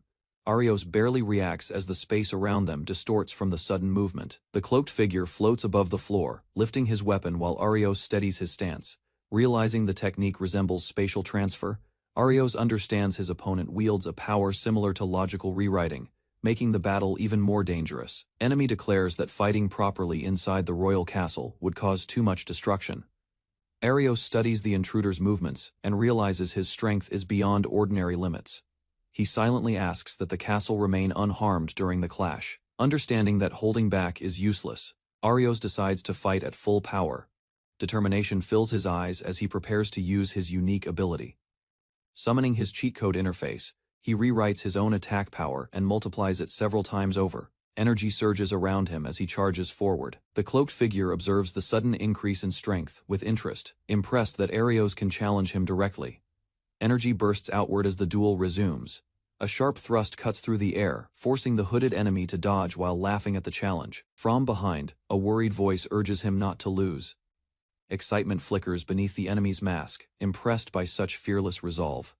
Steel clashes in midair, a powerful charge drives forward, creating a violent shockwave that rattles the chamber. Landing lightly, the intruder praises the strength of that strike, yet claims it is still simple power.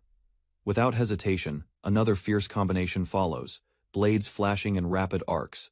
Sparks scatter as both fighters exchange relentless blows, neither willing to yield. Explosive impacts erupt across the hall as blades carve sweeping arcs through smoke and debris. Rubble settles briefly, revealing cracked stone between them.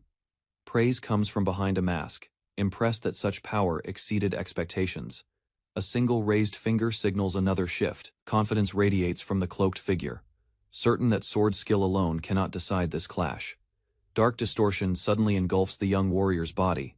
Black energy coils around his limbs, freezing movement and swallowing the enhanced strength he summoned. Calm laughter echoes as the intruder declares that every move had already been anticipated, leaving his opponent trapped within rewritten rules. Dark energy gathers around the hooded figure as he explains that no matter how strong a sword is, he can rewrite the target's information. He states that he will not kill his opponent, only alter him like before. Anger rises, but resistance grows harder. Black distortion tightens around the young warrior's body, restricting movement. Across broken stone, Arios confronts a hooded enemy.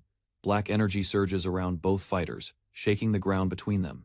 Sweat forms on his face as he senses interference with his red code. Control slips from his grasp, and the advantage he relied on vanishes. Attempting to trigger cheat code manipulation again, he finds no response. The masked figure remains steady, while Arios struggles to access his ability. Instead of forcing it, he calms his breathing and sharpens his focus. A subtle shift occurs in his awareness. Memory of the Oracle's blessing surfaces, revealing a hidden condition behind the enemy's strength. Behind him, the former sword saint and the Oracle goddess observe calmly. Their past preparation for conflict in another world now becomes clear in Arios's mind. The masked enemy acknowledges the goddess's involvement, recognizing the depth of her arrangement. Without hesitation, he launches forward, gripping his sword tightly. Determination overtakes doubt as he closes the distance in a direct charge. A swift upward strike cuts through the air. Steel meets resistance as his blade lands cleanly against the opponent. Cracks spread across the enemy's mask and chest armor. Fragments break apart, exposing damage that cannot be ignored. A hooded woman steps forward as her disguise falls away. The princess reacts in shock, while the woman reveals a calm and confident expression. Arios realizes the true identity of the enemy standing before him. The name confirms his suspicion, linking the battle to a larger scheme. The woman admits her plan has been disrupted, and accepts that the situation has changed. She explains that the seal on Vanius has been undone, and that the otherworlders have already been sent back. With her back turned, she declares her decision to greet them properly after abandoning the plan for human subjugation. The woman lightly snaps her fingers, smiling as if the outcome is obvious. The princess protests, unable to accept talk of humanity's subjugation so casually dismissed. Without further explanation, the woman turns and walks down a grand corridor. While moving ahead, she explains that many centuries have passed, and that those who once interfered are gone. She stops briefly and states that Arios must protect the kingdom. Confidence in his resolve appears to guide her decision. With a final glance over her shoulder, she tells them to prepare for what is coming before quietly taking her leave. Light gathers around the woman as she prepares to depart. She assures them that Arios's father still lives and tells them to look forward to their next meeting. Silence follows her disappearance. Arios lowers his sword and admits that their opponent was far stronger than expected. Concern spreads among the group as they process what just happened. The princess calls out softly, still shaken by the revelation. Overcome with relief, she rushes forward and embraces Arios tightly.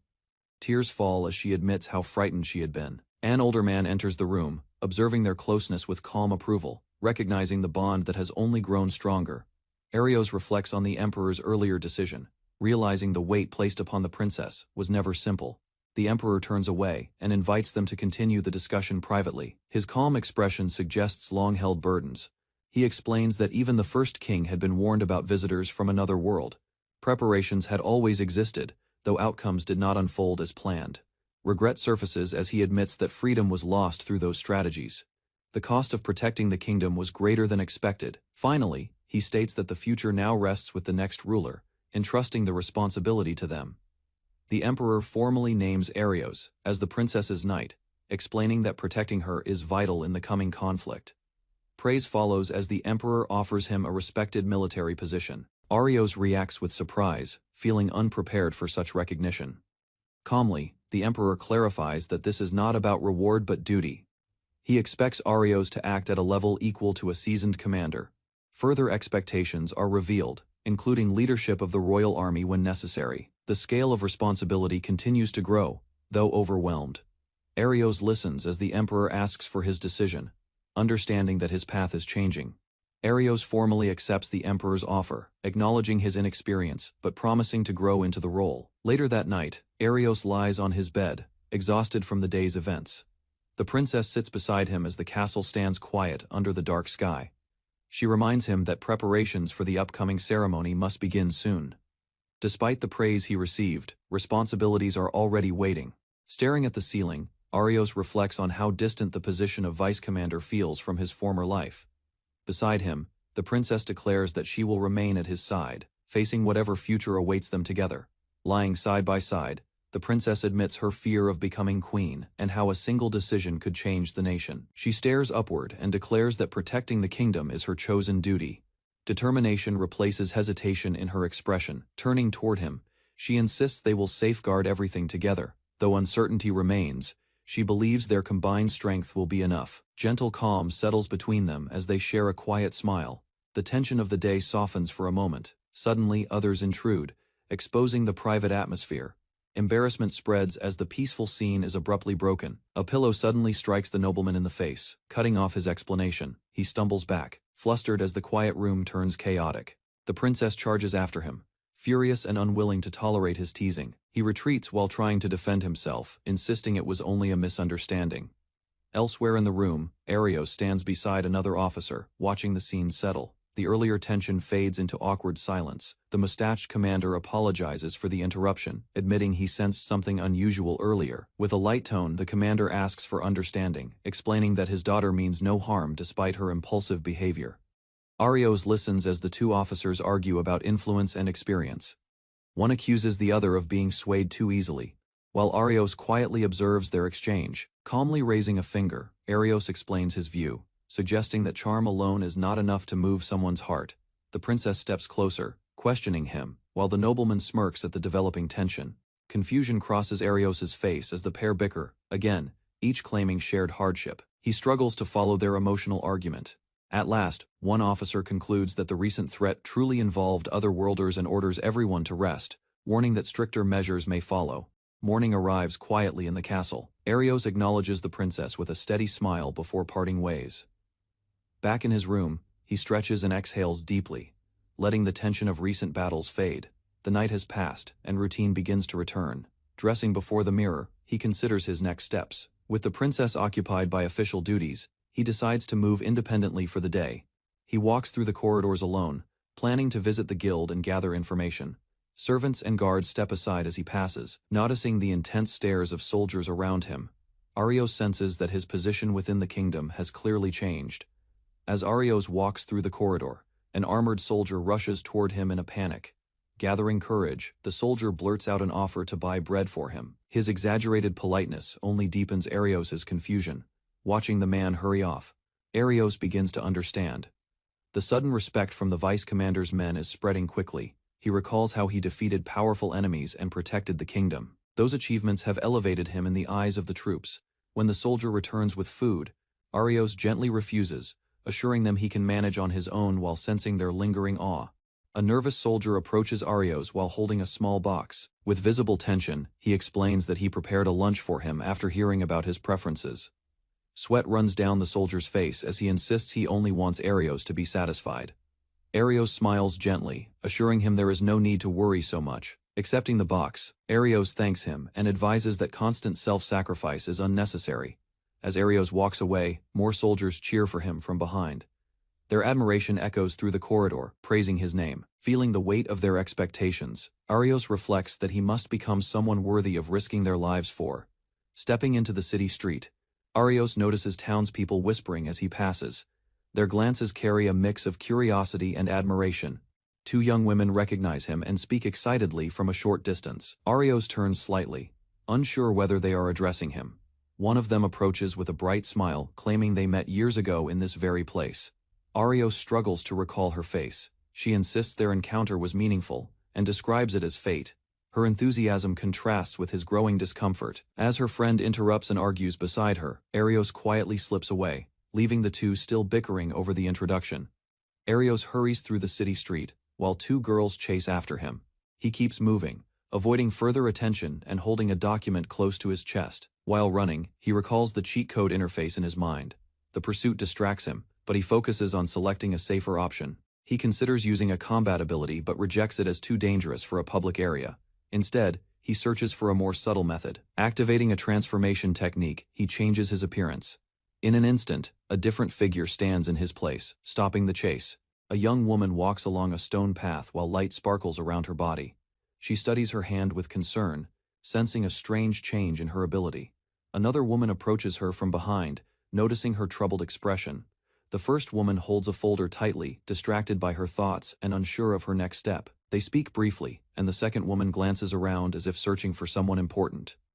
The two women hurry away in that direction, leaving her standing alone. She watches them disappear, then exhales and continues forward by herself, watching people pass. Men nearby glance at her more than before, yet their eyes slide away as if they barely recognize her presence. Rising from her seat, she adjusts her outfit and confirms her skill is active. The manipulation of perception has altered how others see her, proving the power works as intended. A man calls out after being ignored. She turns calmly, realizing he can no longer clearly perceive her identity. Recognition dawns on her as she remembers his past actions and reputation as a reckless adventurer. When he steps closer with bold intent, she shifts aside, avoiding his reach while remaining composed. The man suddenly grabs her arm and pulls her closer, trying to lead her away. She stiffens in surprise, but does not panic. He tightens his grip and boasts about his strength. She studies his arm calmly, noticing the lack of real training behind his confidence. With a small shift of balance, she drops her weight and forces his hold to loosen. His control slips as her body moves with precision. Anger flashes across his face as he reaches again. Ignoring her discomfort, her expression hardens, patience running thin. In one swift motion, she pivots and delivers a clean kick. The impact sends him crashing away, ending the confrontation instantly. Her kick launches him across the plaza, smashing him into a wall. Dust and debris scatter as bystanders stare in shock. Whispers spread through the crowd while he struggles to stand. She lowers her gaze, aware that the scene has drawn attention she did not want.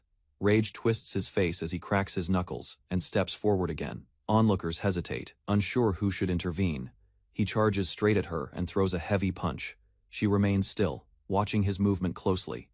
Impact knocks her backward across the ground. Sliding to a stop, she quickly reassesses the situation and prepares to respond.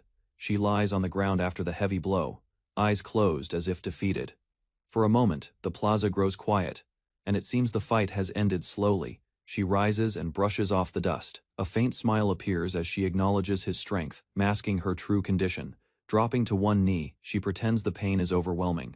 Her breathing looks uneven, creating the impression that she can no longer continue. Before he can celebrate, a young man rushes in and confronts him, anger clear in his stance. The newcomer checks on her with concern while the attacker retreats under pressure.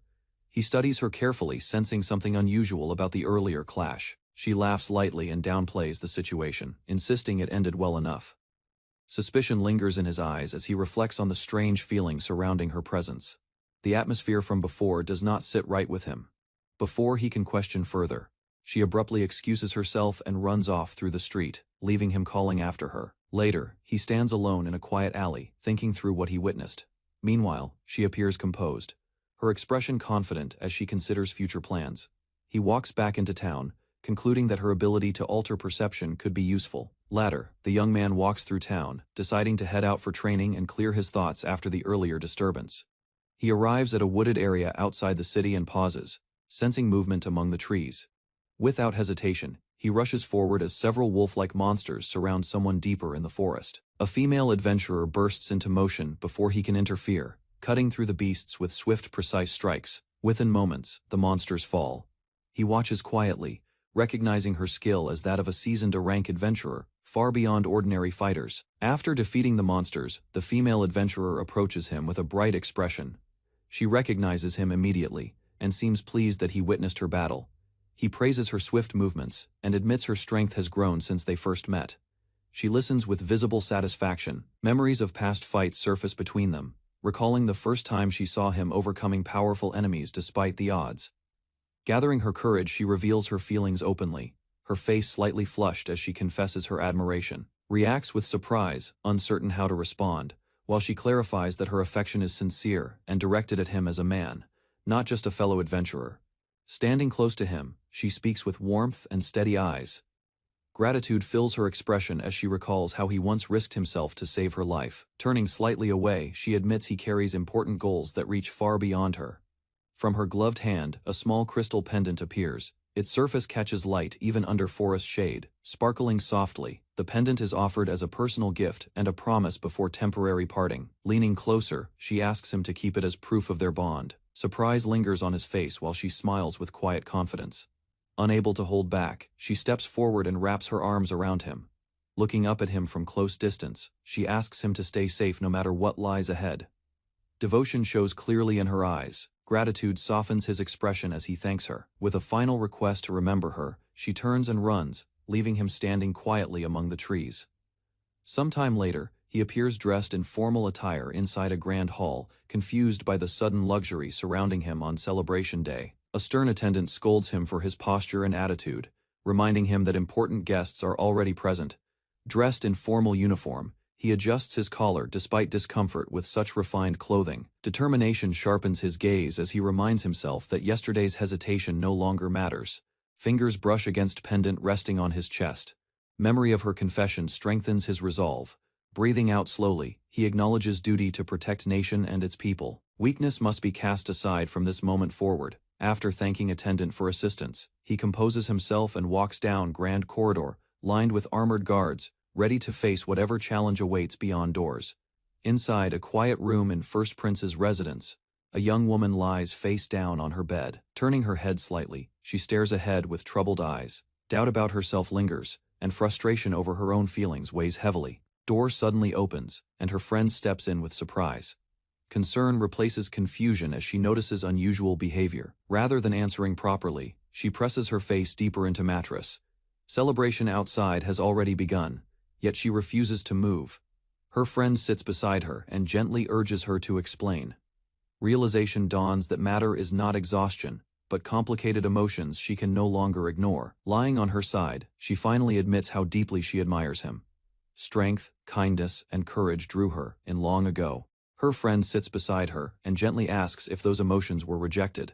A quiet nod confirms heartbreak she tried to hide. After a brief silence, her friend stands and heads for door, reminding her that others are waiting and celebration will not pause. Before leaving, she adds that his presence would make the event brighter. With a firm tone, her friend points out that both of them care for him, and wishing to stand beside him openly is nothing to be ashamed of. She hesitates at the doorway, still uncertain about stepping outside. Encouragement from her friend pushes her forward. After a brief sigh, resolve replaces doubt.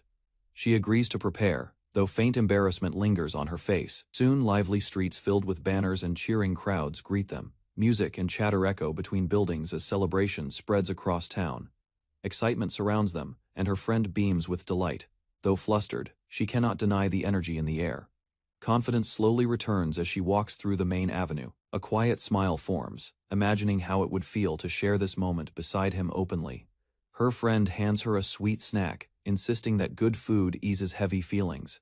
She accepts it reluctantly, still wrestling with doubt. One careful bite melts on her tongue. Surprise softens her expression, and a small smile replaces earlier gloom. While walking through lively street, her friend mentions that the royal procession will soon begin. Mention of him makes her tense again. After a brief pause, determination rises in her eyes. Running away would only deepen regret. Moving forward with crowd, she presses a hand against her chest and steadies her breathing. Grand castle towers over gathered citizens, its walls echoing with cheers. She stares at the scale of the event. Excited voices ripple through the crowd as people anticipate his appearance. Some whisper about seeing him up close and capturing a glimpse of his charm. Embarrassment flickers across her face, yet pride rises as she admits she noticed his brilliance long ago. With steady breath, she smiles and offers quiet congratulations to both of them, accepting reality with surprising calm. High above, he steps onto the balcony beside another figure and raises his hand. Thunderous applause surges upward as celebration reaches its peak. From the palace balcony, Arios and Princess Layla greet the citizens below. Their raised hands draw loud cheers as the crowd celebrates their safe return and recent victories. Within the gathering, a young noblewoman observes them carefully. The intense atmosphere surrounding the pair catches her attention. A closer look reveals a subtle glow near the princess's chest ornament. Surprise crosses her face as she senses an unusual force connected to him. Quietly, she considers how he once dominated battles alone. Doubt forms as she rethinks the source of that strength. Calmly, another woman reveals that a special accessory from the princess enhances Arios beyond ordinary limits. The noblewoman softly calls Arios' name, while another woman explains that he carries strong feelings for Princess Leela. A faint smile forms on the noblewoman's face. She realizes she once stood closest to him, yet he has chosen a path that leads farther away from her. Determination replaces hesitation. With firm resolve, she decides to continue supporting Arios no matter how distant he becomes. Up on the balcony, Arios waves again to the roaring crowd. The princess watches the people with calm composure, while he struggles to match her ease. Teasing lightly, she points out his stiffness. Embarrassed, Arios laughs awkwardly as she reminds him that she will guide him properly. Facing the roaring crowd, Arios reflects that this moment represents the path he once aimed for. With eyes closed, he recalls his true dream. Becoming a sword saint was never only about strength, but about standing behind her and protecting her future. Resolve fills his expression, though he admits he has not yet reached the level of a true master. He swears to continue forward regardless of hardship. Leela answers with quiet gratitude. Encouraged by his determination, she promises to do her part as well. Their exchange is interrupted when the king appears behind them, acknowledging their growth with visible pride. The king speaks gently to Layla, expressing pride in her growth as both a princess and his daughter. She answers with humility, crediting her progress to his guidance and support. Standing between Arios and Layla, the king prepares to address the nation. He reminds Arios to remain calm and follow the planned proceedings. Arios stiffens when asked if he is ready. After a brief pause, he steadies himself and declares that his heart is prepared. Facing the citizens, the king introduces himself formally and greets the gathered crowd with dignity. He continues by reflecting on recent events, admitting his own failures and promising to lead the kingdom with renewed resolve. The king raises his hand and announces that two promising young figures have stepped forward to protect the kingdom. With pride, he presents Princess Layla as the brave second princess, who stood against danger and prepared to defend the realm. After a brief pause to gather herself, Layla steps ahead. Strength fills her expression as she formally introduces herself and pledges to serve the nation faithfully. Cheers erupt from the people below, welcoming her with excitement and renewed trust. The king continues, explaining that another young hero has also risen to support her, no longer dismissed by his former title, but recognized for his true worth. With a steady posture, the young knight stands tall as his name is declared before the nation. Recognition spreads through the crowd. Citizens shout in excitement as they realize the once dismissed noble has returned in honor. Closing his eyes briefly, Arios reflects on the past. The day his family cast him aside feels distant compared to the overwhelming celebration before him. Stepping forward, he introduces himself formally and thanks the people for gathering in such numbers. Firm resolve fills his voice as he vows to devote himself to the role of royal knight, promising to fulfill his duty despite his remaining shortcomings. Arios finishes his formal greeting, expressing his wish to serve the people faithfully. Thunderous applause rises from below the balcony. the king and Princess Layla stand beside him while countless hands lift in celebration. Emotion settles within him as he reflects on the long road behind him. Though far from becoming a true sword saint, he feels grateful to be accepted by the kingdom. A nearby attendant nervously signals that it is time to proceed. Arios gathers himself and turns forward once more. Placing a hand over his chest, he announces that he has one more important matter to share with everyone. Arios announces the formation of a new order to support the Royal Knights, rather than replacing existing members. This group will strengthen the kingdom by using their unique abilities together.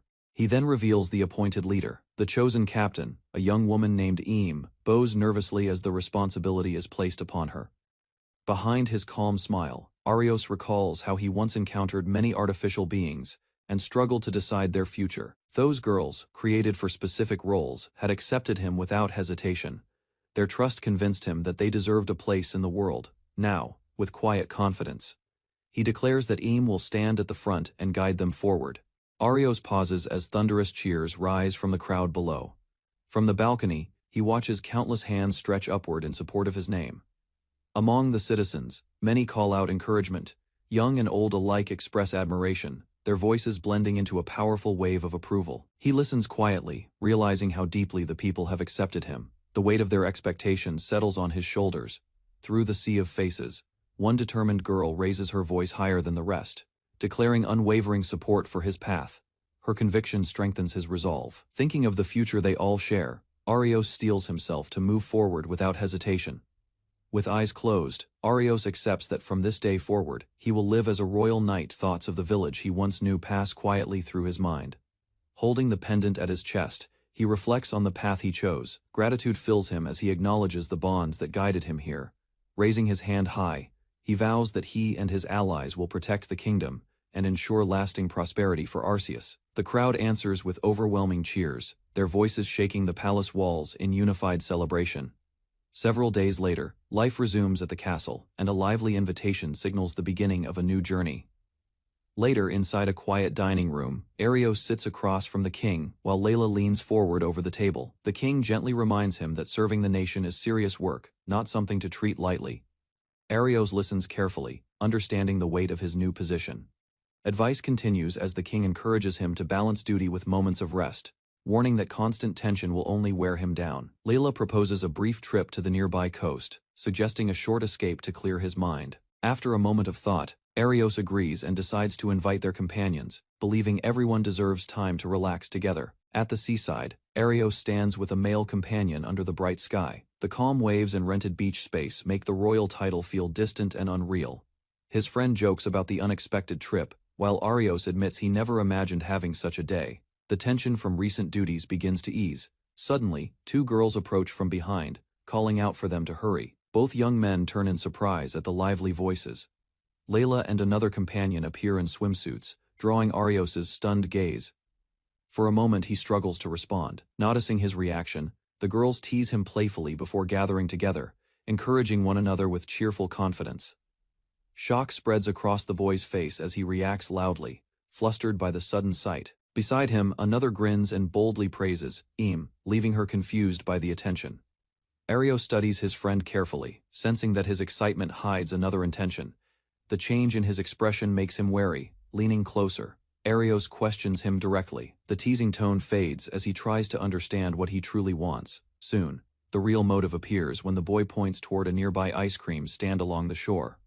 With forced casualness, he invites Eam to visit the stall together, while she stares at him in mild surprise. Eam hesitates at first, surprised by the invitation, but quickly gathers her courage and agrees to go together, without wasting time. The two of them run toward the ice cream stand near the stairs. Arios watches from behind, amused by their sudden burst of energy. Layla observes the scene calmly and comments that the boy is more straightforward than expected. Arios exhales, admitting the boldness caught him off guard. From a distance, the pair reach the vendor and begin ordering, their figures small against the bright shoreline. Shie adds that, despite his pushiness, he does not seem like a bad person, while Arios listens with a thoughtful expression. A teasing remark draws a wry smile from him as he recalls how stubborn his friend can be. Realization settles in as he considers how closely those two resemble each other. Shared rejection may be reason enough for understanding to grow between them. From nearby, Layla quietly agrees that both carry emotional scars. Perhaps this meeting at the shore could help ease those wounds. By the ice cream stand, awkward conversation turns lighter, while flavors are chosen and paid for. Smiles replace tension as sweetness softens earlier nerves. Watching from a short distance, two companions seem satisfied with how smoothly things unfold. In a distant port town, ships rest quietly along the harbor, while armored guards move through the streets. A sense of change begins to spread in the shadows. Inside, a nearby building, a lively young woman works behind a counter, unaware that larger events are slowly unfolding beyond her view. Far away, a confined figure sits behind iron bars as the tide turns. Meanwhile, at the beach, carefree moments continue. Not knowing the story is about to shift dramatically. In the courtyard, Arios practices alone, repeating his sword swings with steady focus. A week has passed since his return to the capital. The next morning, Maria, the maid, who followed him from the old castle, approaches with breakfast. She carefully sets down a large meal prepared for his recovery. After training, he eats quietly and restores his energy. Satisfaction shows in Maria's expression as she observes him. Discussion turns to recent battles and unknown enemies moving in the shadows. Determination fills Arios as he resolves to protect everyone and remain undefeated. Maria reminds Arios of a promise and speaks seriously about his connection with the princess. Without warning, she reaches up and presses his cheeks firmly. Shock spreads across his face as he freezes in place, unsure how to react to her sudden action. After releasing him, Maria smiles calmly and remarks that even if he becomes stronger, his nature will not change. Embarrassment lingers as he rubs his face. Composure returns as she advises him to stay cautious, warning that danger could appear anywhere.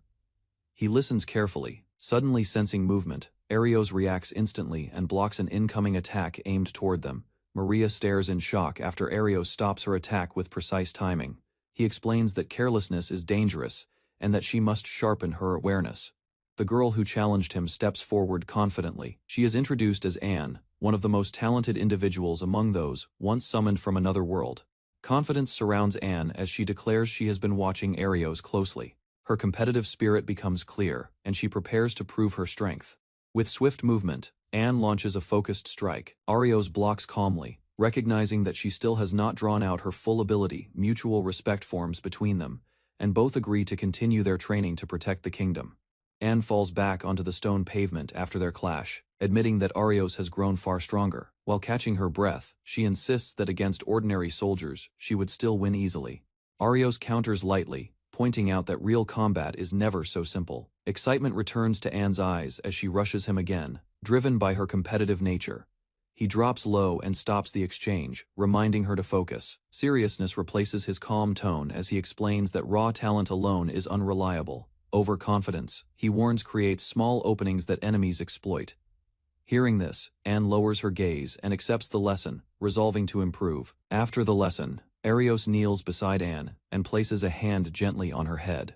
He tells her not to rush, assuring her that she is steadily improving. Blushing, Anne admits she struggles to control her growing feelings toward him. Confusion mixes with embarrassment as she wonders how she should handle them. Before Arios can respond, Maria suddenly appears between them. With a bright smile, she interrupts the moment and lightly pulls Anne closer.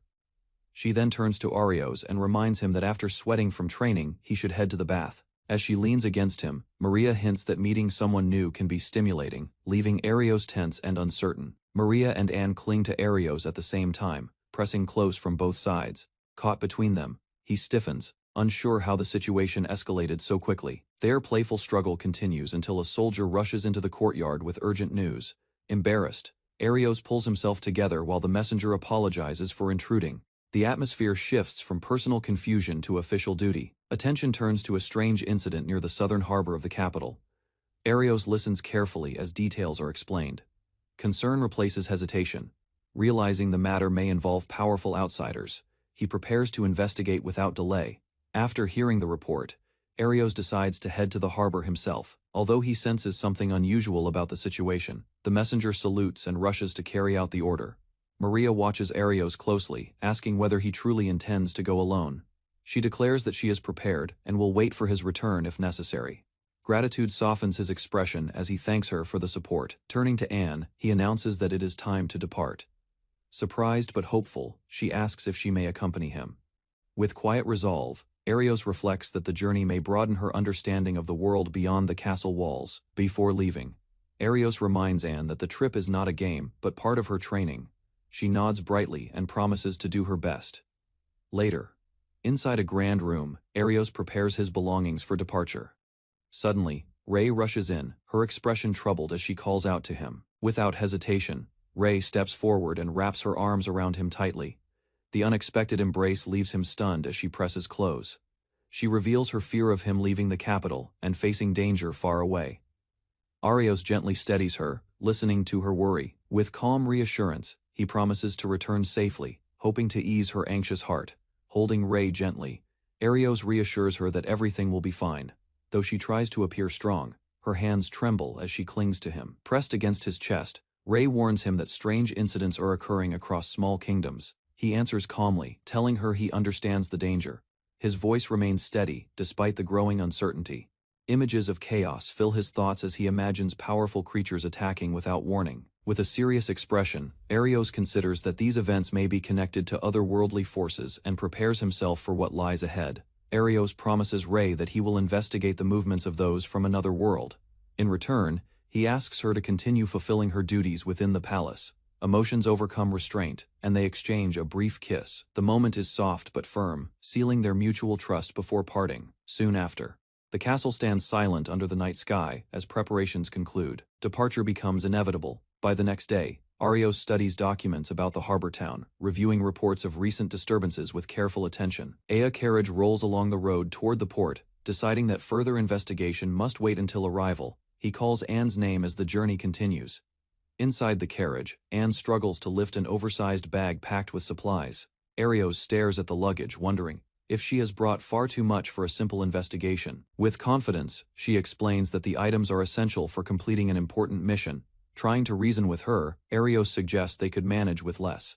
Anne argues that proper preparation prevents trouble later. Suddenly, the carriage jolts violently. Losing balance, she falls forward and crashes directly into him, forcing him back against the seat. Pressed awkwardly against her, Arios feels an odd sense of familiarity in the flustered silence. As the carriage continues onward, flustered from the fall, Anne apologizes softly while still close to Arios. He tells her not to worry, though the awkward tension lingers between them. Regaining composure, Arios decides to step outside the carriage to check the situation. He mentions that something feels off and leaves Anne inside.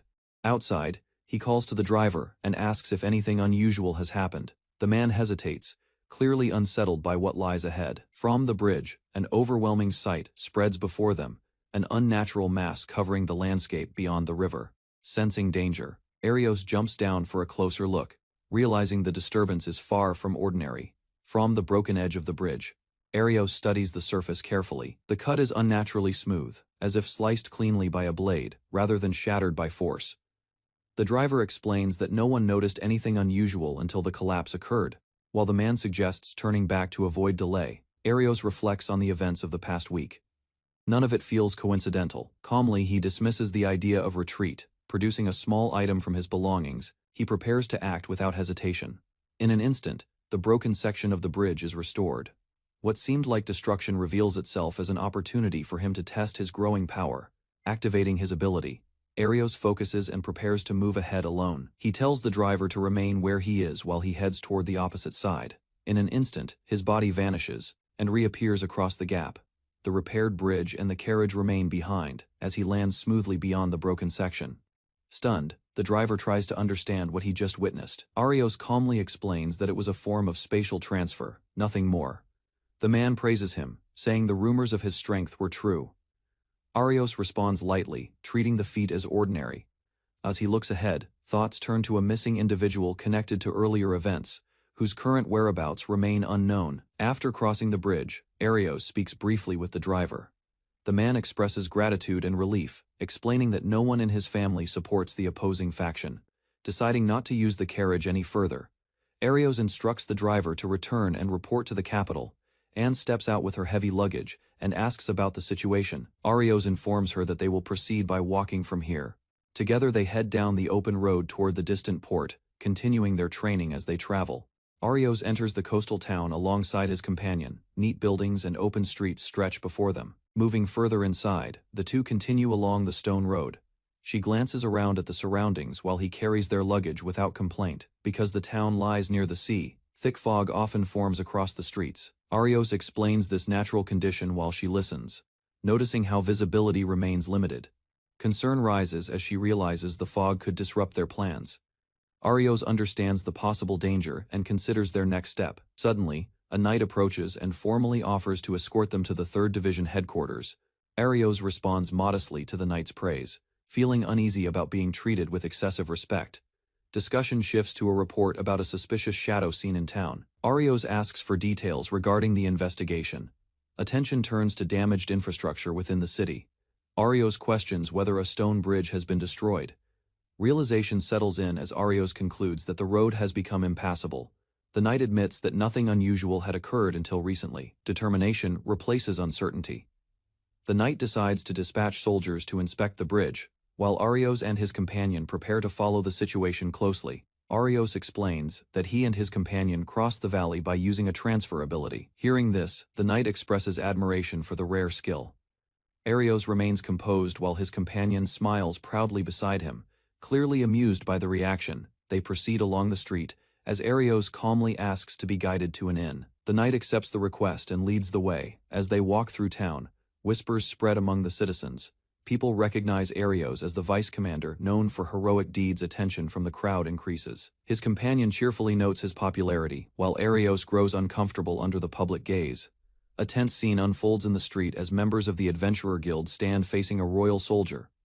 The atmosphere suggests conflict between the guild and the kingdom's forces. Large gathering fills the background in Arios' thoughts, reminding him of past unrest in another village. After the guild members withdraw, Arios discusses the destroyed stone bridge with the knight. Soon, they arrive at a well-prepared residence arranged for their stay. The building stands neatly maintained, reflecting careful planning. Inside, a line of staff members bow deeply to welcome Arios as vice commander, formally pledging dedicated service during his visit.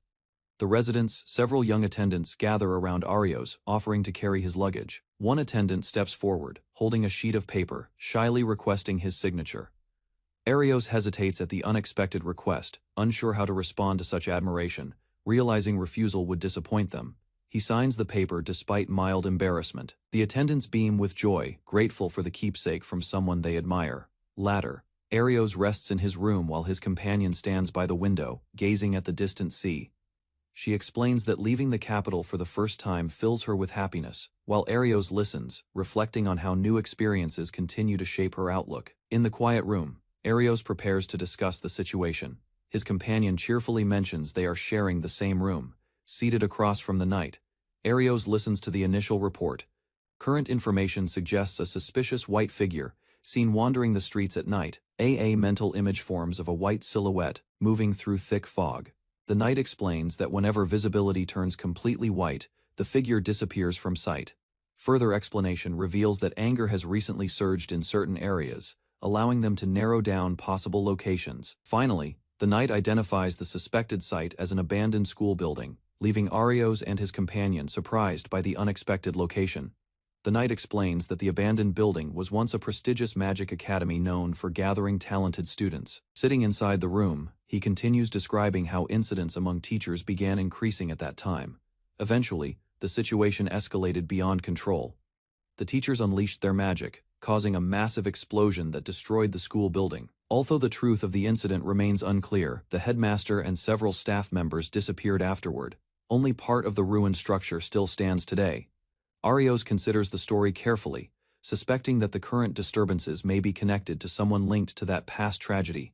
He stands from his seat and decides to investigate immediately. He suggests that confirming the situation in person may reveal important clues. They arrive before the abandoned magic academy. The massive structure looms behind locked gates, its damaged exterior creating an uneasy atmosphere. As they approach, his companion hesitates, sensing something unusual. Arios calmly explains that the presence feels like a lingering spirit rather than a living person. Focusing on the building, Arios detects unstable magical energy gathering near a specific section. After assessing the risk, he concludes that the strange disturbance likely originates from within the old school building and prepares to move closer. His companion straightens her posture and declares her determination to act bravely as a member of the 3rd Division. Arios glances at her with concern and suggests she return if the situation becomes dangerous. Two unfamiliar women suddenly appear near the academy grounds. Their presence surprises the group, and the atmosphere tightens immediately. Observing their stance and equipment, Arios recognizes them as capable fighters. The knight questions their purpose for being there, sensing tension rising between both sides. One of the women firmly declares that protecting the town is their responsibility, insisting that the royal army has no authority to interfere. Tension rises as the knight insists that cooperation is necessary. Arios remains calm, recognizing that open conflict between the army and adventurers would only worsen the situation. One of the women mocks the idea of working together, questioning the army's intentions. The knight responds firmly, arguing that unity is required to face the unknown threat. Seeing the exchange turning hostile, Arios reflects that arguing further would be pointless. Stepping forward, Arios politely introduces himself and points out the strange presence surrounding the academy. He states clearly that uncovering the identity of the suspicious figure troubling the town is his priority, hoping to shift their attention toward solving the crisis together. Arios and his companion watch as they head toward the academy entrance, without waiting for approval. Frustration shows on his companion's face as she worries about reckless action. Arios remains composed and studies the tension between the adventurers and the royal forces. He reflects that hostility between both sides has been building for some time. After sensing a strong wave of unease, Arios decides they should follow. The knight and his companion move with him, aware that something unpleasant may happen. As they approach the academy building, a strange sound echoes from within, confirming that the disturbance inside is growing stronger. Arios hears a scream from inside the academy and immediately rushes forward. Realization strikes him that the voice belongs to the adventurers who entered ahead of them, reaching the damaged interior. He stops in disbelief as cracks spread across the walls. The atmosphere feels unstable, and tension rises sharply. Beyond the broken hall, numerous horned monsters surround the two women. Their weapons are raised, and a dark aura fills the room as the creatures close in. The adventurers struggle to defend themselves. One has already fallen, and the other fights desperately despite exhaustion. Observing the scene carefully, he notices strange shadows cast along the floor. Arios realizes the monsters were not present moments ago. He concludes that they must have been transferred through the power of the Shadow Stones. Sensing danger, he moves in front of his companion and the knight. All three brace themselves as heavy footsteps approach from within the hall. Large horned creatures surround them on the staircase. Weapons clash as the group prepares for direct combat inside the ruined academy. The fierce woman swings her blade to protect the fallen adventurer, while Arios evaluates the situation. Activating his cheat code manipulation skill, Arios summons an ancient weapon to shift the battle and calls for support as light bursts across the chamber. A small mechanical figure emerges from the burst of light.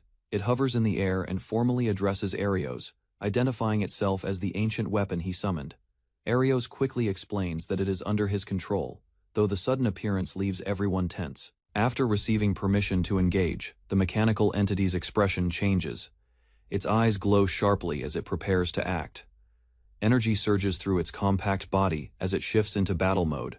The air vibrates from the power released inside the ruined hall. In a flash of speed, it launches forward and strikes the giant orcs with overwhelming force.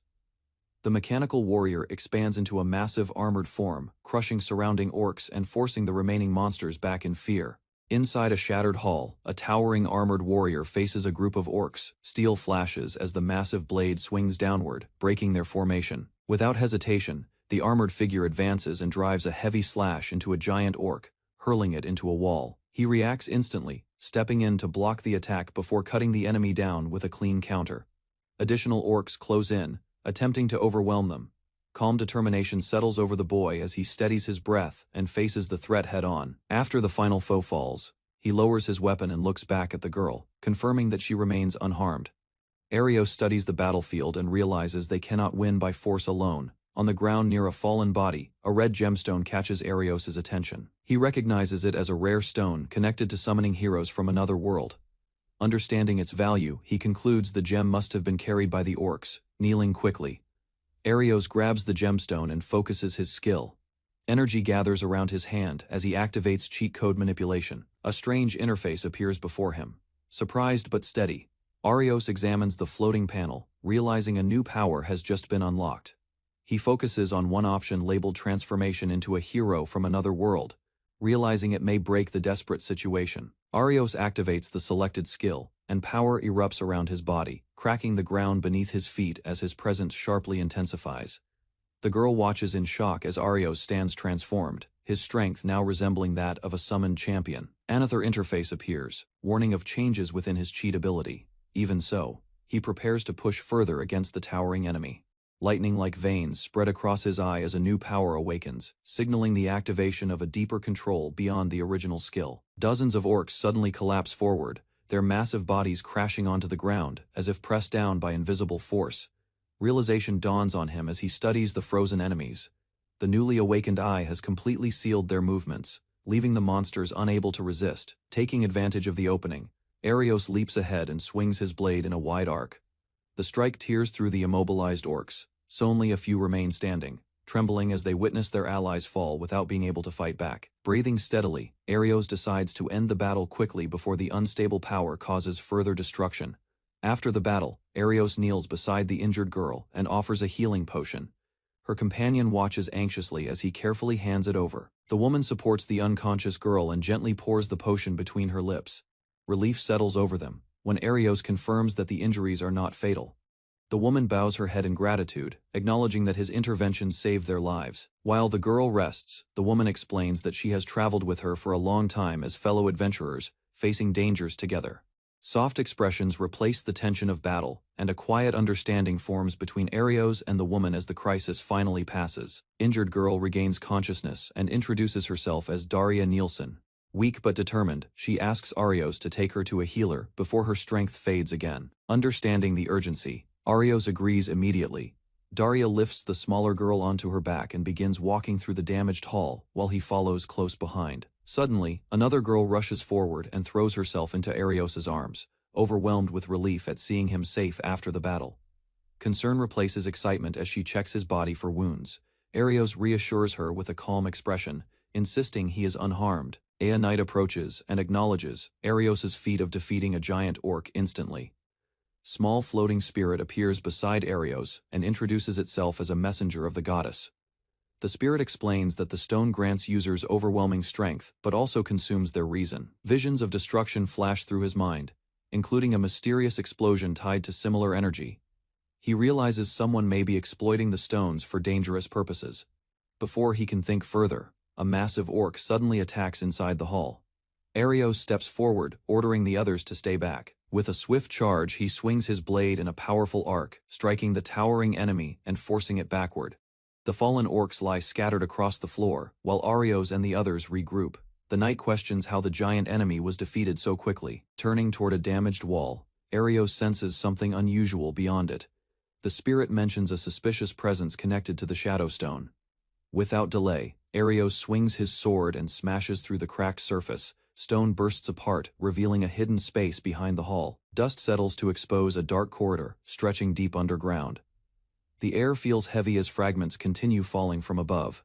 Staring into the passage, Arios senses energy similar to the one controlling the orcs. Realizing the source lies ahead, he prepares to move forward standing before the dark corridor.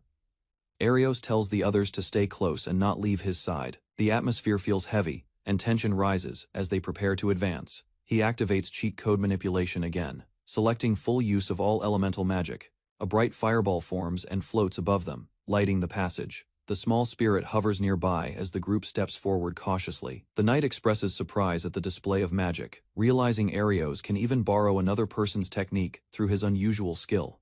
Suddenly, Arios senses danger. He raises his sword and warns everyone to take a defensive stance, as something approaches from deeper within the corridor. From the depths of the corridor, shadowy figures emerge. Their bodies resemble horned demons, formed from swirling darkness and carrying large curved blades. Arios studies them carefully, while the small spirit identifies the creatures as beings from another world. Without warning, the dark entities dash forward at incredible speed. Arios and the spirit block the first assault, metal clashing against shadow as the corridor shakes. Even the knight admits he could barely follow their movements.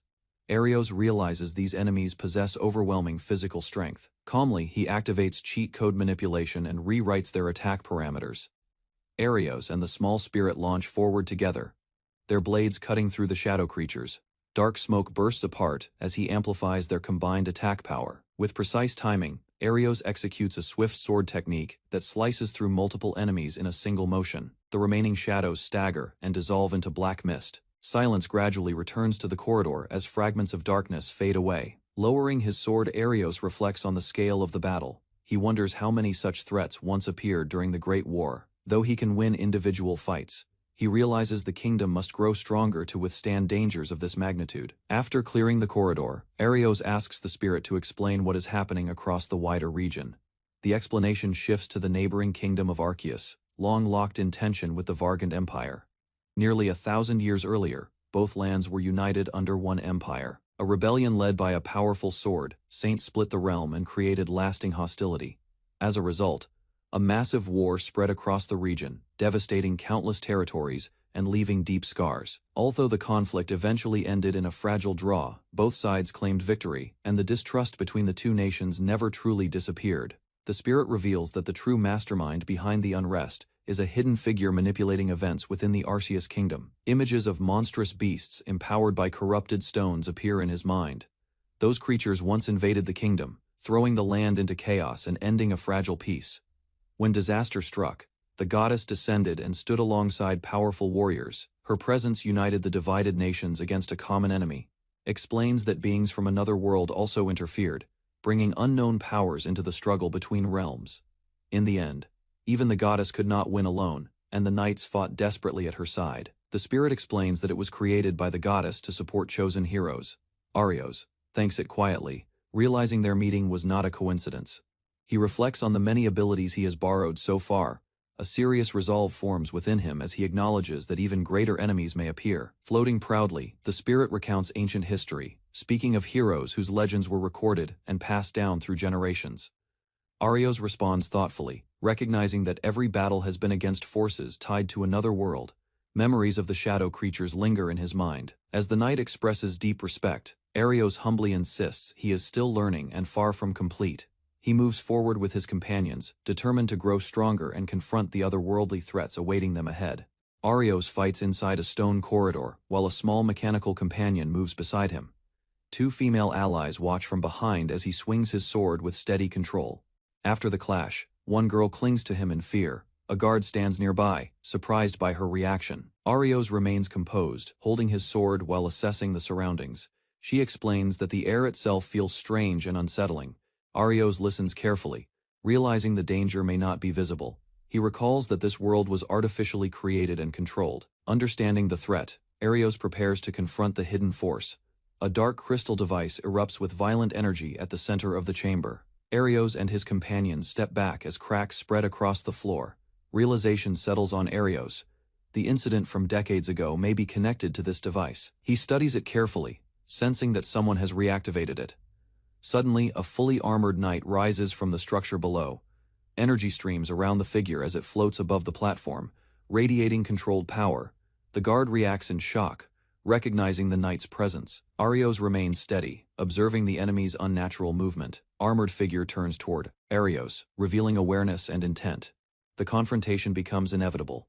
Mechanical companion identifies the armored figure as a divine execution unit. Arios studies the knight carefully, noticing precise movements and controlled energy. Hovering above the platform, the knight explains that it was created by a goddess to eliminate irregular beings. The chamber grows tense as its purpose becomes clear. Arios steps forward and questions the knight's objective in this land. Determination shows in his expression as he demands clarity. The armored figure declares this encounter a second trial. Arios absorbs the meaning, understanding that this battle is intentional. Energy intensifies around the knight, as it announces an approaching era of upheaval. Arios prepares himself to prove his strength. Armored knight calmly declares that future chaos in the world is already certain. The guard protests, but the knight remains unmoved, speaking as if events are predetermined.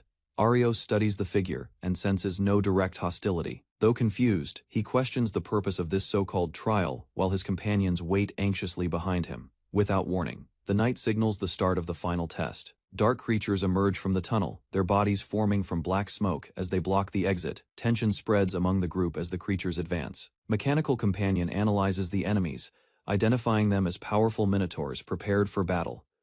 Arios steps forward and tells his companions to leave the armored knight to him. Confidence replaces hesitation as he faces the floating warrior directly. The knight descends and draws its blade, declaring its role as a nameless sword serving a greater master. Steel gleams as it prepares to measure Arios' worth. Energy surges around the chamber as the knight announces the beginning of the duel. The atmosphere tightens with pressure. He activates his skill, altering his own parameters and reinforcing his body. Power gathers in his stance as he grips his sword firmly. Both fighters charge at once, blades colliding with force as the decisive battle begins. Steel crashes against steel as Arios blocks a powerful thrust. Sparks burst between the blades while both fighters strain for advantage. Arios senses a strange pressure in the air and realizes the opponent is testing his limits. While retreating briefly, Arios analyzes the situation. He concludes that his cheat code manipulation does not directly affect this knight as it would ordinary beings. Adjusting his stance, he unleashes a refined sword technique. Multiple rapid slashes converge, forcing the armored warrior backward. The knight skids across the stone floor from the impact. Arios steadies his breath, recognizing the battle has entered a new phase. Arios faces the armored knight again, and notices that his opponent bears no visible damage. The realization unsettles him, yet he keeps his stance firm and refuses to retreat. From across the circular chamber, the knight observes calmly. The atmosphere shifts as if the true trial is only beginning. A faint memory of his mentor's teachings guides his thoughts. He steadies his breathing and recalls disciplined sword training rather than relying solely on his special ability. The knight unexpectedly declares Arios the victor of the duel. Confusion crosses his face as he struggles to grasp the meaning. Without pause, a massive demon beast manifests behind them, towering over the group and unleashing a fierce roar. After the demon beast is subdued, Arios turns as his companions rush to his side. Armored Knight stands before the group and acknowledges their strength. It declares that Arios has surpassed expectations and announces their success in the test. The guard demands answers about the true purpose behind these ordeals. In response, the knight raises a hand and prepares to reveal hidden truths. Images of distant regions appear in the air, showing towns and forests across the kingdom. Arios recognizes familiar landscapes among them. Knight explains that the spreading black corruption is not limited to one land, but threatens every nation alike. Armored Knight reveals that everything will begin in this land, linking fate of the kingdom with a rival empire. Serious thoughts fill Arios' mind as he considers tension between nations and possibility of larger war. Weight of responsibility settles on his shoulders. With calm certainty, the knight advises them to pay attention to events unfolding in the capital. A subtle motion suggests departure. Guard attempts to stop the figure, throwing his weapon forward in frustration. Blade cuts through empty space. In an instant, armored body vanishes and reappears elsewhere inside the chamber. Confusion rises as presence lingers beyond reach. Floating Knight admits that its ideals for world's future differ from theirs. It questions whether otherworlders truly stand as strong as they believe. Distance grows between both sides inside circular chamber. Calm words from armored figure suggest that stopping approaching turmoil may still be possible. After brief silence, glowing body begins to fade. Departure feels intentional, leaving warning behind rather than hostility.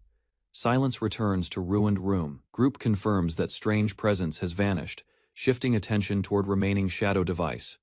Crystal hums again as energy gathers within. Arios steps closer, raising his hand carefully, preparing to dismantle source of corruption once and for all. Dark aura surrounding crystal fades as Arios places his hand near its surface.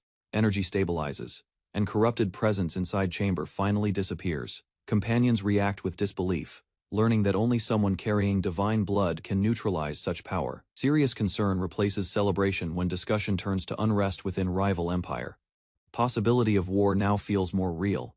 Guard admits that troubling reports have already reached capital and promises to provide full details later. Situation clearly extends beyond this dungeon. Princess reminds him that otherworlders have appeared across nations before. Determination settles in his eyes as he resolves not to ignore gathering storm. Exhaustion shows after battle, and decision is made to return to town for rest. Tension eases slightly, though recent revelations still weigh heavily on everyone. Grand Capital comes into view, its clock tower rising above surrounding buildings. Mechanical Companion proudly announces arrival as they approach familiar streets. Within lively marketplace, a confident young woman notices their presence and calls out. Her stance suggests she has been waiting. She reminds them that she once offered assistance, hinting that their earlier refusal was unwise. Surprise flickers across their faces. Curiosity replaces tension as conversation shifts toward an unresolved suspect. Attention turns to what information she might possess. Young woman reflects on unexpected turn of events. Surprised that situation escalated so far. Concern shows in her eyes as she processes recent chaos. Arios calmly assures her that no new monsters should appear at the old school building. Still, he advises caution regarding the wandering sword knight. She praises his strength, noting that returning unharmed from such an opponent proves his skill. In return, he asks about Miru's condition. Relief follows when she explains that Miru's life is safe, though consciousness has not yet returned. With gentle confidence, she invites him to visit later, certain that Miru would be pleased. Gratitude is exchanged before parting ways in front of the building. Companions stand together as evening settles over the street. Later, Arios pauses by a quiet canal, reflecting on how much has happened in a single day. City lights shimmer across the water. From his pocket, he takes out a small crystal given by the king. Curiosity draws his attention to its purpose. Channeling magic into the device, he activates its function. Light gathers inside the crystal, forming a link to someone far away. A familiar voice calls his name through the artifact. Surprise crosses his face as unexpected communication begins. Voice from crystal sounds lively, teasing him for finally making contact. Relief softens his expression as familiar tone reaches across distance. Leaning against balcony railing, he reassures her that duties keep him busy but manageable. Night breeze moves quietly through city streets below. A small smile forms as he admits life here feels intense yet meaningful.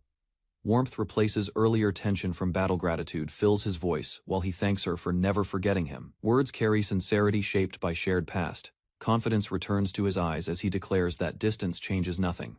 Resolve strengthens, binding his promise to protect what matters most. In a distant room, a young woman listens through the crystal device, surprised by his steady voice. She quickly regains composure and hides her feelings, refusing to admit concern. Meanwhile, he notices the change in her tone but remains calm. Standing alone along the moonlit canal, he continues holding the crystal, unaware of her quiet reaction, as night deepens around him. Arios stands on a balcony at night, holding a small device. He senses something unusual and focuses on the signal coming from it. A young princess reports that near the royal capital, remnants of a terrorist group have started moving again. Arios listens carefully, understanding the threat may not be over. Several hooded figures gather in secret. Arios concludes the enemy survived and is preparing another operation. They review the situation and confirm the earlier suppression was incomplete. The princess determines their mission must continue. Arios lowers his gaze, reflecting on how even powerful allies once failed to stop the enemy completely. Inside the palace, the princess warns him that the remaining terrorists could be anywhere. Her expression shows concern, knowing the threat may surface without notice. He reassures her that she should rest while she can. He stands firm on the balcony, determined not to let the unfinished mission burden her further. Under the night sky, he prepares to meet someone named Ray, aware that waiting will not solve the problem. Later, Arios and his companion sit before a man reviewing documents, ready to discuss their next move. Arios turns as a girl leans close to him, suspicious of a scent clinging to his clothes. Her sharp stare makes him uneasy, though he insists nothing unusual happened. She demands to join him next time he goes out. He tries to explain himself, but her expression shows she is not convinced. A knight interrupts, teasing Arios about his popularity among women. The girl quickly denies any misunderstanding, while Arios lowers his head in embarrassment. Composing himself, Arios decides to move forward with the report, shifting the focus back to their mission. The knight reads from a document, confirming strange magical explosions have been recorded across regions for years. Arios reviews the document and notes that the Sword Saint sightings match a specific mining town. The report links recent disturbances to that location, suggesting a pattern. He considers the wider situation across the kingdom. Unrest has appeared in several regions, and the Sword Saint's claims can no longer be ignored. A sudden image comes to mind of a sealed being stirring after many years. The possibility of a powerful otherworldly force breaking free becomes a serious concern. The knight reacts with alarm, recognizing the connection to past conflicts involving another nation. News confirms increased military spending in Alcia's kingdom, signaling preparations for a growing threat. Arios listens as the knight explains that only their kingdom is currently maintaining a full military stance. Such preparations cannot continue without consequences. Curious, Arios asks when the Empire's suspicious movements first began. The knight checks the document, searching for a clear timeline. The answer points to events from 14 years ago. Reports show strange activity across multiple regions at that same period. Connection between the otherworldly threat and the Empire of Velgand raises concern. Arios realizes the pattern is unlikely to be coincidence. He concludes that something significant will soon unfold in Ankana. and they must be ready for whatever emerges. Far from ongoing discussions, Alcius Castle stands under a dark sky. Within its walls, daily duties continue, despite rising tension across nations. Inside her chamber, the princess stretches her arms and exhales deeply. After long hours of work, fatigue weighs on her, yet she tries to shake it off. Stacks of documents cover her desk as she smiles to herself, recalling a promise that the kingdom would be protected. Sudden movement at the doorway startles her. An armored woman steps inside, posture straight and expression. Serious embarrassment fades as urgent news is delivered. Military forces have begun to mobilize, signaling that events are finally set in motion. News reaches the princess that remnants of the Alcius Liberation faction have resurfaced. The armored knight delivers the report with a steady voice. Recent confusion began after their leader was captured by outside forces. Since then, smaller groups have started acting again in scattered areas. Concern appears on her face as she considers how unstable the remaining members must be. Without clear leadership, their actions could grow reckless. Responsibility weighs heavily, yet resolve strengthens within her. Protecting the kingdom and rescuing those taken by otherworldly beings remains a duty she cannot ignore. A bold idea forms in her mind, suggesting direct contact with the remnants before the situation spirals further. Determination fills her voice as she confirms the plan. The knight hesitates, questioning whether such direct action is wise.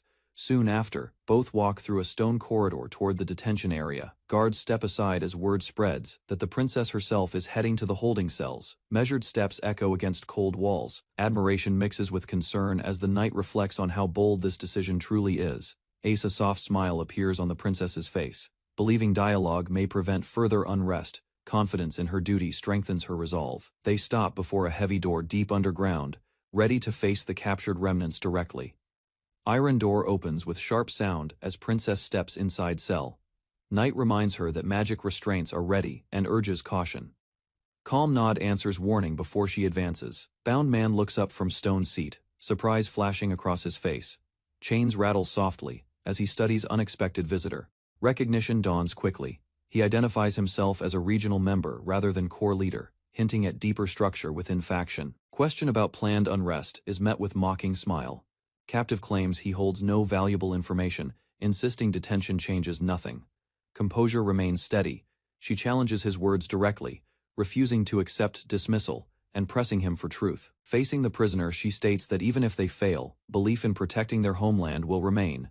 Bound hands tighten as he listens in silence. Sudden laughter bursts from him, echoing against stone walls. Chains shake while he mocks her resolve. Composure does not break. She questions his reaction, standing firm. Despite ridicule, he declares that their faith will not change, even without their leader. Determination to reclaim Alcius burns in his eyes as he speaks of restoring what was lost. Anger rises in his voice as he claims many nations already suffer under current balance, insisting present order itself is mistaken. Memory surfaces of how Arios was once treated as useless within the kingdom. She reflects on that past while considering how harsh judgment can shape conviction. Prisoner shouts that wanting to change a flawed world is only natural. Anger fuels his claim that no one truly believes current peace is just. Cell door opens as another restrained figure is brought forward. Recognition spreads across faces, shifting tension inside the room. Shock overtakes the first, captive sweat forming, as he realizes events are no longer under his control. New arrival bows slightly and calmly admits guilt, denying any right to royal status while questioning why princess came personally. Bound prisoner leans forward with a faint smile, suggesting that they join forces again to guide Alcius' kingdom toward a different future. Silence follows. Calm gaze from the princess shows no sign of agreement, while another captive lowers his eyes, aware resistance will not be stopped easily. Question is directed at the first prisoner about his true objective. He answers without hesitation, declaring his aim is rebuilding the kingdom under new ideals. Past meetings between him and former leader are mentioned, revealing long-standing ties within the Liberation faction. Memories surface of earlier days when group appeared peaceful, attracting youths through speeches and gatherings before shifting course. Long-haired captive explains that 14 years ago, internal conflict split Alcius Liberation Group. Sweat forms on another prisoner's face as he hurriedly claims they never manipulated anyone through shadowed influence. He insists their loyalty now lies with current leadership. Uneasy tension fills cell. Princess studies him closely while he forces a strained smile, trying to justify his position. Calm voice cuts through confusion, stating that Liberation faction has already been officially dissolved. Firm gaze leaves little room for argument. Final words declare even former leader desires end of bloodshed. Shoulders of prisoner slump slightly as reality settles in. Long-haired captive lowers his gaze and admits dissolution of faction has shaken everything he believed in. Despair overwhelms. Second prisoner, he collapses forward shouting in frustration as chains scrape against stone floor. Guards step in to escort long-haired man away. Princess calls out softly, watching his back as he walks down dim corridor, before leaving. He turns slightly and praises her strength, expressing belief that kingdom will remain peaceful under her guidance. Emotion fills her eyes at those words, realizing conflict may finally be reaching its end. With fists clenched, she declares that affection as family has never changed. One day, she hopes they can guide the kingdom together again. A faint smile appears on his face. He admits he does not know whether he can atone for his sins, yet her words clearly reach him. Walking down the corridor, he gently rejects being called brother, insisting he lacks such qualification. Still, his voice carries less bitterness than before. At the heavy door, he pauses and offers a final respectful farewell before stepping toward his confinement. Emotion surges within her as she stops him, revealing she has something important she wishes to discuss. Late at night, Arios sits in his room when a strange message appears on his device. It claims to be a transmission from a goddess, instructing him to activate a coded command. He studies the screen carefully. Similar events happened before, so he decides to trigger the command and observe the result. A sudden reaction flashes across the display, startling him. Unexpected energy surges outward. Outside in town, a man suddenly starts running through the street without warning, drawing Arios' attention to a new unfolding incident. A man hurried across the empty street while breathing heavily. Anxiety covered his face as he searched for Arios during the late night. Moments later, he stopped before a servant and urgently asked about Ryan. Uneasiness increased after hearing the uncertain answer. Soon afterward, the man rushed toward a grand mansion at full speed. Every step carried more fear as he realized something serious had happened. The mansion door flew open the instant he arrived. Desperation controlled his actions while he looked around the room without stopping. Shock spread across his face after Arios was nowhere inside the mansion. Sweat dripped down while panic completely overtook him. Inside the quiet bedroom, the newborn child rested peacefully beside his mother. The middle-aged man standing nearby finally relaxed after the difficult birth ended safely. Soon afterward, the maid carefully placed the baby into his arms. Uncertainty appeared on the man's face because he was unfamiliar with holding infants. Meanwhile, the child's mother smiled gently from the bed, while reminding him that raising the baby would require patience and responsibility. Carefully, the middle-aged man adjusted his posture and supported the baby correctly. Nervousness remained visible, but he continued trying his best. At last, relief spread across his face after receiving praise from the others inside the room. A warm smile appeared on the middle-aged man's face, while he carefully carried the baby. Nearby, the mother and maid watched the peaceful moment with relief. Suddenly, loud cries filled the room and broke the calm atmosphere. Confusion immediately struck the man because he could not understand the baby's discomfort. Seeing the situation, the mother gently reached out her arms toward the child. Her calm expression showed she already understood the reason behind the crying. Without arguing, the man carefully returned the baby to her embrace. The crying slowly weakened, once the child rested against his mother again. Soon afterward, silence returned, as the baby finally slept peacefully in her arms. Frustration overwhelmed the middle-aged man after failing to calm the baby. Doubt filled his mind as he questioned whether he was worthy of becoming a father. Behind him, the child's mother remained calm while carrying the sleeping baby. She reminded him to continue pursuing his dream as a swordsman without worry. Hearing those words, the man slowly turned back toward her with surprise. Her understanding expression eased the pressure weighing heavily on his heart. Meanwhile, the mother explained that society often judged people unfairly because of their skills. Confidence shone in her eyes as she spoke about changing that future. Then the man quietly realized how important a person's skill could become later in life. The middle-aged man explained how people with unusual skills were often rejected and treated unfairly by society. Sadness appeared in his expression while thinking about that harsh reality. A gentle smile slowly returned to his face as he looked toward the sleeping child. Hope filled his heart after imagining Arios growing into a strong and respected man someday. Nearby, the child's mother calmly reassured him that everything would be fine in the future. Her comforting words slowly eased his remaining worries. Confidence shone in her eyes while she spoke about raising the child kindly, so he could change the world around him. The man quietly agreed with her thoughts. Finally, determination returned as he decided to continue training himself while helping care for the child. The middle-aged man spoke confidently while explaining that a father should never hide weakness from his child. Nearby, the maid listened carefully to his honest thoughts. Outside the mansion, Arios suddenly heard those words and froze in surprise. Curiosity quickly filled his mind after learning the conversation was connected to him. Sitting alone afterward, Arios quietly reflected on the stories surrounding his birth and childhood.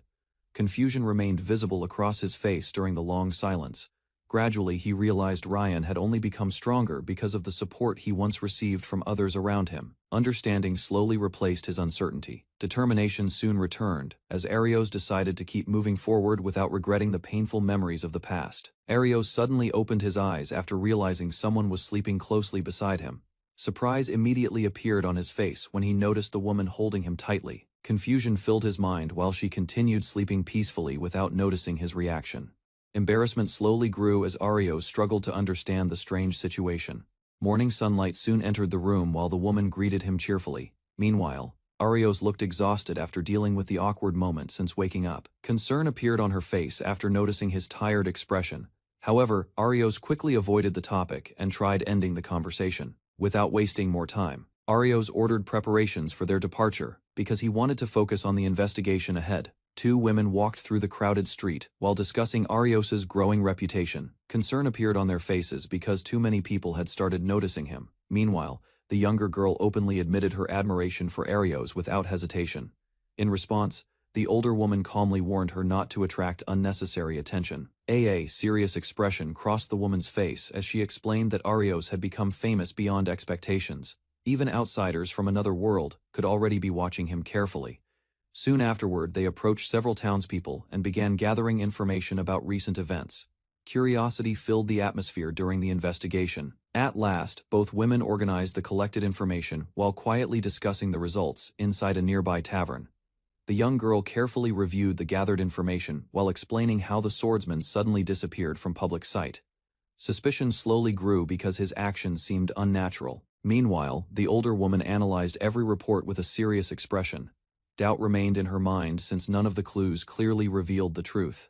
A cheerful laugh briefly lightened the atmosphere after the girl mentioned Arios by a nickname instead of his real name. The older woman quickly became confused by the strange habit. Soon afterward, both women returned to discussing their next move seriously. Concern filled the conversation as they wondered what Arios planned to do next. At last, they decided meeting the mysterious swordsman again was the only way to uncover the hidden truth. The two women decided to continue searching for information while resting inside the tavern. Soon afterward, a waiter arrived carrying a large stack of sweet pancakes. Excitement immediately filled the younger girl's face after seeing the dessert placed before her. Meanwhile, the older woman looked slightly surprised by the enormous portion. Without hesitation, the cheerful girl happily began eating while inviting the others to join her. Joyful energy quickly spread throughout the table. A satisfied smile appeared across her face after finishing several bites of the sweet meal. Happiness completely overtook her thoughts for a moment. Across the table, the older woman quietly observed her behavior, while continuing to think carefully about their mysterious journey and its hidden purpose. The cheerful girl noticed the older woman staring quietly at her during their meal. Confusion briefly crossed her face while she waited for an explanation. Soon afterward, the girl admitted that ordinary human emotions sometimes felt strange and difficult for her to understand completely. Uneasiness quietly appeared behind her smile. A heavy silence filled the table as she questioned why she had been born and who she truly was. The older woman listened carefully without interrupting her thoughts. Calm reassurance soon followed as the older woman explained that those fears were natural and understandable. Her gentle voice slowly eased the tension between them. Meanwhile, she revealed her own painful past about losing hope after being abandoned by her family. Support from others eventually helped her continue moving forward again. The older woman spoke gently about the people who had changed her life after she arrived in the village. Warm memories filled her heart while recalling their kindness and support. A sincere smile appeared on her face as she promised to become someone who could support the younger girl in return. Determination quietly strengthened her words. Hearing that promise, the cheerful girl froze in surprise. For a brief moment, emotion slowly appeared across her expression while she listened carefully. Embarrassment soon replaced her shock after realizing how deeply those words affected her feelings. Nervousness became impossible for her to hide anymore. She thanked the older woman sincerely and admitted she wanted to rely on Arios whenever worries troubled her heart again. The cheerful girl suddenly reached forward and grabbed the older woman's hand tightly. Warmth quietly passed between them during the unexpected moment. A confident smile appeared on the older woman's face as she promised to remain by her side no matter what happened next. Determination strengthened her gentle words. Relief slowly spread across the younger girl's expression after hearing that promise. Happiness became impossible for her to hide anymore. Soon afterward, teasing laughter filled the tavern as the others noticed the close atmosphere between them. Embarrassment quickly spread through the room. Outside the tavern, the cheerful girl happily held onto Arios's arm while walking beside him through the busy street. Arios and the cheerful girl arrived at a quiet house where another woman welcomed them calmly. Seriousness filled the atmosphere as they prepared to discuss an important matter. Soon afterward, the woman guided both visitors deeper inside the building. Arios carefully asked about Milia's current condition while following behind her. Inside the room, they discovered Milia lying unconscious in bed. Concern immediately spread across their faces after learning she still had not awakened. Shock filled Arios and the cheerful girl as they quietly stared at the sleeping woman. Uneasiness grew stronger while they tried understanding the situation before them. Arios and his companions visited Miria in a hospital room. She remained unconscious in bed while the doctor carefully examined her condition. After reviewing the situation, the doctor explained that Arios had acted correctly. The treatment given earlier had prevented her condition from becoming even worse. Despite that, the doctor discovered a serious problem. No abnormalities appeared in her body, yet her consciousness still had not returned. The explanation worried everyone. Without improvement, Miria might need to be transferred to a larger hospital in the royal capital. Hearing the news, the group grew uneasy. The doctor admitted that giant oink outbreaks were extremely rare, making the cause difficult to predict or understand. After hearing about Miria's condition, the young girl asked how the woman beside Arios was connected to her. The woman revealed that Miria was someone very important from her past. She regarded Miria as a benefactor who had greatly influenced her life. Recalling those days, she explained that she had once been an A-rank adventurer, while Miria had already reached the rare rank level. Arios learned that S-rank adventurers were extremely uncommon throughout the kingdom. The revelation surprised everyone in the room. Looking at the unconscious Miria, the woman remembered how Miria had protected her during a giant oink incident and helped her survive a dangerous ordeal. After hearing the story, the woman thanked Arios. Even powerful, S-rank adventurers would have struggled against several enhanced giant oinks, making his achievement remarkable. She considered Arios one of the people who could help Miria. Confident in his abilities, she believed Miria would recover soon. Arios quietly hoped for the same outcome. Trust grew between them. The woman accepted his determination and placed her faith in him. Before leaving, Arios mentioned that he wanted to discuss something important. Later they sat together inside the guild. The woman noticed the unusual silence and learned that many members were taking the day off after recent events. While talking at the guild, Arios asked whether there was any new information about the Sword Saint. She pointed out that Arios was already a candidate for the position of Associate Master. Because of that status, she felt he should be more aware of important matters within the guild. Embarrassment quickly replaced her calm expression. Realizing she had spoken too strongly, she tried to regain her composure. Arios accepted the reminder and returned to the main topic. He requested that any information related to the Sword Saint be shared with him whenever possible. The woman apologized, explaining that she still knew very little. Unfortunately, the guild had not gathered any useful information beyond what Arios already possessed. During the discussion, the woman admitted that she had become so focused on gathering information about the Sword Saint that she had overlooked something important. She explained that the situation had seemed ordinary at first. However, as events continued, it felt as though someone had been secretly guiding everything from the shadows. Those words immediately alarmed Arios. A troubling possibility formed in his mind as he recalled an old incident from years ago. Remembering the academy's collapse, Arios connected the strange behavior of teachers and students to the influence of a mysterious magic stone that had manipulated people. The realization shocked everyone at the table. If the same force was involved again, then adventurers throughout the region might already be under its control. A sudden communication interrupted the discussion.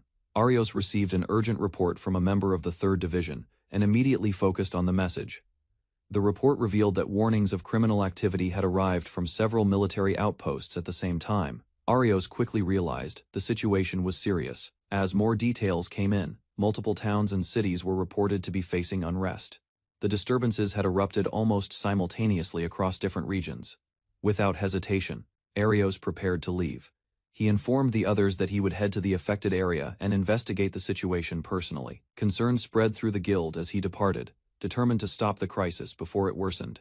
Arios set out to search for the source behind the growing chaos. Upon arriving at the troubled area, Arios and his companions sensed that something was terribly wrong. Chaos filled the streets. Adventurers attacked civilians without reason, while dark energy spread through the area and drove people into violent frenzies. Arios immediately stepped in. With a swift strike, he knocked down one of the rampaging adventurers and stopped him from harming others.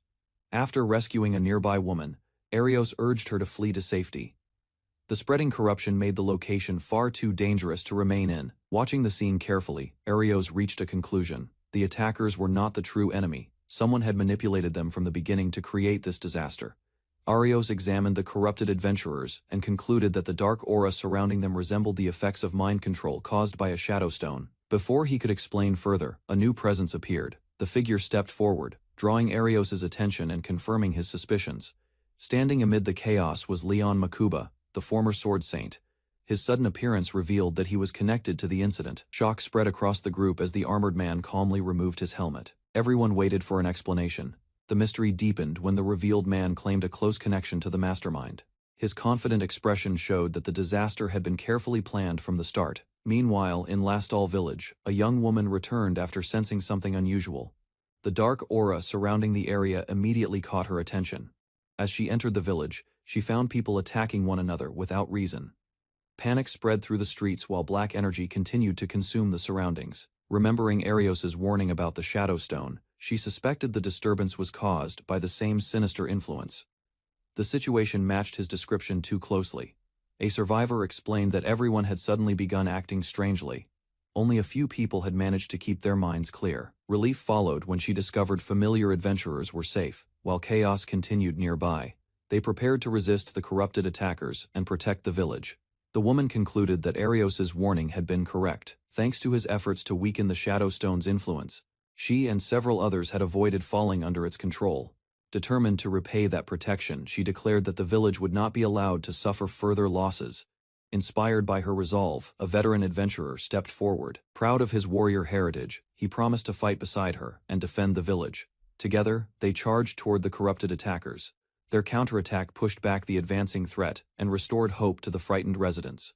Meanwhile, in the royal capital, another conversation unfolded. While chaos spread elsewhere, new tensions surrounding Arios quietly began to emerge. In the royal capital, a heated argument continued between two young men. One complained that Arios had received all the attention after a recent incident, while the other tried to end the discussion peacefully. Before the quarrel could continue, a distant commotion echoed through the streets. Rushing outside, they found the city in chaos. Corrupted adventurers attacked civilians as the same dark aura spread across another district. The young man quickly recognized the phenomenon. Remembering Arios's warnings, he suspected that the Shadow Stone was responsible for the outbreak. When a terrified girl was threatened, the argument vanished from his mind. Driven by determination, he charged forward to protect his sister and stop the attacker. In Port Bose, fierce battles continued across the streets. While villagers resisted the corrupted attackers, the dark aura still covered the area. Amid the destruction, Arios confronted the armored man directly. The enemy calmly admitted that Arios had uncovered part of the truth behind the incident. Arios reflected on the situation and realized the man's strength had increased far beyond normal limits. As the confrontation continued, Arios revealed his conclusion. The mastermind was not acting alone and had received support from forces beyond their world. With growing certainty, Arios rejected the enemy's claims. Leon was not an otherworldly being but an ordinary human, making large-scale mind control across the kingdom impossible without outside assistance. Arios pressed the armored man for answers. He was convinced that Leon alone could not have caused such a widespread disaster and demanded to know who stood behind him. The former sword saint finally admitted the truth. He revealed that he had merely followed the orders of a far greater master who had guided his actions. As the confession continued, Leon proudly described how conflicts between the royal army and adventurers had been manipulated to advance the hidden plan.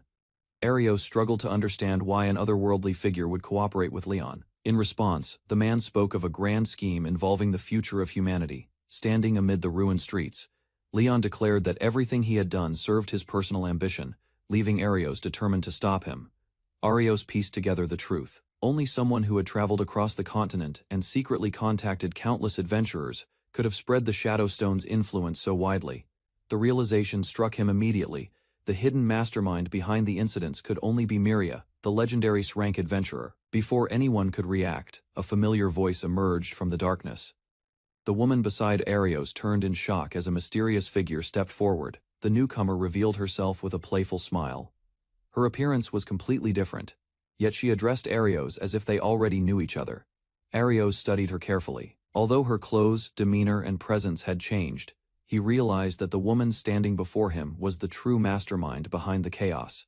The mysterious woman finally revealed her identity. She introduced herself as Miria Crescent, one of the creators, and casually admitted that humanity and the Shadow Stone experiment were merely sources of amusement to her. The confession stunned everyone. Daria could not accept that the person before her was truly Miria, demanding answers. Daria confronted her directly.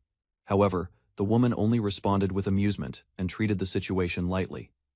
Miria explained that Daria had escaped manipulation because Arios had remained by her side. His actions had prevented the mind control from taking hold completely. Even Leon seemed unsurprised by the revelation. Looking at Miria with respect, he acknowledged the overwhelming nature of the being who had once created everything behind the scenes. Miria listened to Arios' accusations without concern. Rather than denying them, she seemed amused that he had managed to uncover so much of the truth.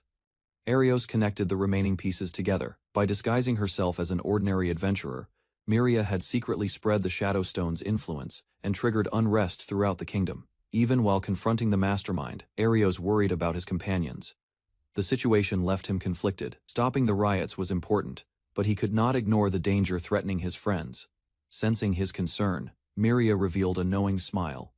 Her reaction suggested that she already knew far more about his companion's fate than she was willing to admit. Miria finally revealed her intention. With complete confidence, she declared that Arios' companions would soon face death as part of her plan. Shock spread through the group. Arios and Daria immediately tensed, realizing the threat was real while Miria calmly watched from above. Arios watched as a mysterious woman floated above the battlefield. Moments later, a fallen adventurer suddenly rose, leaving everyone stunned by the unexpected sight.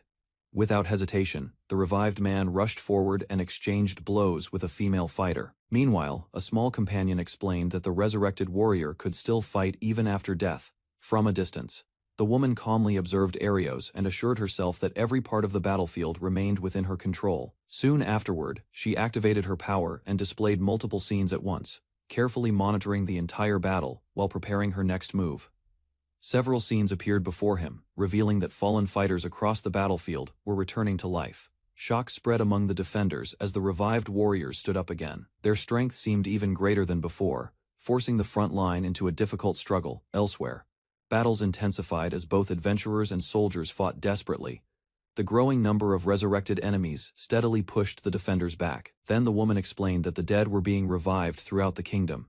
Although he considered sacrificing his own life to stop the disaster, she remained confident. Her words reminded him that his cheat code manipulation skill was powerful. The knight reminded him that they were not fighting alone, and that many allies were still risking their lives on the battlefield. Encouraged by those words, Arios focused on finding another solution.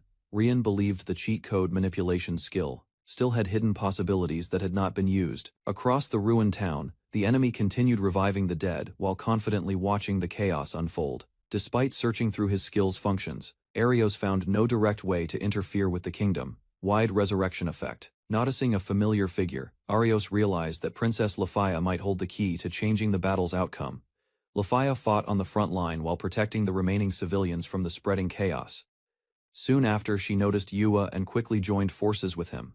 Their reunion strengthened the defense as more enemies closed in from every direction. Meanwhile, the mages organized a counterattack.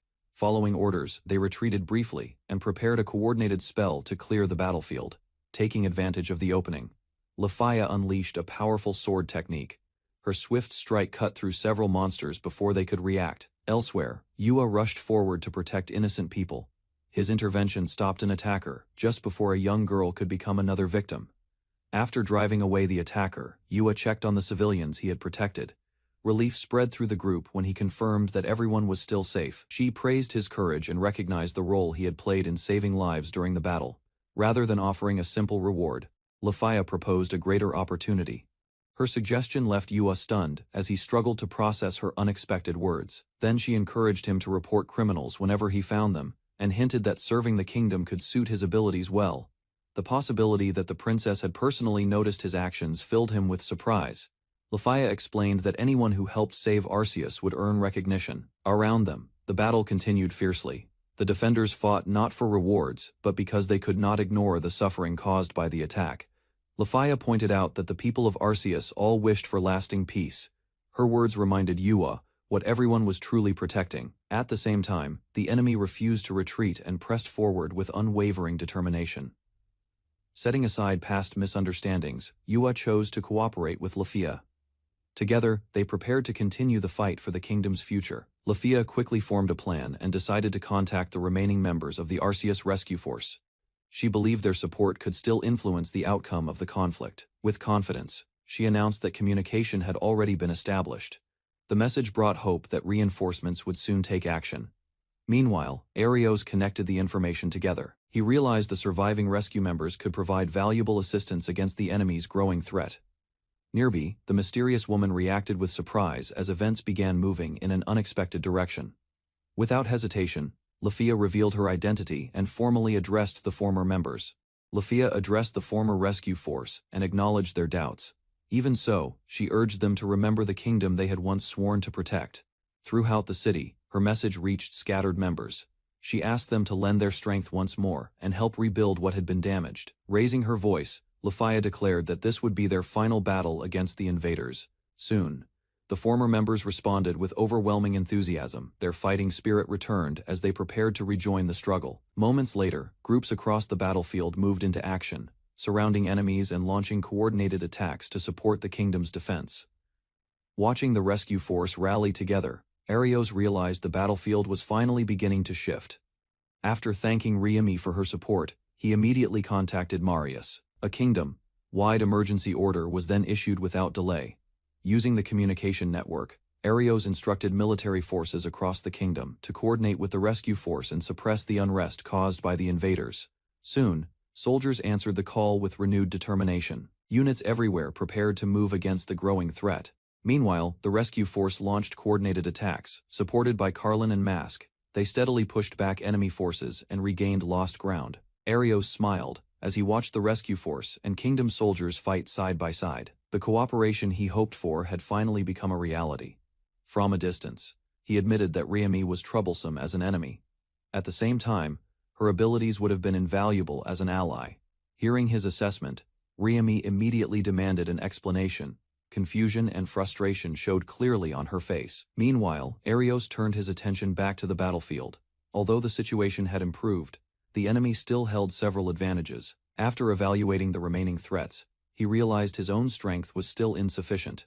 Riemi remained calm and claimed she would continue enjoying the tragedy unfolding around Arios. As Arios prepared himself, an unexpected figure suddenly appeared beside him. The newcomer offered assistance, catching him completely off guard.